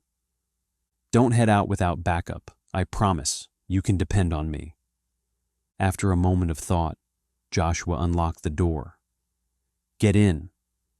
As soon as Ron was secure, Joshua took off down the road, headed toward Larry's house. "What's going on?" Ron asked. "I think I know where Charity is being held." "What's your plan?" Joshua gripped the steering wheel. "I don't have one except to find her." Ron reached into his belt and pulled out a gun. "I'll be there to back you up." "That gun is not a good idea." Ron scowled. "I was with the police here for 10 years. I know how to handle this." "Have you had anything to drink?" Joshua asked. "Nothing. I've been doing better, just like I said I would." Joshua slowed as he neared Larry's property. He didn't want to announce their arrival. The safest bet would be to stay in the woods and see what they could find. Joshua prayed that his moves would be the right ones and that Ron would be a help instead of a hindrance. There was too much at stake to mess this up. Joshua pulled off into a patch of gravel, trying to conceal the car. Before he cut the ignition, his phone rang. It was the chief. "Where are you?" she demanded. "I'm headed out to Larry's. Isaac is watching over the scene at the station." "Don't make any moves without backup. Do you understand? You don't know what kind of situation you're in. I'm not going to lose one of my officers. It hasn't happened yet, and it's not going to happen today." "I have backup, Chief." "Who? You said Isaac was at the station." "Ron Whitaker." "He's not a police officer anymore." "But he's backup." "Joshua, we don't have time here, Chief. Charity's going to die if I don't find her soon. I can't let that happen. Not on my watch." As people in desperate situations were prone to do, Charity began making a mental list of everything she would do if she ever got out of this prison. The first thing, she'd truly stop letting her fears hold her back. Her fears about love, about hate, about the future. If she took away those anxieties, she'd have no reason not to move back to Hartford. She'd have no reason to be away from Joshua. She could start again, find a new job in this area, and give life here in North Carolina another chance. The question remained, however, would she ever have a chance to do those things? She didn't know the answer. Her ankle was sore from the cuff she had around it. A thunderstorm brewed in the distance. A chilly wind had already picked up. Charity's legs were so welted with bug bites that there was hardly one smooth surface of skin there. Lord, I believe you are a compassionate God. Please help. If you can't change my circumstances, change my heart and give me understanding and comfort. Please. Just then she caught sight of someone coming toward her in the distance. She straightened, moving toward the fence. Who was it? Claudia? Larry? But as she watched, she squinted. It was neither.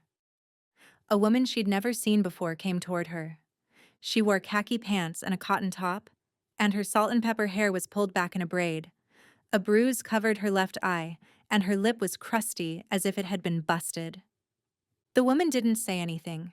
She moved quickly and unlocked the gate. Then she rushed inside. Her fingers trembled as she released the cuff from around Charity's ankle. "Run," the woman whispered. This was the woman who'd called Charity. But who was she? Why was she helping her? Charity stared a moment, wanting to say something. "Run," the woman whispered again. Finally, Charity nodded. "Thank you." Without wasting any more time, she took off in the opposite direction from the one she'd seen Claudia and Larry approach from. She ran without stopping, without looking, without giving herself time to fear. She knew she just had to get as far away as possible. Chapter 44. Joshua surveyed a house in the distance. He remained behind a tree, watching the place carefully for any sign of life. A few minutes later, Larry Davis stepped out and stood on the porch. He stared into the distance, unmoving. What was he doing? Did the man know he'd been discovered? Ron remained beside him, acting surprisingly competent. Joshua still didn't know if it was the best idea for Ron to be with him, but it was too late to go back now. Larry let out a cackle. It started as a low rumble and hung in the air, growing with time. The sound turned Joshua's stomach. A moment later, the man stepped back inside his house. "You think he knows?" Ron asked. Joshua shook his head. "I have no idea, but look at the truck in the driveway. It matches the kind we're looking for, based on the tracks we found where Charity was abducted." Just then, someone else stepped from around the back of the house. A woman with a Dalmatian. "Andrea," Ron muttered. "It's not Andrea, Ron. It's someone who looks like her. They found Andrea's body, remember?" How can she look so much like her? Ron studied her, grief watering his eyes. "Maybe she shares part of her DNA," Joshua suggested. "Part of your DNA." Ron cut him a sharp glance. "You mean, you're not the poster boy for faithfulness. How do you know this woman isn't your daughter?" Ron let out a small grunt. "What if Andrea's abduction was all my fault, someone getting revenge on me for my mistakes?" "You can't think like that, Ron, especially not now. I need you here with me and in the right mindset. Let's not have another tragedy." Ron grimaced and shook his head. "I treated Charity so poorly, Joshua. It wasn't fair." "You're going to have the chance to tell her that, hopefully soon." Joshua looked away from Ron for long enough to check on the girl. She watered some plants outside, the Dalmatian walking along beside her. Interesting. So that was how Buddy Griffin was set up. These people must have, at some point, bought a Dalmatian from him. In that process, they'd figured out he'd be a good scapegoat. These people were master planners, able to frame more than one person in order to take suspicions off themselves. "Everyone else should be here soon," Joshua said. "I think we should check out the rest of the property." "I've got your back." Just as Joshua looked up and spotted a camera located high in a tree, a gunshot rang out. Joshua looked at the house again and saw Larry standing on the porch, a rifle in his hands. Things were about to get even more dangerous than before. Charity heard the gunfire. Was someone shooting at her? It sounded far away. As long as she kept moving away from the sound, she hoped she'd be okay. That was the only thought on her mind. Keep moving. She knew her feet and legs were bleeding, but she didn't stop. Not this time. She knew her life depended on escaping right now. Otherwise, that cage would be her death. She'd rather take her chances out here in the woods.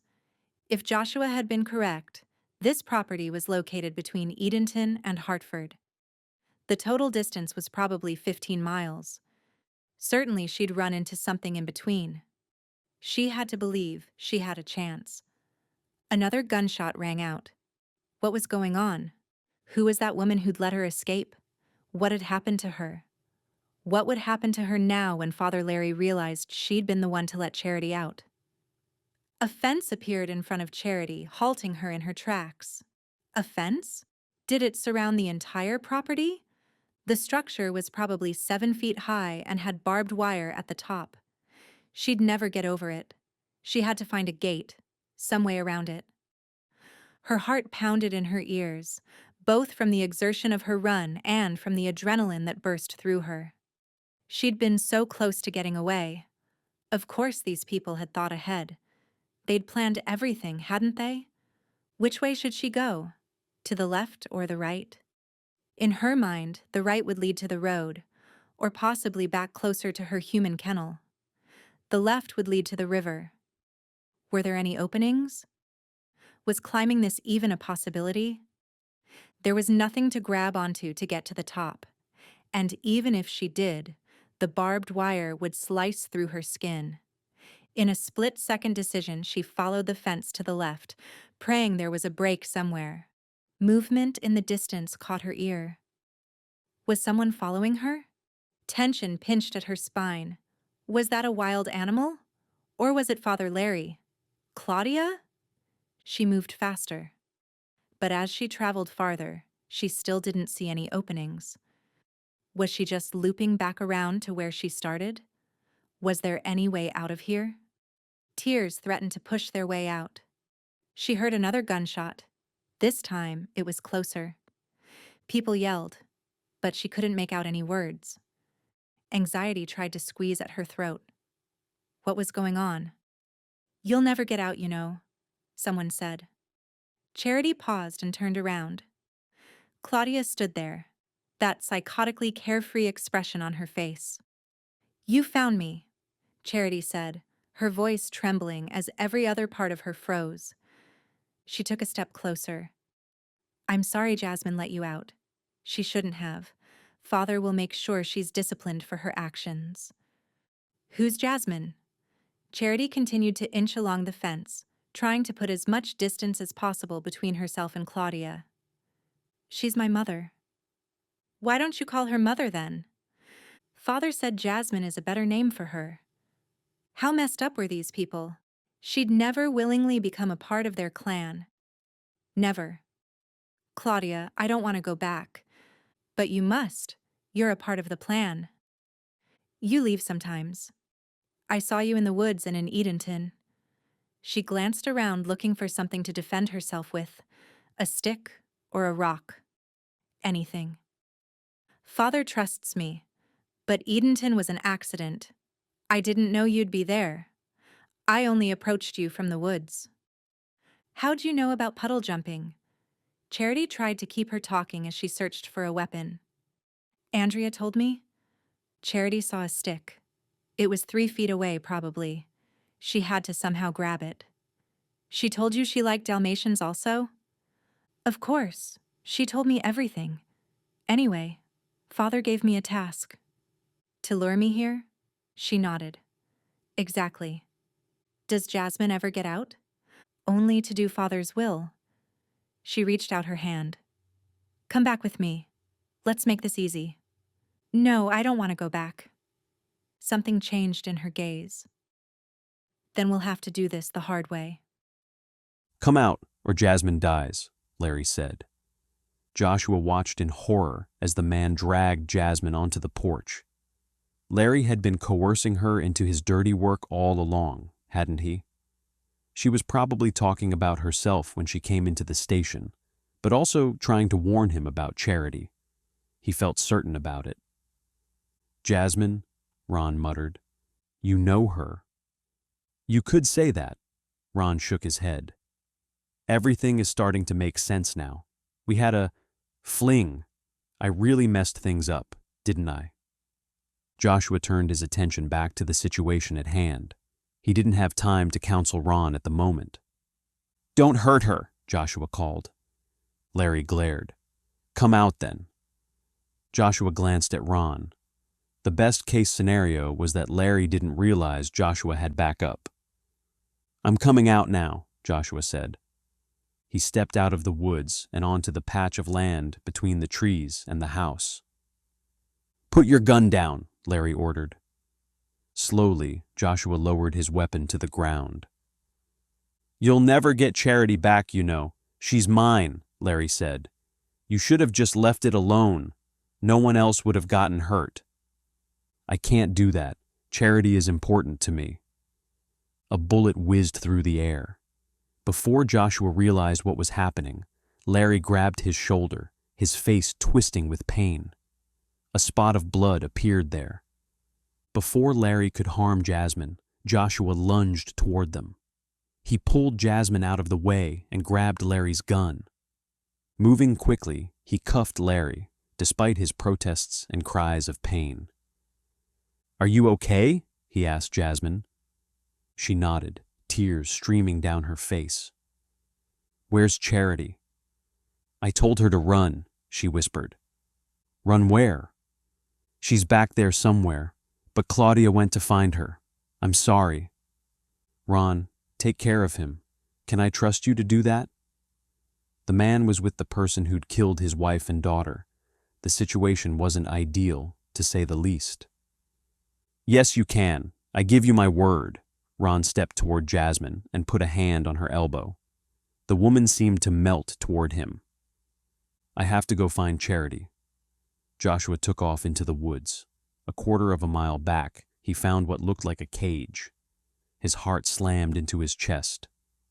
Was this where Charity had been kept? What had they done to her? Voices in the background made him pause. Someone was coming. He ducked behind a tree and waited. A moment later, Charity came into sight. The woman who looked like Andrea, was Claudia her name, clenched her arm. You could have avoided all of this, the girl said, almost in a sing-song voice, one that made Joshua wonder if she was in her right mind. Charity was wearing a strange cotton outfit. There were scratches on her arms and legs and dirt on her face. Her hair looked tangled, and her skin was pale. Anger surged through him. I'm going to have to put you back in here until Father decides what to do with you, the woman said. No, you can just let me go. You don't have to do this, Claudia. There are other ways. The dog walking beside Claudia suddenly barked, right in the direction of Joshua. Claudia looked around, suspicion clouding her gaze. I don't like the sound of that. We need to move fast. As they reached the cage, Joshua stepped out. Don't do it. Charity used his unexpected appearance to her advantage. She pushed Claudia into the cage instead and slammed the door, clicking the padlock in place. What are you doing? The woman demanded. She grabbed the rungs of the fence and pressed her face against them. I don't belong here. No one does, Charity said. The next instant, she was in Joshua's arms. She collapsed just as Chief Rollins appeared in the distance. 3 days later, Charity was released from the hospital. Joshua had been by her side as often as possible, but the two of them still hadn't spoken of anything beyond the investigation. Charity had been weak and had to have an IV and antibiotics for an infection that had set in around her wounds. Otherwise, she was okay. She was exceedingly happy to be leaving the hospital. Joshua had offered to drive her back to Daly's place. Tomorrow, she needed to leave and head home to Tennessee. The ride to Hartford was quiet, and they chit-chatted about the weather and things of no consequence.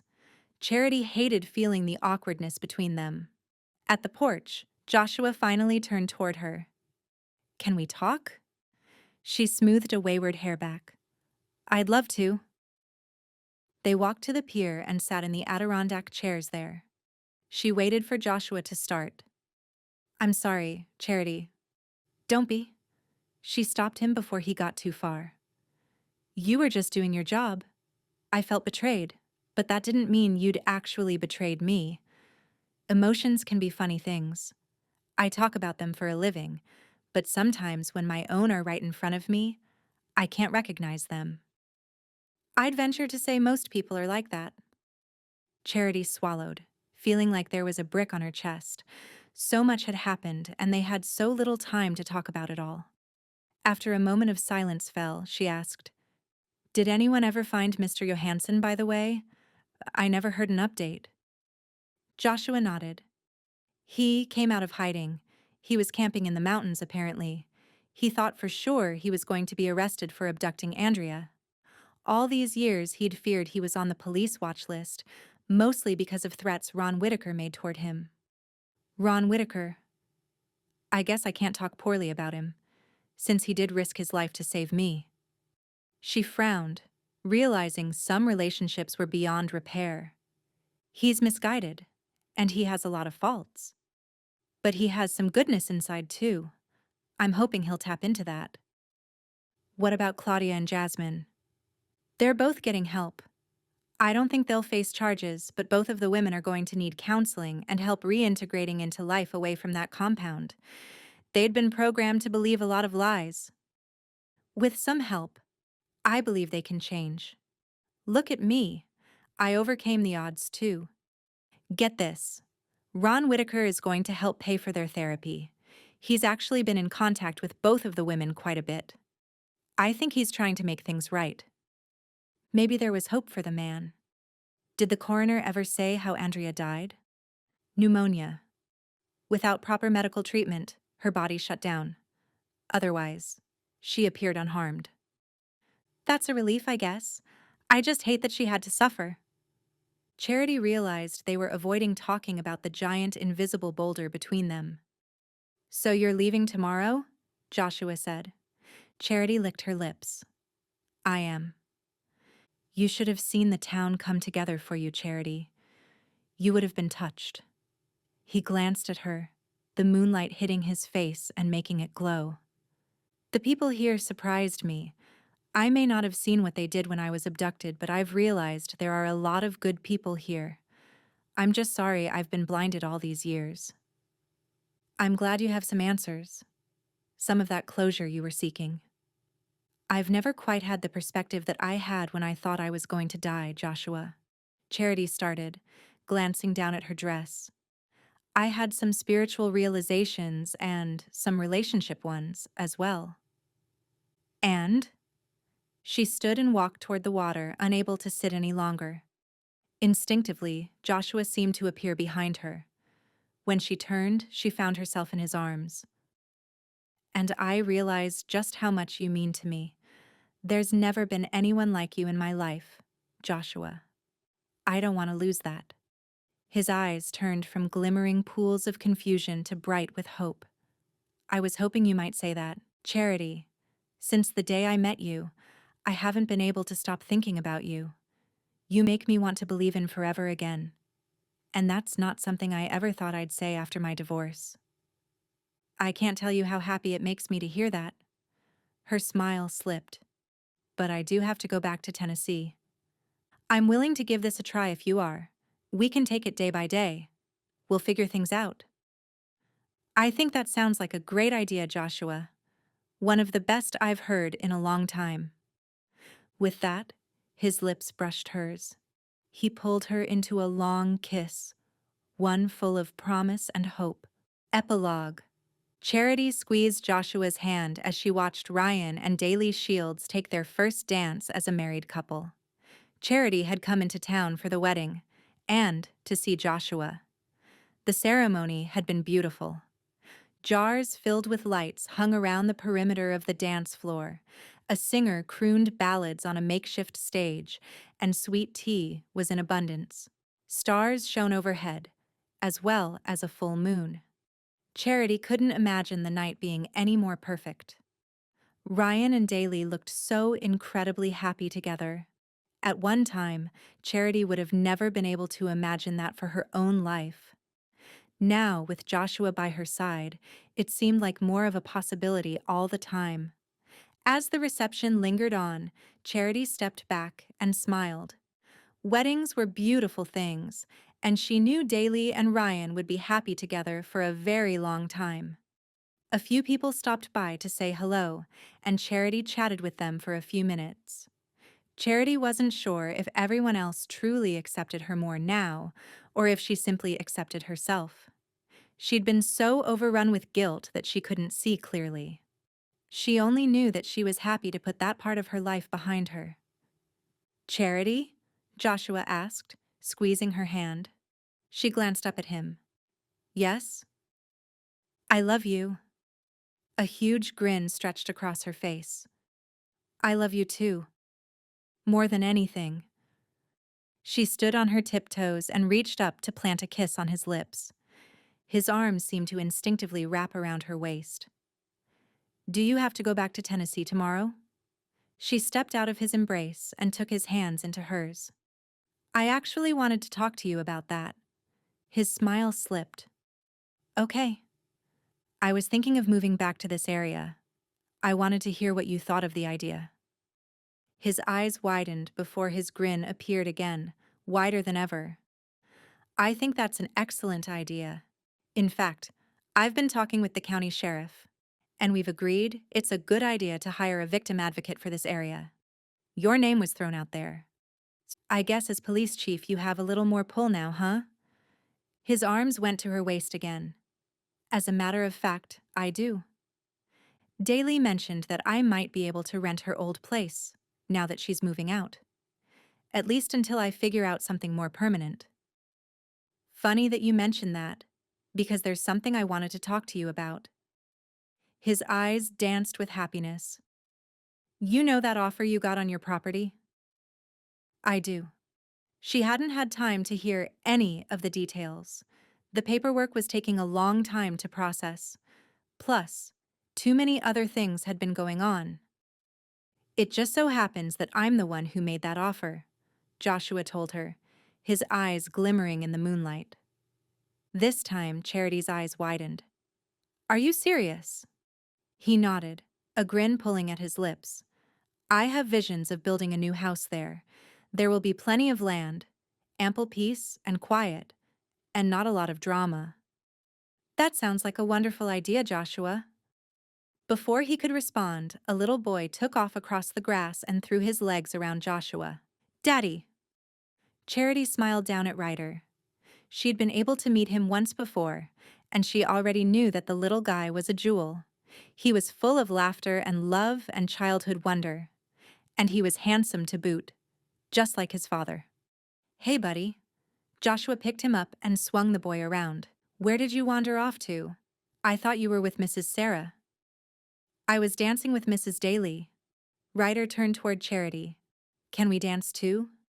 "I'd love to," Charity told him, her heart warming at the thought. Joshua and Charity exchanged a smile. As quickly as he appeared, the boy scrambled from his father's arms and headed back toward the dance floor. "Until then, I'm doing the waltz with the flower girl." Charity chuckled. "He's quite a charmer, just like his dad." Joshua took her hand again. "Charity, I know it's too soon to jump into anything, but I just want you to know that I see my future with you. I want my future to be with you. I think Ryder would like that also." Joy exploded in her heart. Each wave brought more delight and satisfaction. Satisfaction that she never thought she would get to experience.